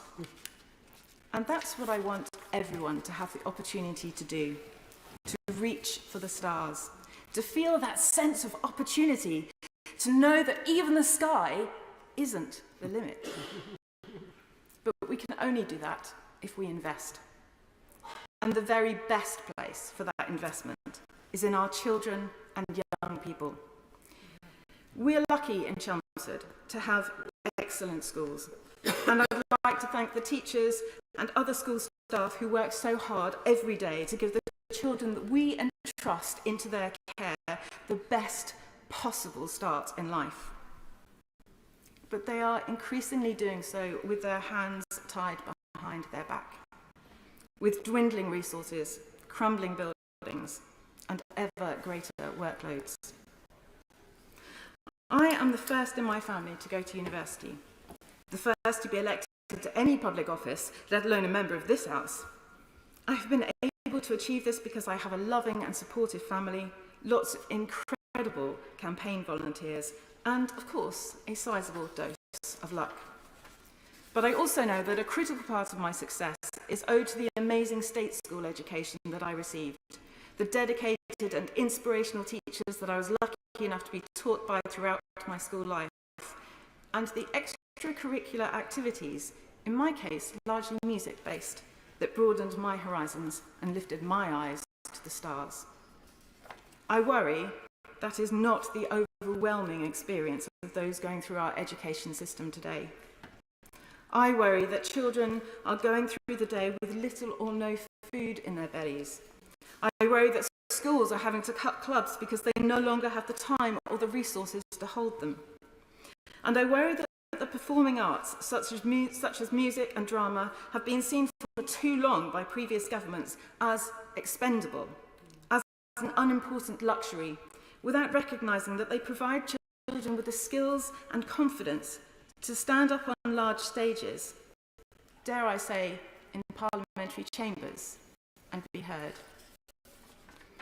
And if you're a child with special educational needs or disabilities, well, good luck with that, because the system is utterly, tragically, devastatingly broken. But I also take hope from the wind of change that blew just a couple of months ago. We already know that there will be difficult choices ahead. But my hope is that we recognise that in investing early on, giving children the best possible start, can pay much greater dividends in the future. When Guglielmo Marconi brought his fledgling inventions and experiments to the United Kingdom in 1896, he did so because he believed that this is a country that can see potential and will invest in that potential for the long term. It paid off, and a whole industry grew from the humble beginnings of a short radio broadcast in the heart of my constituency.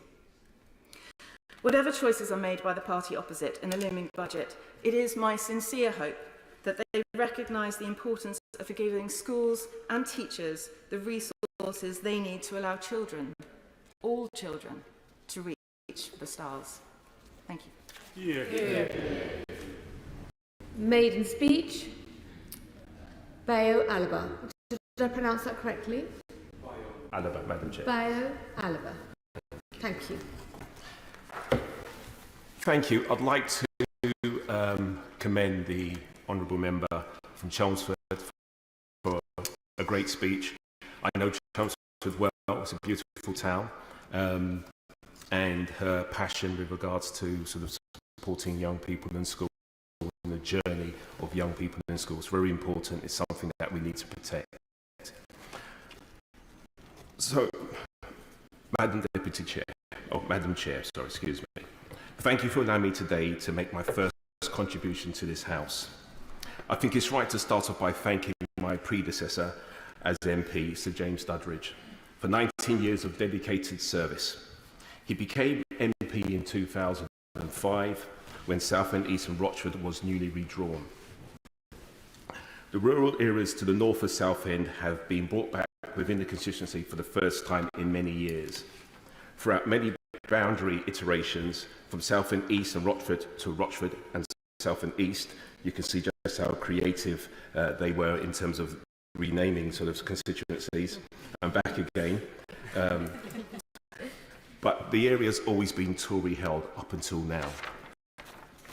So I'm particularly proud to speak here today as the seat's first ever Labour representative. Yeah. The constituency consists of not just the city of Southend, but of the villages of Great Wakering, Kenewden, Barling, Paglesham, Stanbridge, Shoebury-Ness, and the suburbs of Southchurch and Fort Bay and Rochford itself. It is a beautiful constituency, rich in culture, where you should bring your walking boots as well as your swimming costume. It is the place where Dame Helen Mirren went to primary school and is home to the Cliffs Pavilion, who hosted Oasis in 1995. Although it might be tricky next time round, depending on who can get tickets. We are also, I am contractually obliged to mention, as a Southender, to tell you that Southend is the site of the longest pier in the world, 2,158 metres, with the option to walk or take a purpose-built train. I made a mistake some years ago of walking it with my son, who's a little bit older now, who's up in the gallery, and my calves were struggling by the end of it. Watching the maiden speeches of Labour colleagues, past and present, I have been struck by the nature of the local industries so often name-checked. Tin, pottery, steel, textiles and coal are among the staple products in historic Labour seats. These are noble and important goods. They are Labour goods, but they are not the stock in trade of my own seat. Southend's primary industry and expertise has always been tourism, good times, escapism, and happy memories. These are our exports. Southend is a city which allows you to meet a sea turtle, admire a vintage car, win a very large teddy bear, and even have your palm read, often during the course of a single day. It is a place where past generations have gone in search of freedom and pleasure, and it's hard in today's world to think of a calling more important than this. Indeed, the musician Billy Bragg immortalised one of the roads which takes you to Southend in his 1985 song, A13 Trunk Road to the Sea. The chorus name-checked Shoebury-Ness and Bragg, later said that he hoped his song would imbue the A13 motorway. I know it was a bit of a reach, but there you go. With the same romance as Route 66 in America, the road to your dreams, which runs from Chicago to Los Angeles. This was a lofty lyrical ambition indeed, and it was always going to be a hard ask. But speaking as someone who grew up in the East End of London in that era, I can confirm that the idea of Southend did always carry a certain magic. It's one reason why I feel so privileged to represent the area today. Another reason is the constituency's military heritage. At the eastern part of my seat, you'll find Shoeby Garrison, an area steeped in military history.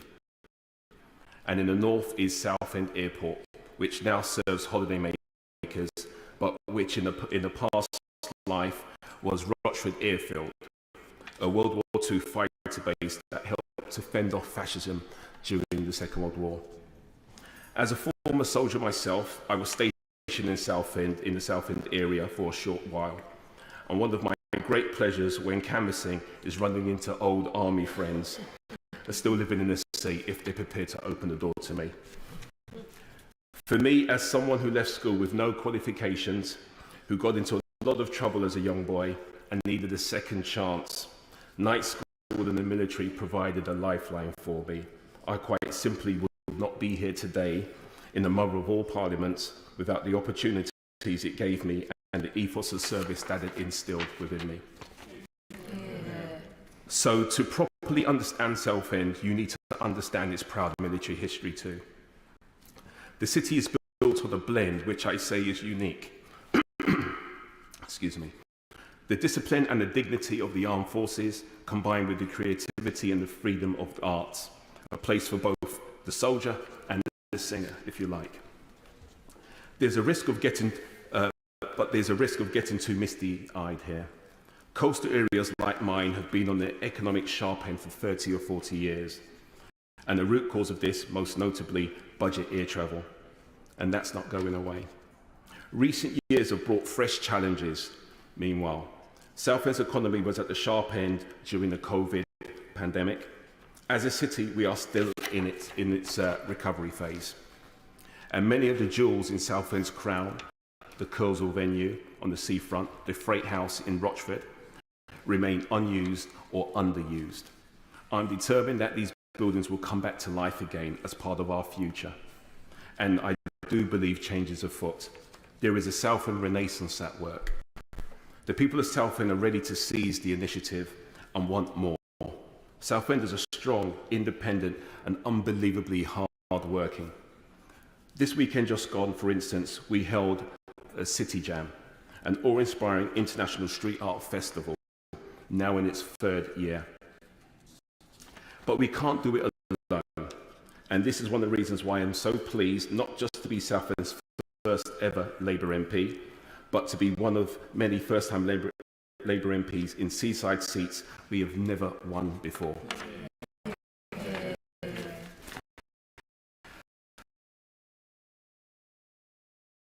Southend, East and Rochford need a real and impactful regional policy. Too little thought has been put into how we build on existing assets and specialisms and to build a sense of place and economic centre of gravity. Southend, East and Rochford's future will be found in modern technology, modern infrastructure, green energy, and by identifying opportunities in well-paid modern job sectors. A year-round economy, not just a seasonal one, so young people can move from seasonal work into better paid positions. Simply put, Southend, East and Rochford will need to regain its cultural capital. Madam Chair, this is something I have some experience in, having been one of the creative pioneers of East London's creative industries. My wife Debbie and children are here in the lobby today, or up in the gallery, like they've always been during my career, certainly during this sort of career pivot from the creative industries into politics. And I thank them for their unwavering support and complete belief in me. I believe it's my duty to help shape and create the future jobs and businesses for this generation and future generations to grow into. Just like Ade Bayo Alaba and Atunike Awesu, my late parents, who sacrificed everything as part of the Windrush generation to leave their families and communities behind in Nigeria in order to raise a family here in one of the most welcoming countries in the world. Simply put, it is now my job to ensure communities such as Southend, East and Rochford are vibrant, dynamic, stable and welcoming. So when we talk about public finances, as we do at today's debate, Madam Chair, I believe we should all bear this in mind.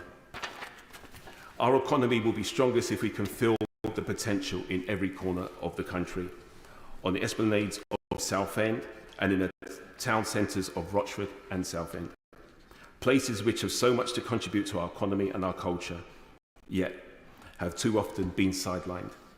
And so I look forward to representing my constituents in this House. I look forward to contributing to future debates around our economic future, and I look forward to contributing to many and other discussions besides. Thank you. Will Forster to make his maiden speech. Thank you, Madam Chair, for giving me this opportunity to make my maiden speech. Before I do, I just want to pay tribute to the Honourable Member for Southend, East and Rochford.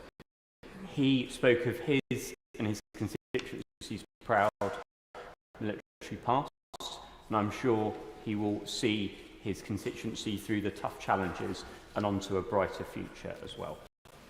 It goes without saying, it is a great privilege and an honour of a lifetime to be here and to be elected by the people of Woking. I want to thank them for electing me as their Member of Parliament. However, I must begin by addressing this bill and the severe crisis facing my local authority, Woking Borough Council. Despite being a relatively small borough council, the Conservatives left Woking with over £2 billion of debt following making risky investment decisions. This legacy is one of negative equity, service cuts and unsustainable debt repayments. It could be argued that the Conservatives in Woking invented trust economics before the former Right Honourable Member for South West Norfolk had her small stint as Prime Minister. What has happened in my constituency shows you why this bill is so important. I fear without support from the new government, the situation in Woking, like the rest of local government, will only worsen, and it's my constituents will suffer the most. And that isn't acceptable when it's absolutely not their fault. I urge the government to step in and provide the assistance we so desperately need to ensure that my community can thrive and recover. When most people think of Woking, they might see it as a modern constituency, but it has a rich history that stretches back through the centuries. Woking was mentioned in the Domesday Book.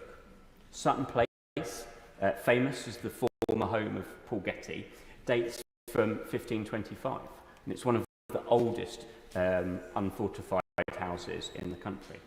Woking Palace, now sadly a ruin, was a royal residence for Henry VII and Henry VIII. As a result of that, Woking Football Club, my local football team, is affectionately known as the Cards, after Cardinal Wolsey. Several Acts of Parliament have had an especially profound impact on Woking. As an example, the Basingstoke Canal was authorised by Parliament in 1778. That canal runs through much of Woking constituency. It shaped our area, is a popular walking and cycling route, and is a haven for nature. But Woking, as we know it today, like so many places in our country, was shaped by the railways. With steam, stone and iron, Woking was cast into the proud town it is today. In the mid-1800s, we laid the foundations to become the great commuter town we are. Woking is also a wonderfully diverse and welcoming place, home to the oldest mosque in the country, the Shah Jahan Mosque. And we've got a vibrant Muslim community that has developed in the town as a result. More recently, we have welcomed Ukrainian refugees, and I attended many events to support our new Ukrainian residents with my predecessor, our former MP, Jonathan Lord. That was a powerful example of cross-party cooperation, and I want to thank Jonathan for his service as Woking's MP, especially on this humanitarian issue where there was no disagreement whatsoever. Although we were opponents in the last election, I wish him and his family well for the future. Woking's MP before Jonathan was Humphrey Mallins. Humphrey founded the Immigration Advisory Service in 1992, which to this day provides free asylum and immigration advice to those that need it. He got CBE for his work. Woking has a proud history of electing MPs that welcome immigration, and I am pleased to follow that tradition. Our town is also known for its connection to McLaren, who hosts the Formula One team and build luxury cars there. I was privileged to visit there only yesterday. And I remember as a young child, around 11, watching with the excitement as McLaren toured the town with their Formula One cars driven by McLaren to celebrate their success. And they are winning again, much like the Liberal Democrats. The town also takes great pride in being home to WWF. We have pressing issues like sewage in our rivers and the fight against climate change. And I'm already working alongside the 5 other newly elected Liberal Democrat MPs in Surrey to hold Thames Water to account for sewage dumping in our local rivers and streams. One of my first acts as MP is to bring all the Surrey MPs together to meet with Thames Water to petition them for improvements and a better service. Woking is fortunate to be surrounded by green spaces. I love walking my Dachshund Toffee in Horsell Common, where H.G. Wells famously landed his aliens in War of the Worlds. So it wasn't a great surprise when Ed Davies, Liberal Democrats, turned up and started campaigning with their out of their world stunts. Of course, I'm only Woking. I wouldn't dare call my Liberal Democrat colleagues aliens. But, Madam Chair, getting back to the matter at hand, my constituency has a much-loved local hospital, Woking Community Hospital. Despite feeling like I was born and bred in Woking, I wasn't actually born in the constituency. Actually, no one has been able to be born in a hospital in Woking for generations. I was born in Frimley Park Hospital, one of the nearby hospitals we depend on as Woking lacks maternity services. However, Frimley Park is plagued with wrack, and its future is far from certain. I will work with my honourable friend, the member for Surrey Heath, so that we can press the government for a solution for them to rebuild Frimley Park Hospital. Another major issue is the cost of rent and mortgages. As someone under 40, I understand these issues deeply, and they have been consistently raised by local people on the doorstep. The increased cost of mortgages and rents in the last 2 years is another further reason why this bill is so important. My journey into politics began because Surrey County Council's failure to protect vulnerable children. At the time, it was rated the worst county council in the country because of that failure. We cannot allow vulnerable children to be failed again. Madam Chair, the wider theme of why I was elected, indeed why so many hard-working Liberal Democrat colleagues have been elected, is that we understand the local issues of our communities. I have worked for 15 years in local government and served as Deputy Leader of Woking Council. I have seen firsthand the crippling issues some councils face. When I look at the faces of the Liberal Democrat MPs here, I can see people that have worked hard in local government for years. What a glorious theme for this new Parliament. A cohort of 72 that understand the local issues our communities face and a force for good when in this country and in this chamber when we need it most. Thank you. Jake Richards to make his maiden speech. Thank you, Madam Deputy Chair. It's such a great privilege to be speaking in this debate, making my maiden speech after honourable members from Woking and Chelmsford, and also honourable friends from Southend who made a fantastic speech about his the town in his constituency, which I've had the great privilege of swimming at, and his speech did due justice to that great place. And as well as my honourable friend from Swindon North, who made a faintly terrifying speech about his Brazilian jiu-jitsu skills, certainly he did due justice as well to Swindon. It's a great honour to be speaking in the chamber as the Member of Parliament for Rother Valley. For so many on this side of the House in particular, making our maiden speech is the conclusion to long and hard-fought campaigns in which we were ultimately victorious.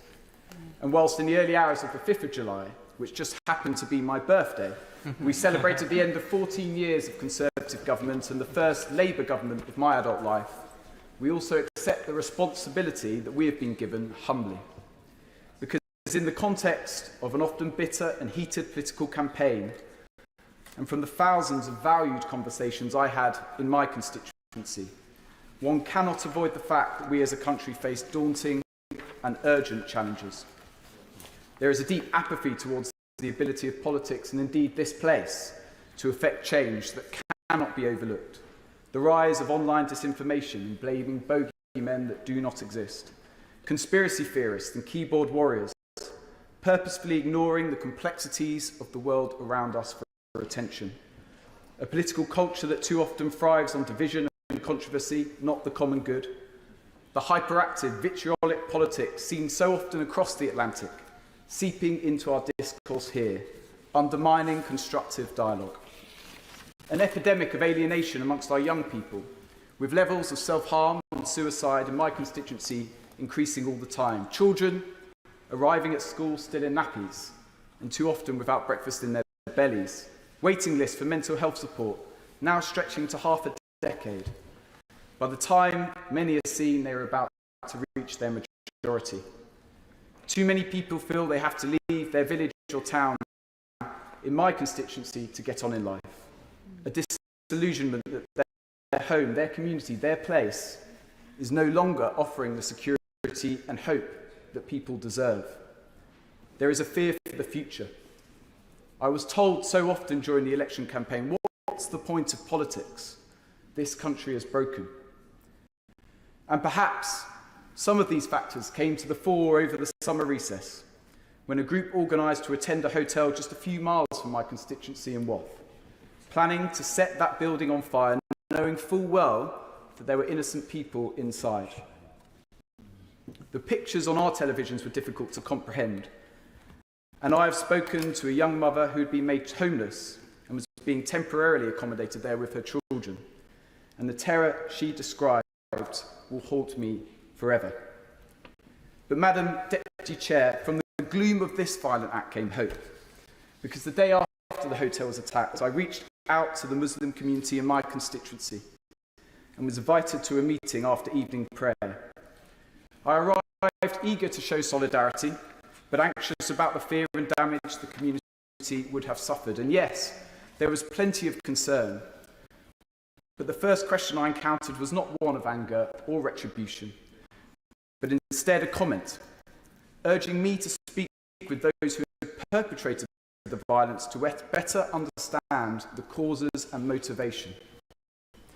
It was a moment of great generosity and sensitivity, and one that will always stay with me. And indeed, that spirit of togetherness, caring about the bonds which unite us, is everywhere to be seen in the Rother Valley. The Dinnington Boxing Club held an event after the riots with several South Yorkshire boxing clubs to show unity and togetherness, a determination to portray South Yorkshire in a different light. And that spirit runs through the club. I'll always recall having a pint at the Little Mester in Northampton when a young lad from the club arrived to rapturous applause, only to explain that he had casually run a marathon that morning on his own, wholly unorganised, to raise money for a local children's hospice. He'd heard they'd required more funds for toys. I think of the Dementia Cafe at Winthrop Gardens, which provides such an invaluable service, or the Maltby Lions, who are out every week, rain or shine, to raise money for deserving causes. I think of the Community Cafe at the beautiful Ully Reservoir, or the work of the Salvation Army at the Dinnington Food Bank, or the Community Fridge in Kiverton Park, or the Volunteer Gardeners in Harthill, the Community Energy Project at Woodset, the Macmillan Coffee Mornings in Anston. This spirit ultimately wins the day, even in the shadow of horror. Madam Deputy Chair, in a previous life as a pupil barrister, I sat behind prosecuting counsel at the trial of the murder of Joe Cox MP. I learnt an awful lot, not about legal process or criminal procedure, but from Joe's family, who arrived each day at court with smiles, holding hands and a bag of sweets that they offered to assembled journalists, security guards, and indeed the lawyers, including the defence barrister. Madam Deputy Chair, I take inspiration from their strength. It was an honour to campaign for the Honourable Member for Spen Valley in that vital by-election, and even more so to share these green benches with her today. And that spirit of generosity, the strength of unity in the face of the darkest forces, is what I will try to further in my role in this place. And in that spirit, Madam Deputy Chair, I praise Alexander Stafford, my predecessor, who was a hard-working MP and leaves the House as his brother arrives. And no doubt the member for Farnham and Borden will follow in his brother's footsteps. In this place, Alexander will perhaps be best remembered for his work promoting the independence of Somaliland. And I know from my own social media that Mehdi and Hargeisa were very grateful for the adoption of their cause. I thank him for their service. Madam Deputy Chair, in conclusion, I will work hard every day in this place to do my utmost to tackle the forces of division and darkness during my time here and do my bit to bring people together. Because after all, as Joe Cox told us, we have more in common than that which divides us.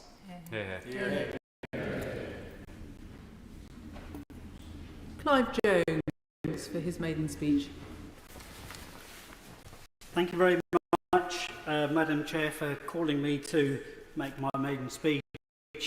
I'd like to congratulate the Honourable Member for the Rother Valley. It's a very, very good speech, very interesting, and I learnt an awful lot about your constituency. I also learnt a lot today about Southend East and Rochford, Portsmouth North, Swindon North, and especially about my colleagues from Woking and Chelmsford. I actually knew quite a lot about them before, but it was nice to hear some more. I particularly liked the speech from the member for Loughborough, who suggested that the Minister might like to get his chequebook out. I'd like to say, if you are getting your chequebook out, then I would like you to be spending some money for the constituents of Wokingham. Members on these benches have a very strong sense of social justice. This comes to us from many directions during our lives. 50 years ago, I had a very inspirational social and religious studies teacher, John Featherstone, who I'm grateful for helping instill these values in me. This sense of social justice will, I hope, guide me during my time in this House. And I'm very, very pleased that John is in the gallery up there today. Madam Chair, it's a pleasure to represent the constituency of Wokingham, whose boundaries somewhat changed at the last general election. I'd like to pay tribute to my three predecessors, who each represented part of the constituency. From James Sunderland, the former MP for Bracknell, my constituency inherited the parishes of Finchampstead and Wokingham Without. I always found James approachable and straightforward, and I understand his constituents found the same. Sir John Redwood was the MP for the former Wokingham constituency for a remarkable 37 years. A tremendous stint of public service in which he had a profound influence on public policy. He served in Margaret Thatcher's government as a junior minister and in John Major's cabinet as Secretary of State for Wales, where he is best known for his enthusiastic miming of the Welsh national anthem. The wards of Thames and Twyford were represented by Lady Theresa May for 27 years, a dedicated public servant who served as Home Secretary and Prime Minister. She also has a well-deserved reputation with her former constituents who hold her in high regard and talk about her warmly, with affection and with much respect. Although our politics are different, I wish all of them well in their future endeavours. Madam Chair, It's an honour and a privilege to be elected to represent the people of Wokingham, where I have lived for much of the last 50 years. I went to school here. My children went to school here. They were born in the nearby Royal Berkshire Hospital, the hospital where I am proud to be a governor. It's also the hospital where the doctors found my cancer in 2008 and began my successful treatment. In 2016, they were there to help me again and diagnosed the need for a quadruple heart bypass. Without the Royal Berkshire Hospital, I wouldn't be standing here today. Our NHS staff are wonderful, and clinicians at the Royal Berkshire Hospital deserve all the praise that is heaped on them by my constituents. Madam Chair, today we are debating the Chancellor's Budget Responsibility Bill. In the previous debate, the Chancellor announced the pausing of the new hospital building programme, which included the Royal Berkshire Hospital. Parts of the building of the hospital date back to 1839, and staff have to work in offices where the windows don't open and the staff have to regularly walk around buckets that are there to catch dripping rainwater. I must repeat my plea to both the Chancellor and the Secretary of State for Health for a speedy decision as to when this much needed rebuild of our beloved hospital will happen. If I may, Madam Chair, I'd like to give you a short tour of the Wokingham constituency. In the north is the world-famous Henley Regatta course at Remenham and the very successful Leander Rowing Club, one of the most successful sports clubs in the world. I was delighted when the Prime Minister chose to visit the Leander Club during the recent general election, and even more so that his visit coincided with a boat trip that myself and the honourable members for Henley and Tame and St Albans were making to highlight the issue of dumping of raw sewage in our waterways. It was fun to wave at the Prime Minister from this beautiful stretch of river, and all of the media seemed to be enjoying it as well. Wokingham has wonderful, picturesque villages. Walgrave is recorded in 1061 and in the Domesday Book. The village of Twyford dates from 871, when Alfred the Great's army escaped Viking pursuers by crossing the River Loddon. Wokingham has a thriving and growing brewing sector, establishing great reputations amongst beer lovers, including the Loddon Brewery, the Elusive Brewery, and the Silent Siren Brewery. The Stanlake Wine Estate in Hurst is one of the oldest wine producers in England. The Chancellor will know that our town centres and village centres, like many others in the UK, are finding life difficult. The cost of living crisis created by the previous government continues to limit people's spending power, and online competition is ruthless.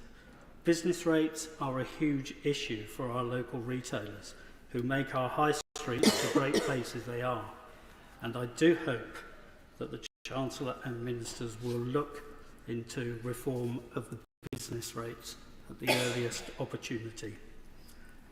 Wokingham Town received its market charter in 1219. I thoroughly recommend the market, especially the fruit and veg stall and the fishmonger. And my wife also likes me to buy flowers for her from Darren's flower stall. She says they last longer than any supermarket flowers. Using this market is good value for money and an important part of our local character. Today, the constituency is gaining a reputation as a home for life science businesses. And I was pleased, when leader of the council, to be involved in the early stages of discussions with Lonza, a Swiss public company who will be investing several £100 million in the constituency over the next few years. Wokingham has many charities where volunteers work hard to improve the lives of our residents. I'll just mention a few. The Wokingham Food Bank, First Days, Wokingham in Need, Building for the Future, Citizens Advice, Age UK Berkshire, Wokingham United Charities and the Cowshed. The dedication and hard work of volunteers in these charities and many others is truly inspirational. In the southern part of the constituency is a former Remy garrison in Arborfield, with which the town had an important relationship for many years. John Walter, a newspaper editor and politician and the son of the founder of the Times, lived on the Bearwood estate. He was a Whig MP for the county of Berkshire before 1832. Early beginnings of what I hope will become a long-standing tradition in our area. Madam Chair, from your chair, you must be thinking that this 59th Parliament has so many young faces. As I know, and I hope you will be including me in that category. I bet you're wondering, what is this secret? Well, it's very simple. I worked in the toy industry for many years, running manufacturing and importing businesses. So playing with toys every day for the last 30 to 40 years is what makes me look so young. Our toys made many young people and their parents happy. And I'm hoping to be just as successful in my second career, helping the people of Wokingham to improve their lives. If I can achieve this, I will have had 2 worthwhile careers. Finally, Madam Speaker, I'm grateful to the many people, in particular my family and friends, who have helped me in my campaigns to be elected to the House of Commons, some of whom are in the gallery today. Wokingham has never before elected a Liberal Democrat MP. I will work tirelessly to represent my constituents, and I will endeavour to make them feel recognised and supported. I come here idealistic and hopeful, hoping we can make the public feel the same about our institutions and ensure we do them justice on these battered but far from broken green benches. Thank you very much. Maiden's speech, Sonia Kumar. Thank you, Madam Chair, for giving me the opportunity to give my maiden speech today. It's a great pleasure to follow the Honourable Member of Wokingham and to listen to the excellent speeches given in this chamber. It's an honour to address the House as a new Member of Parliament for Dudley. The last Labour MP to represent Dudley was Ian Austin, now Lord Austin, who served as a Minister for the West Midlands in the last Labour government. And he was a passionate and dedicated servant for the town that he grew up in. My immediate predecessor, Marco Longhi, also had a deep passion for the heritage of Dudley and in his contributions to the House, he sought to protect the historic buildings, not just in our town, but throughout our country. And now I look forward to playing my part in protecting and preserving the heritage, but to go further in preserving our remarkable healthcare system. Working at the Dudley Group NHS Foundation Trust as a physiotherapist, I saw patients from across our town, from Gornal, Castle and Priory, St Thomas's, Brockmore Pensnet, St James's, Sedgley, Upper Gornal and Woodsetton. Seeing firsthand the ongoing issues faced by NHS and hearing firsthand about the challenges my patients encountered served as a catalyst for my decision to enter this House. My primary goal is to enhance the well-being of my residents in Dudley, but also to secure the NHS so it's equipped to meet the evolving needs of our country. The NHS, founded by a Labour government, is truly a remarkable institution, and its history, achievements and challenges remind us of the importance of investing in a comprehensive and fair healthcare system. Dudley is the capital of the Black Country, and I know my neighbouring honourable members will agree. It has a long and proud history celebrated on Black Country Day. Dudley was the driving force behind the Industrial Revolution. It's the seat of Dudley Castle, which was built by the Normans, and where you can visit the delightful Dudley Zoo. Yet attractions in Dudley go back even further than that. Wren's Nest Nature National Reserve is part of the Black Country UNESCO Geopark. It's one of the oldest limeworks in the UK, and the rock there is 428 million years old. And Wren's Nest contains over 700 different types of fossils. People come from all over the world to visit Wren's Nest and to find fossils. And I invite my honourable members to walk around Wren's Nest with me to look at the spectacular landscape and see if they can find a fossil of their very own to take home. Perhaps nothing displays the pride the people of Dudley have as much as the Black Country Living Museum. This magnificent tourist attraction not only promises a Boston day out, but also has been used as a filming location for, amongst others, the TV series Peaky Blinders and films like Stan and Ollie. The museum has recently added a new attraction to show what life was like in the 1940s, 1950s and 1960s. And a few years ago, the museum had an exhibition to mark 100 years since the granting of women's suffrage. It's a measure of the progress we have made since then that I can now make my maiden speech as Dudley's first female MP. Yeah.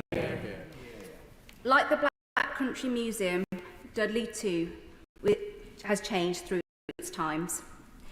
In the past, Dudley has smelt iron ore, mined coal and limestone, and built a canal network that stretched across the country. Now, Dudley-based businesses such as the Black Country Innovation Manufacturing Organisation has a world-class centre for rail innovation, helping towns and cities across the world meet the challenges of the 2020s. This bill too helps us meet the challenges of the future by protecting market stability, public trust, by ensuring that the government's fiscal plans are independently and transparently scrutinised, future-proofing our economy. This will help business owners like my father, Ashok Kumar, who arrived in this country at the age of 9. He set up his own business and is still working as a greengrocer 45 years on. He taught me the importance of hard work and heritage. Nothing more gives me pleasure than as a new MP talking to business owners like my dad. I'd like to finish by paying contribution to my 2 extraordinary women who without I would not be in this chamber today. My sister, who from the moment I was born has been my guiding light. She has supported me unconditionally, encouraged me to pursue my dreams, and today and for many days teaches me never to give up. Yeah. And my ma, Rajinder Kaur, who taught me the values of community, faith and resilience. She was an inspiring Bollywood actress, and while my mother's dreams of becoming a Bollywood actress may have fallen short, her legacy will be etched in history today by mentioning her name in this house today. Yeah. Honourable members will be pleased to know that this speech is nowhere near the length of a Bollywood movie and is coming to a close. I finish by turning once more to the people of Dudley. It is an honour to represent you and our great town in this house. I promise I will work as hard as I can to bring prosperity and happiness to our town, and I will not let you down. Yeah. Ellie Chowns. Thank you, Madam Chair, and I'd like to start by paying tribute to the excellent speech by Maiden speech by the Honourable Member for Dudley just now, and indeed the more than half dozen excellent Maiden speeches we heard today, several of which touch on themes that my amendment relates to, i.e. the climate crisis and the future of children in our country. And I've been really touched to hear the passion with which all of those new members spoke about their experiences and their commitments. The amendment I'm proposing today, Madam Chair, number 5, requires the OBR to report on the impact of fiscally significant measures announced by the government on the UK's statutory net zero target. The justification for this is that we simply cannot separate the economy and the climate. They are interlinked. And to deliver the green economic transformation that we so urgently need, and that in fact was referenced by honourable members speaking earlier today, every single policy must be aligned with the UK's net zero target, and every government spending decision should be as well. So it makes sense to increase the OBR's remit on net zero, specifically to consider the impact of climate risks on economic stability and how far policies introduced at fiscal events will reduce or increase these risks. Fiscal events, namely budgets and spending reviews, lock in what's happening in our economy for years to come, possibly even generations. So, to be honest, it beggars belief that they aren't properly taking account of climate impacts. Whether those policies are spending on new roads, subsidies and tax breaks for oil and gas, investment in renewables infrastructure, or giveaways like a freeze on fuel duty, they all have clear, direct impacts on the UK's prospects of meeting our net zero target. And those impacts should be made clear and considered explicitly in the policy-making process. We need to be thinking about the impact of today's economic policies on the prospects for future generations. The costs of failing to take an approach that considers climate impacts are eye-watering. A 2022 report by the Grenfell Institute found that climate change damages to the UK are projected to triple by 2050 and more than double again 50 years later. So climate prudence and fiscal prudence, Madam Chair, are one and the same thing. And given that the OBR's main duty is to assess the health of the UK economy and the sustainability of its public finances, it needs to be charged with assessing if fiscal events are reducing or increasing climate risks to the economy. So, bringing net zero into the OBR's mandate is consistent with the government's 5 missions. Indeed, in announcing your clean energy superpower document, you said, the Labour Party said, we will add net zero mandates to all relevant regulators that need it. I would argue that the OBR is a relevant regulator that needs a net zero mandate.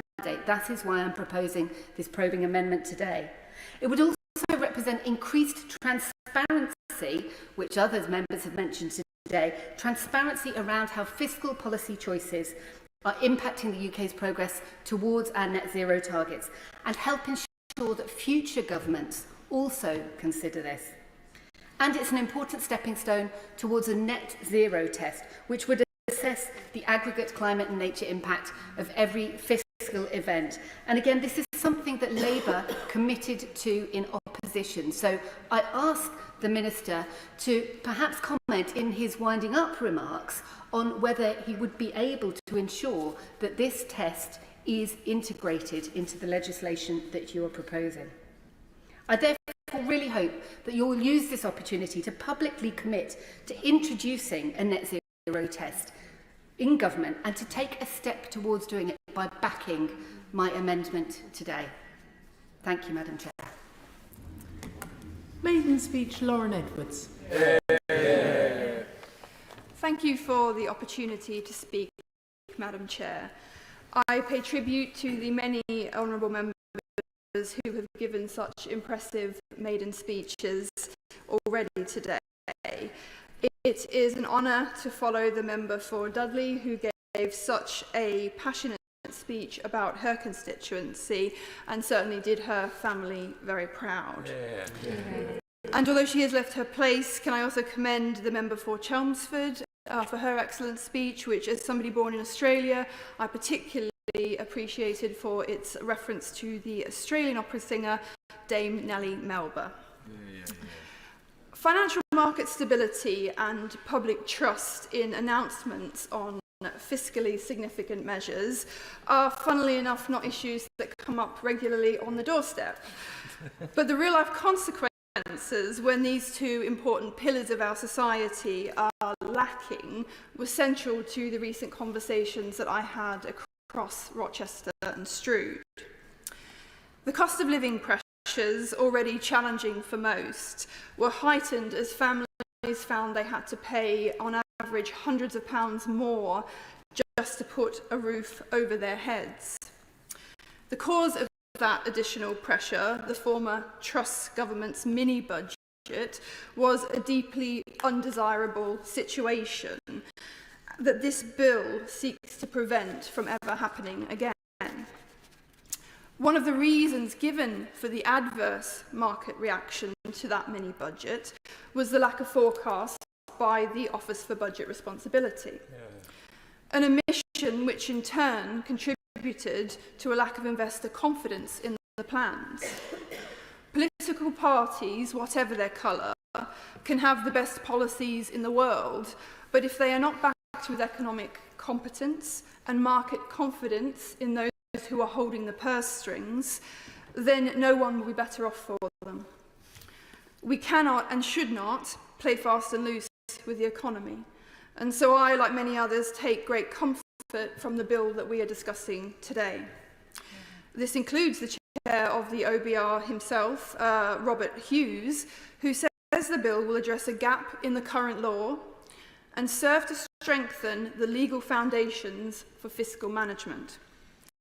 It is surely only right that policymakers, when making major fiscal decisions, base those decisions upon up-to-date economic and fiscal outlooks, published at the same time to give maximum transparency. I dwell so much on economic stability as I view it as a necessary precondition for economic growth, this government's chief mission. And because in recent years there has not been, certainly in my view, enough focus on the latter in places like Medway. I am immensely proud to call Rochester and Strood my home and honoured to have been given the opportunity by its residents to represent them here in this place. I will work hard every day to ensure that residents' voices are heard in this chamber and to get a better deal for everybody in Rochester and Strood. I will do this by continuing to drive regeneration work in my constituency, work I began as a former cabinet member on Medway Council. I will work with the government and the private sector to bring more investment to our towns and villages, to support the local business community to thrive, and to provide more opportunities for young people so that they don't feel they need to move away in order to get on in life.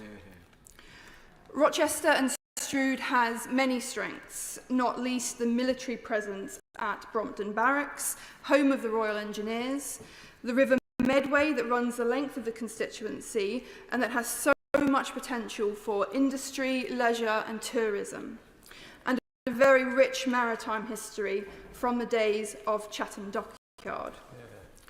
We have a burgeoning creative community centred at Chatham Intra, developing green industries out on the Hoo Peninsula, and high-quality technical colleges and universities. But we also have high levels of deprivation in the constituency, not enough good quality and affordable housing, an overburdened hospital, and not enough infrastructure, including health services, public transport and banking services to support our communities, particularly on the more rural Strood side of the constituency. Tackling these issues, among others, will occupy my time in this place, with the simple aim that I leave things better than when I arrived. My commitment to public service will not waver, whatever the political weather, because that is what I have been sent here to do, and it is a responsibility that I take immensely seriously. Although I chose Rochester and Strood as my home in adulthood, I would like to pay tribute to my predecessor, Kelly Tolhurst, who was born and raised in the constituency and is quite rightly very proud of that fact. As she said in her own maiden speech, her successful journey is one that every young person growing up in our community should feel is possible for them. Her commitment to and love for the place that she grew up in is undisputed, and I thank her genuinely for her years of service. Madam Chair, like many new MPs, I have been thinking very carefully about how I can use the skills and experience from my previous career to support the important legislative work done in this place and to benefit my constituents. It was my experience working here during the last financial crisis that led me to become a financial regulator at the Bank of England, and so I aim to use my voice to ensure that the pursuit of much-needed economic growth is done in such a way as to preserve the stability of our economy and our financial system.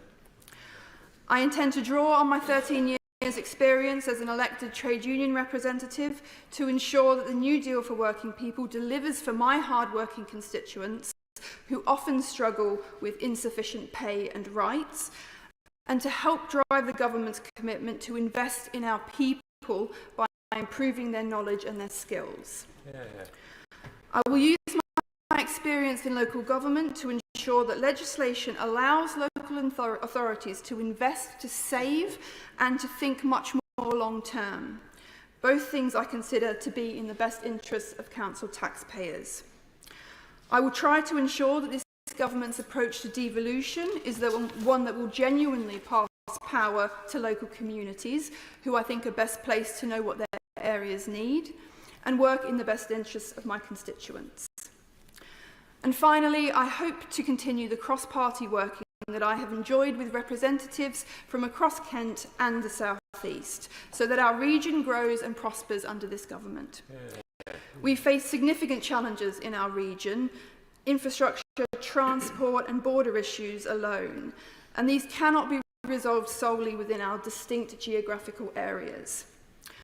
My politics is underpinned by collaboration and cooperation, and I know that by working together we can deliver the regional economic growth that is needed to drive so much of what we want to achieve. Well-run public services, decent and affordable housing, and better life chances for all. Thank you.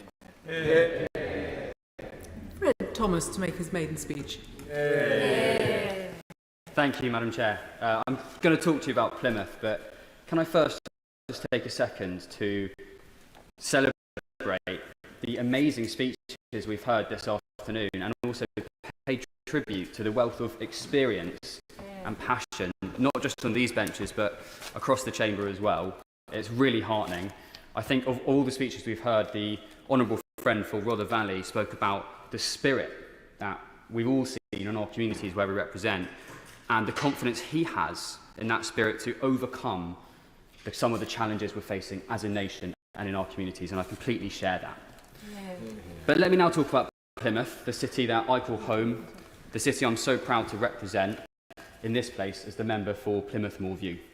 I want to tell you about our people, our institutions, our rolling hills, about grey warships glinting in the south coast sun, about the noise that 43,000 Argyle fans make on a match day.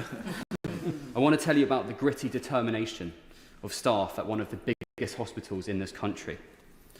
But I want to tell you about hope.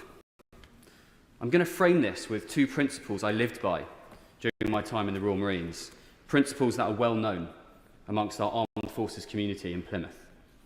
Firstly, that a leader must be a dealer of hope. Because when the chips are down, leaders have to step forward and give hope. And I believe that that is our job in Parliament as well. But Madam Chair, in Plymouth, communities come together to give each other hope. There is immense strength and resilience in the streets, the housing estates, the front rooms, wherever folks get together and organise to change lives that they and their neighbours are living. Simple, tangible changes made by addressing the needs in front of them, such as Whitley Big Local, the Four Greens Community Trust, Connecting Youth CIC, just to name a few. They all work in partnership with the local community to improve the things that matter, to bring hope. And I want to use my position here to empower our community to effect change and generate hope that life will get better, that families can be lifted out of poverty. Because today, relative child poverty in Plymouth Moorview is at 23%, set against a regional figure of 17%, and I will not accept rising child poverty. Because the second principle that I live by, and I believe a lot of us would share, the standard you walk past is the standard you accept. Meaning if you see something you know is wrong, and you keep walking, you are effectively saying you are happy with that situation. The harder option is not to walk past, but to take action. Our hospital in Plymouth, Derriford, serves almost 2 million people across Devon and Cornwall. And I've met with the nurses, the paramedics, doctors, volunteers who do fantastic work under immense pressure. These are people who do not just walk past. But the hospital's up against it, and in June alone, there were 5,000 instances where a patient waited more than 4 hours in A&E. That represents a series of personal tragedies for the patients affected. With the new government, I will work tirelessly to change this story. Away from the hospital, the beating heart of our city is Plymouth Argyle Football Club, who are in their second season now in the Championship, making them one of the top clubs in the English Football League. And yet in Plymouth, many families struggle to afford access to sport for their kids. I'm a keen footballer myself, and I believe in the power of sport to set young people up for life. I will use my platform to improve access to sport in Plymouth, because a standard where this country has the finest football leagues watched the world over, but where our own youngsters can't afford to play, is not a standard that I will walk past. I pay tribute to the excellent work of the Argyle Community Trust and the Plymouth Football Boot Bank, who do incredible work to broaden access to sport in Plymouth already. Madam Chair, as a former Royal Marines Commando, it's a particular privilege to represent the city that's home not only to the largest naval base in Western Europe, but also home to the Royal Marines, who are still headquartered in Plymouth. Ours is a city where so many residents have served in uniform. I want to take this opportunity to thank every single one of them for their service and their dedication, and also to pay tribute to my predecessor for his heartfelt heartfelt efforts to raise the profile of the veterans' agenda. For centuries, Plymouth has had a proud military history, and the Prime Minister recently called it the front line of defence in the UK. Navy, Marines and Army personnel have deployed from Plymouth for hundreds of years. The tradition of proud military service runs like a stick of rock through our city. And now, as we find ourselves as a country in another moment of critical international instability, Plymouth is again a keystone in protecting our national security. Devonport Dockyard is the home port for the frigates, survey vessels and amphibious shipping that are crucial to our safety. It's also where the submarines that host our nuclear deterrent are maintained and will be for generations to come. We're also home to highly skilled SMEs, such as M-Subs, who make unmanned submersible craft used in the most special military projects, and Barden Ball Bearings, Collins Aerospace, whose cutting-edge engineering is integral to the UK's modern weapons systems. From our military institutions and our manufacturing base to our hospital, our football club and our dockyard, we stand up and we serve in Plymouth. We give a lot to this nation. But for all this, and if I could borrow a phrase from a friend and a constant source of advice, the Honourable Member for Plymouth, Sutton and Devonport, as he says, Plymouth does not get its fair share. I will work tirelessly with the government to change this, because in Labour, we respect service, and ours will be a government of service, a government of hope. For myself, as I served my country before in uniform, so I'll serve my city now in office. And just as I was trained to in the Marines, I will strive to be a dealer of hope. And when it comes to taking action, I will remember, along with colleagues on this side and that side of the House, that the standard you walk past is the standard you accept. Thank you, Madam Chair. Maiden speech, Lucy Rigby. Thank you, Madam Chair. I want to start by paying tribute to the Honourable Member for Plymouth Moorview on his fantastic maiden speech, and indeed to pay tribute to all the Honourable Members who've made such brilliant maiden speeches in this afternoon's debate. It's a privilege to follow them and to make my own maiden speech in the context of such an important piece of legislation. Madam Chair, Northampton has been sending members to Parliament since 1283, and it's the honour of my life to be amongst them as the Member of Parliament for Northampton North. One of those former members, I'm proud to say, was the trailblazing Margaret Bromfield, the first woman to serve in Cabinet in this country, the first to be appointed to the Privy Council, and the first to chair the TUC. And Madam Chair, I hope in the course of my time here that we might find ways to see Margaret's name given greater recognition and prominence, as I believe is due. 51 years after Margaret Bromfield's arrival in this House, the good people of my constituency elected Maureen Colquhoun, a trailblazer herself in relation to many issues, including as the country's first openly gay MP.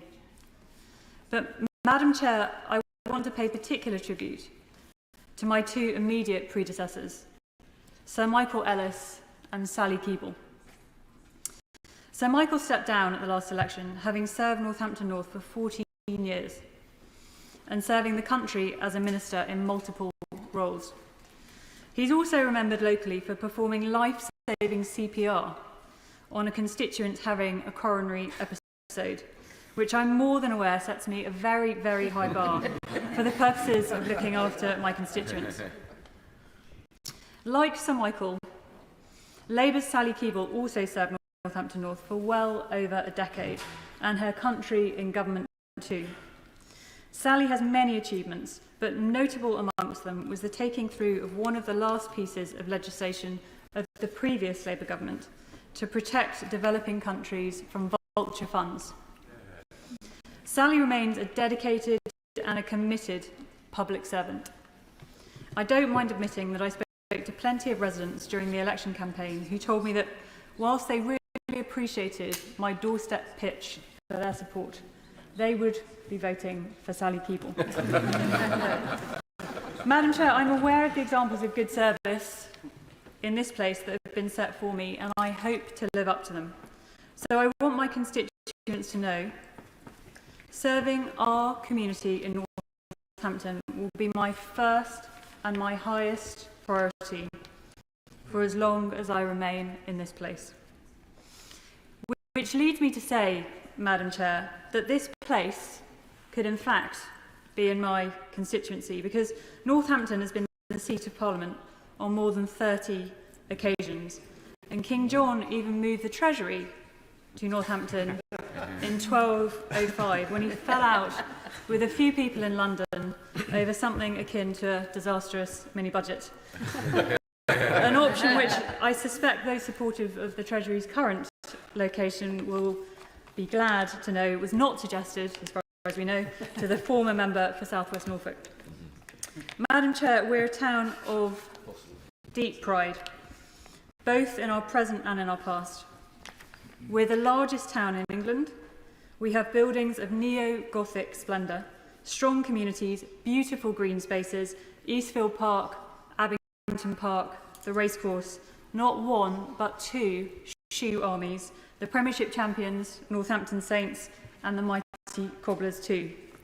Our boot and shoemaking industry has provided many members of this House with their footwear over the years, including, I'm proud to say, the former Prime Minister and member for Sedgefield, who wore the same pair of lucky Churches of Northampton brogues every PMQs for a 10-year period, which I think just goes to show where a good pair of Northampton shoes can get you.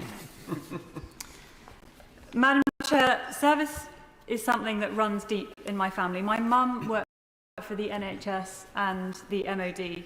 My dad served in the Royal Engineers for 30 years, including in the First Gulf War and in the Balkan conflict. I was born on RAF Begburg in Germany, and I grew up, like many forces children, on military bases all over the place.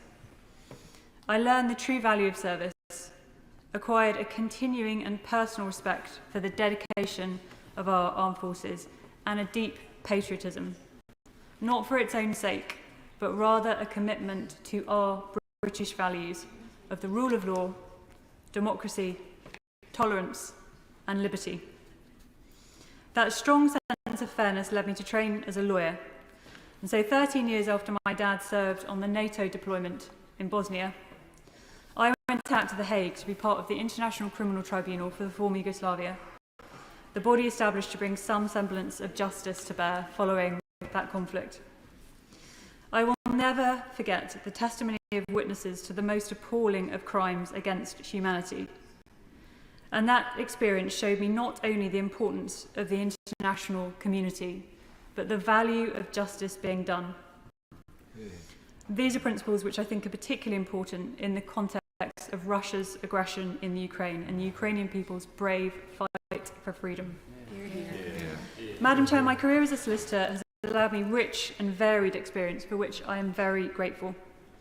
I specialised in competition law and spent time in the city, at the regulator and at Which, giving me particular insight into how markets work, how regulation works, and indeed can work better for consumers, businesses, and the country as a whole. And Madam Chair, given the serious ongoing pressures on living standards and family budgets in my constituency, and the challenges in our wider economy, the present government's focus on these issues is extremely welcome. This budget responsibility bill is so vital precisely because it will guard against the recklessness which unfortunately caused so many of my constituents in Northampton North so much financial pain and additional hardship. So, Madam Chair, it's an extraordinary privilege to represent Northampton North in this place, and it is an honour which I will continually endeavour to live up to for as long as I'm here. Minister. Thank you, Madam Chair. It's a pleasure to serve under your chairship this afternoon. Can I start by congratulating my honourable friends and other honourable members for delivering their maiden speeches. Chamber this afternoon to hear them, and it's very clear that they will all be great champions for their constituencies. I will now take a few moments to remind the House why we are taking forward the important clauses in this bill and set out the government's views on the proposed amendments. At the general election, the government received a mandate for economic growth. This is the only route to improve prosperity and is now our national mission. One of the crucial first steps to achieve this is to deliver economic stability. We have seen what happens without stability, like during the 2022 Conservative mini-budget, when huge unfunded fiscal commitments were made without proper scrutiny, and when key economic institutions like the Office of Budget Responsibility, the OBR, were sidelined. That is why we have made a commitment in our manifesto for a fiscal lock to strengthen the role of the OBR, and why we have taken quick action to deliver on this commitment. This will reinforce credibility and trust by preventing large-scale unfunded commitments that are not subject to an independent fiscal assessment. It proves that this is a responsible government which will not play fast and loose with the public finances like the last did. The Budget Responsibility Bill, the detail of which we are debating today, sets out the legal framework for the operation of the fiscal lock and builds on the Budget Responsibility and National Audit Act of 2011. In line with that established legal framework, some of the technical detail underpinning the fiscal lock will be set out by an upcoming update to the Charter for Budget Responsibility, a draft of which the Treasury has published to support scrutiny of the bill today.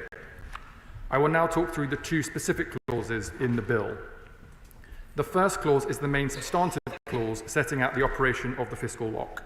It introduces a new clause, 4A, into Part 1 of the Budget Responsibility and National Audit Act, which relates to budget responsibility and which was used to legally establish the OBR. There are 5 key changes. First, the new subsection 1 of Clause 4A guarantees in law that from now on, every fiscally significant change to tax and spending will be subject to scrutiny by the independent OBR. Subsection 1 will require that before a government minister makes any fiscally significant announcement to Parliament, the Treasury always requests that the OBR prepares an economic and fiscal forecast. This builds on existing legal frameworks requiring the OBR to produce at least 2 forecasts per year. And importantly, the OBR's assessment should include the extent to which the government is meeting its fiscal mandate. This requirement applies when 2 or more announcements are made where the combination of measures is fiscally significant, irrespective of whether the measures are announced at the same time. It will also apply separately to costs and savings so that those cannot be offset against each other. Second, the new subsection 2 strengthens the role of the OBR by requiring them to produce an independent assessment if they judge the fiscal lock has been triggered. If a fiscally significant announcement is made without the Treasury having previously requested a forecast, the OBR is required to inform the Treasury Committee of this House of its opinion and to then prepare an assessment as soon as is practicable. Third, the new subsection 3 defines a measure or combination of measures as fiscally significant if they exceed a specified percentage of GDP. In line with the existing legal framework, the precise threshold will be set via an update to the Charter for Budget Responsibility, a draft of which will be published on gov.uk. The threshold level itself will be set out at announcement of at least 1% of nominal GDP in the latest forecast. As an example, this year, the 1% threshold would be £28 billion. Fourth, the new subsection 4 ensures proper scrutiny of the government's fiscal plans without preventing the government from responding to emergencies such as the COVID-19 pandemic. It sets out that the fiscal lock does not apply in respect of measures that are intended to have a temporary effect and which are in response to an emergency. The Charter will define temporary as any measure that is intended to end within 2 years. To safeguard against this subsection being used to avoid proper scrutiny, as set out in the updated Charter, the OBR will have the discretion to trigger the fiscal lock and to prepare a report if it reasonably disagrees. Fifth and finally, the new subsection 6 prevents any future government from choosing to ignore the fiscal lock by simply updating the Charter for Budget Responsibility alongside a fiscally significant announcement. It achieves this by requiring the government to publish any updates to the detail of the fiscal lock, such as the threshold level at which it is triggered, at least 28 days before the updated charter is laid in Parliament. Clause 2 of the bill sets out when it will come into force and whom it applies. Subsection 1 of Clause 2 confirms that this deals with reserved or accepted matters, and its provisions extend and therefore apply to England, Wales, Scotland and Northern Ireland. The new subsections 2 and 3 allow for the commencement of legislation to occur at the appropriate time as is usual practice, and we expect this will take place ahead of the upcoming budget on October 30th. I will now turn to the amendments which Right Honourable and Honourable Members have tabled. Briefly, yes. Thank you. I'm grateful to my honourable friend for giving way. Isn't this bill, the intention of this bill, designed to prevent the recklessness of the previous Tory government crashed the economy, leaving this new Labour government with the responsibility of putting things right? My honourable friend has hit the nail on the head, and indeed I might go as far as to say was one of the reasons we achieved such a large mandate at the last general election with so many honourable friends here on this side of the House. We will never play fast and loose with the economy as members on that side did, and this bill will prevent that from happening again in the future. Moving to the amendments, starting with amendments 9 and 10 tabled by the Shadow Chancellor, this would require the OBR to publish a report whenever HMT announces new fiscal rules. The purpose of this bill is to ensure that no government can make large-scale announcements of tax and spending without being subject to the independent assessment. The government's robust fiscal rules will support economic stability, but do not change tax and spending. It is those decisions that matter, as we saw when the previous Conservative government decided to announce £45 billion of unfunded commitments in the 2022 mini-budget.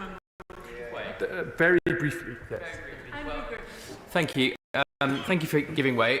He can answer this very briefly as well, which is, could the honourable member confirm that he has no plans to change the fiscal rules?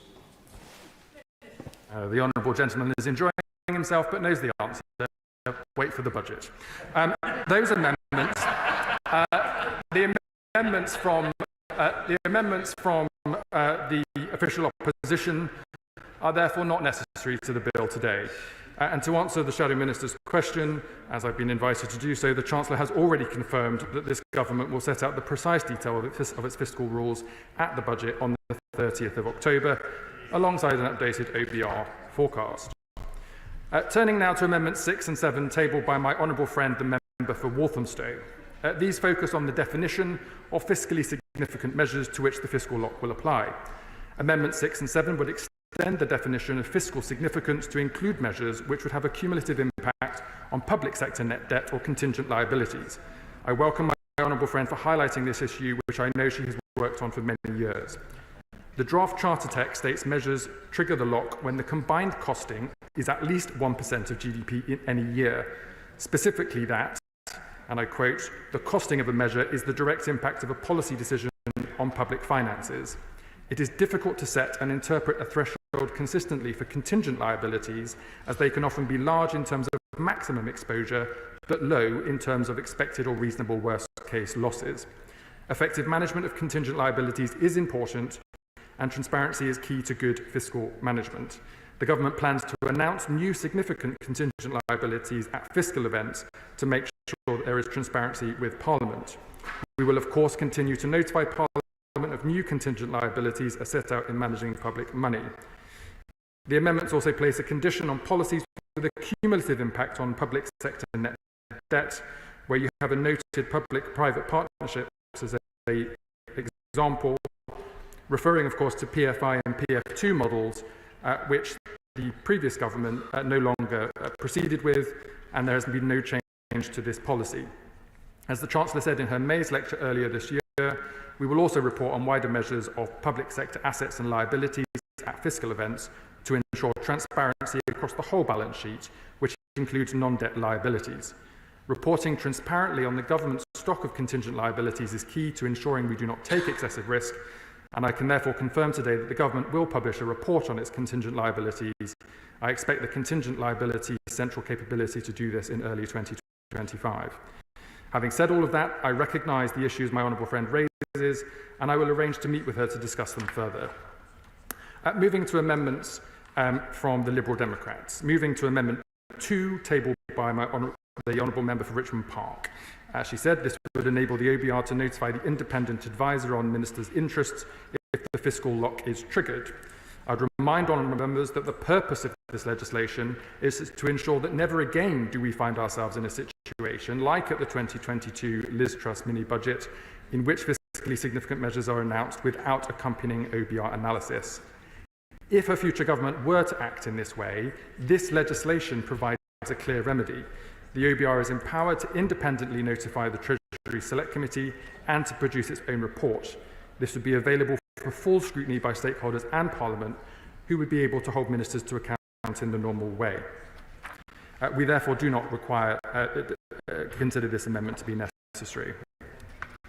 Other amendments from honourable members from the front bench of the Liberal Democrats.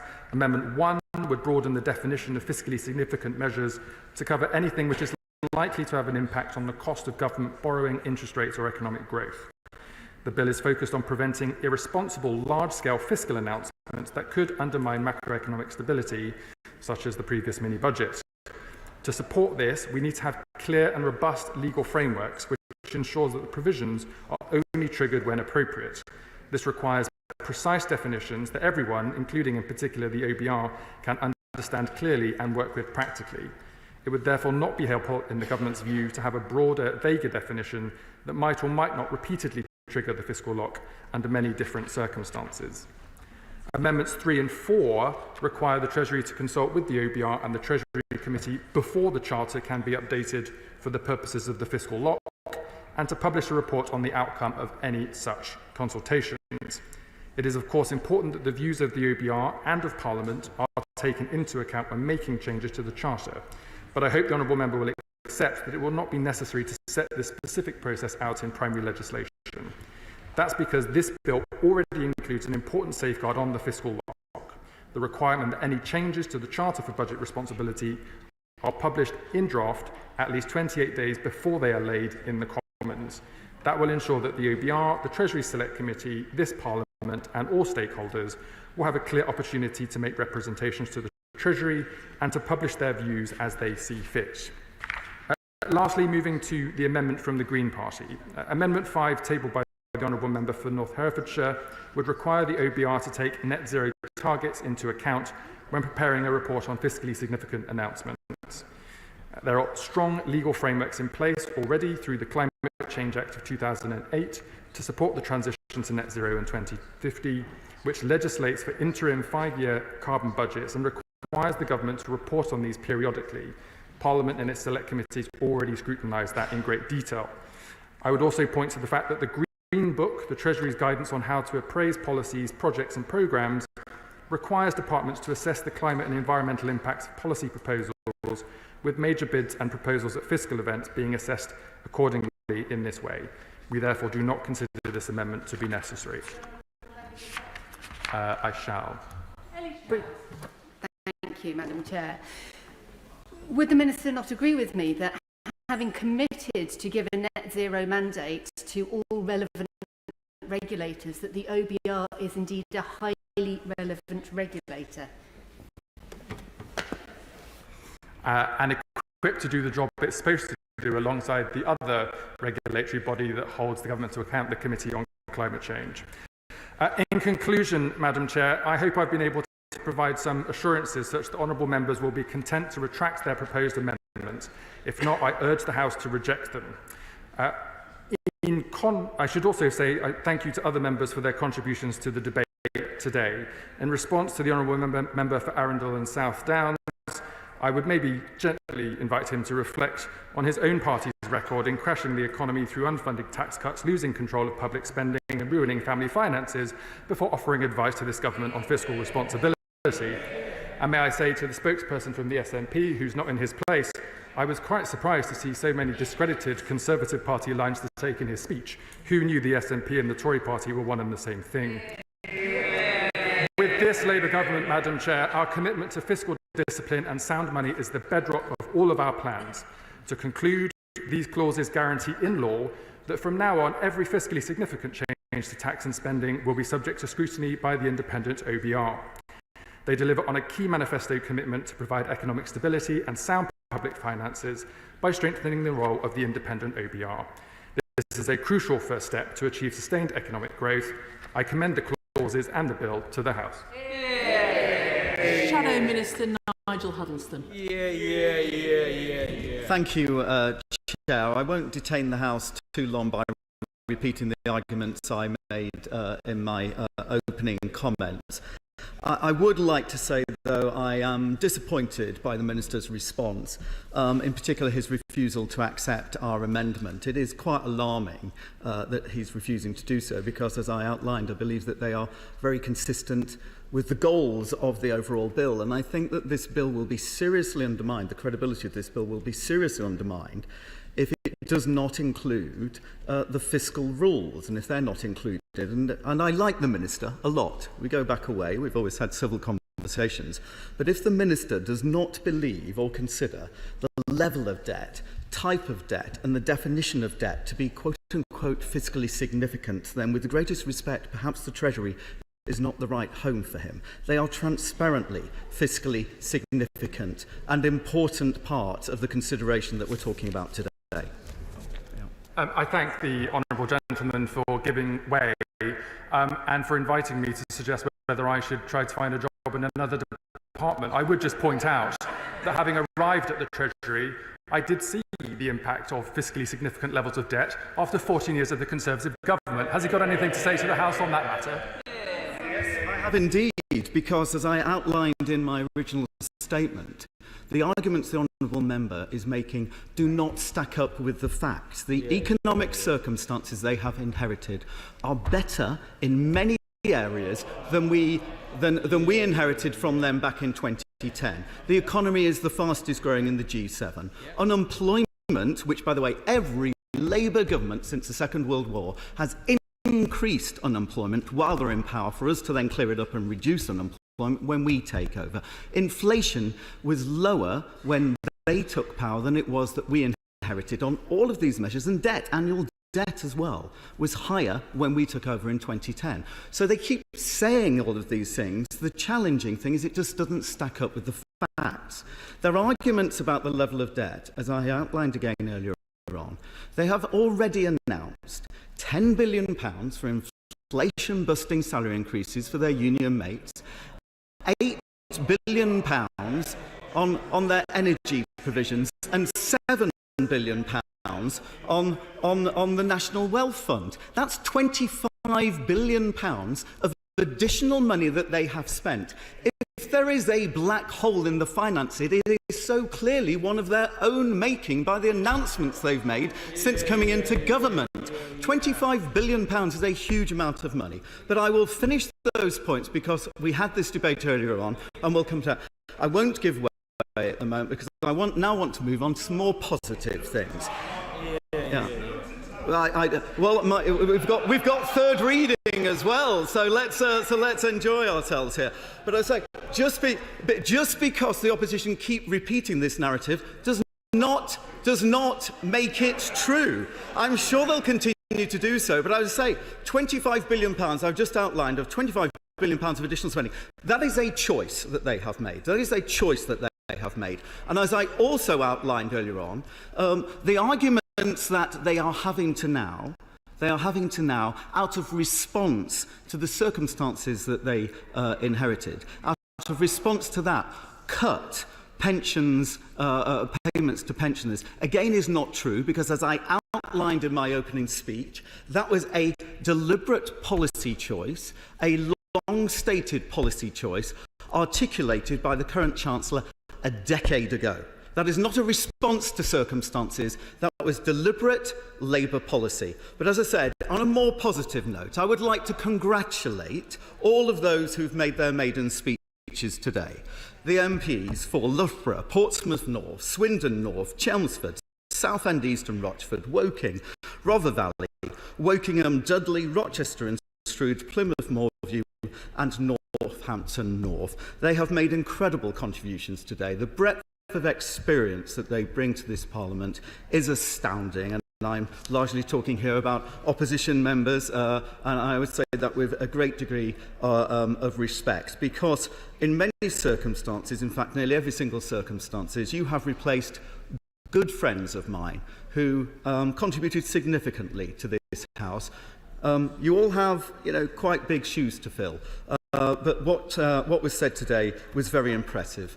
We also, in particular, those of you who spoke without notes, that's a lesson to all of us.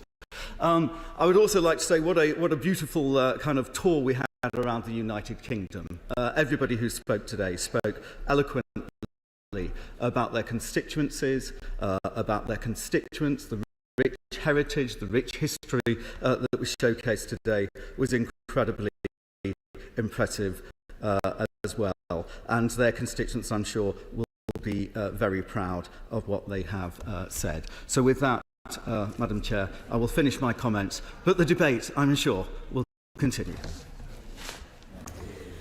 The question is that Amendment 9 be made. As many as are of that opinion say aye. Aye. Of the contrary, no. No!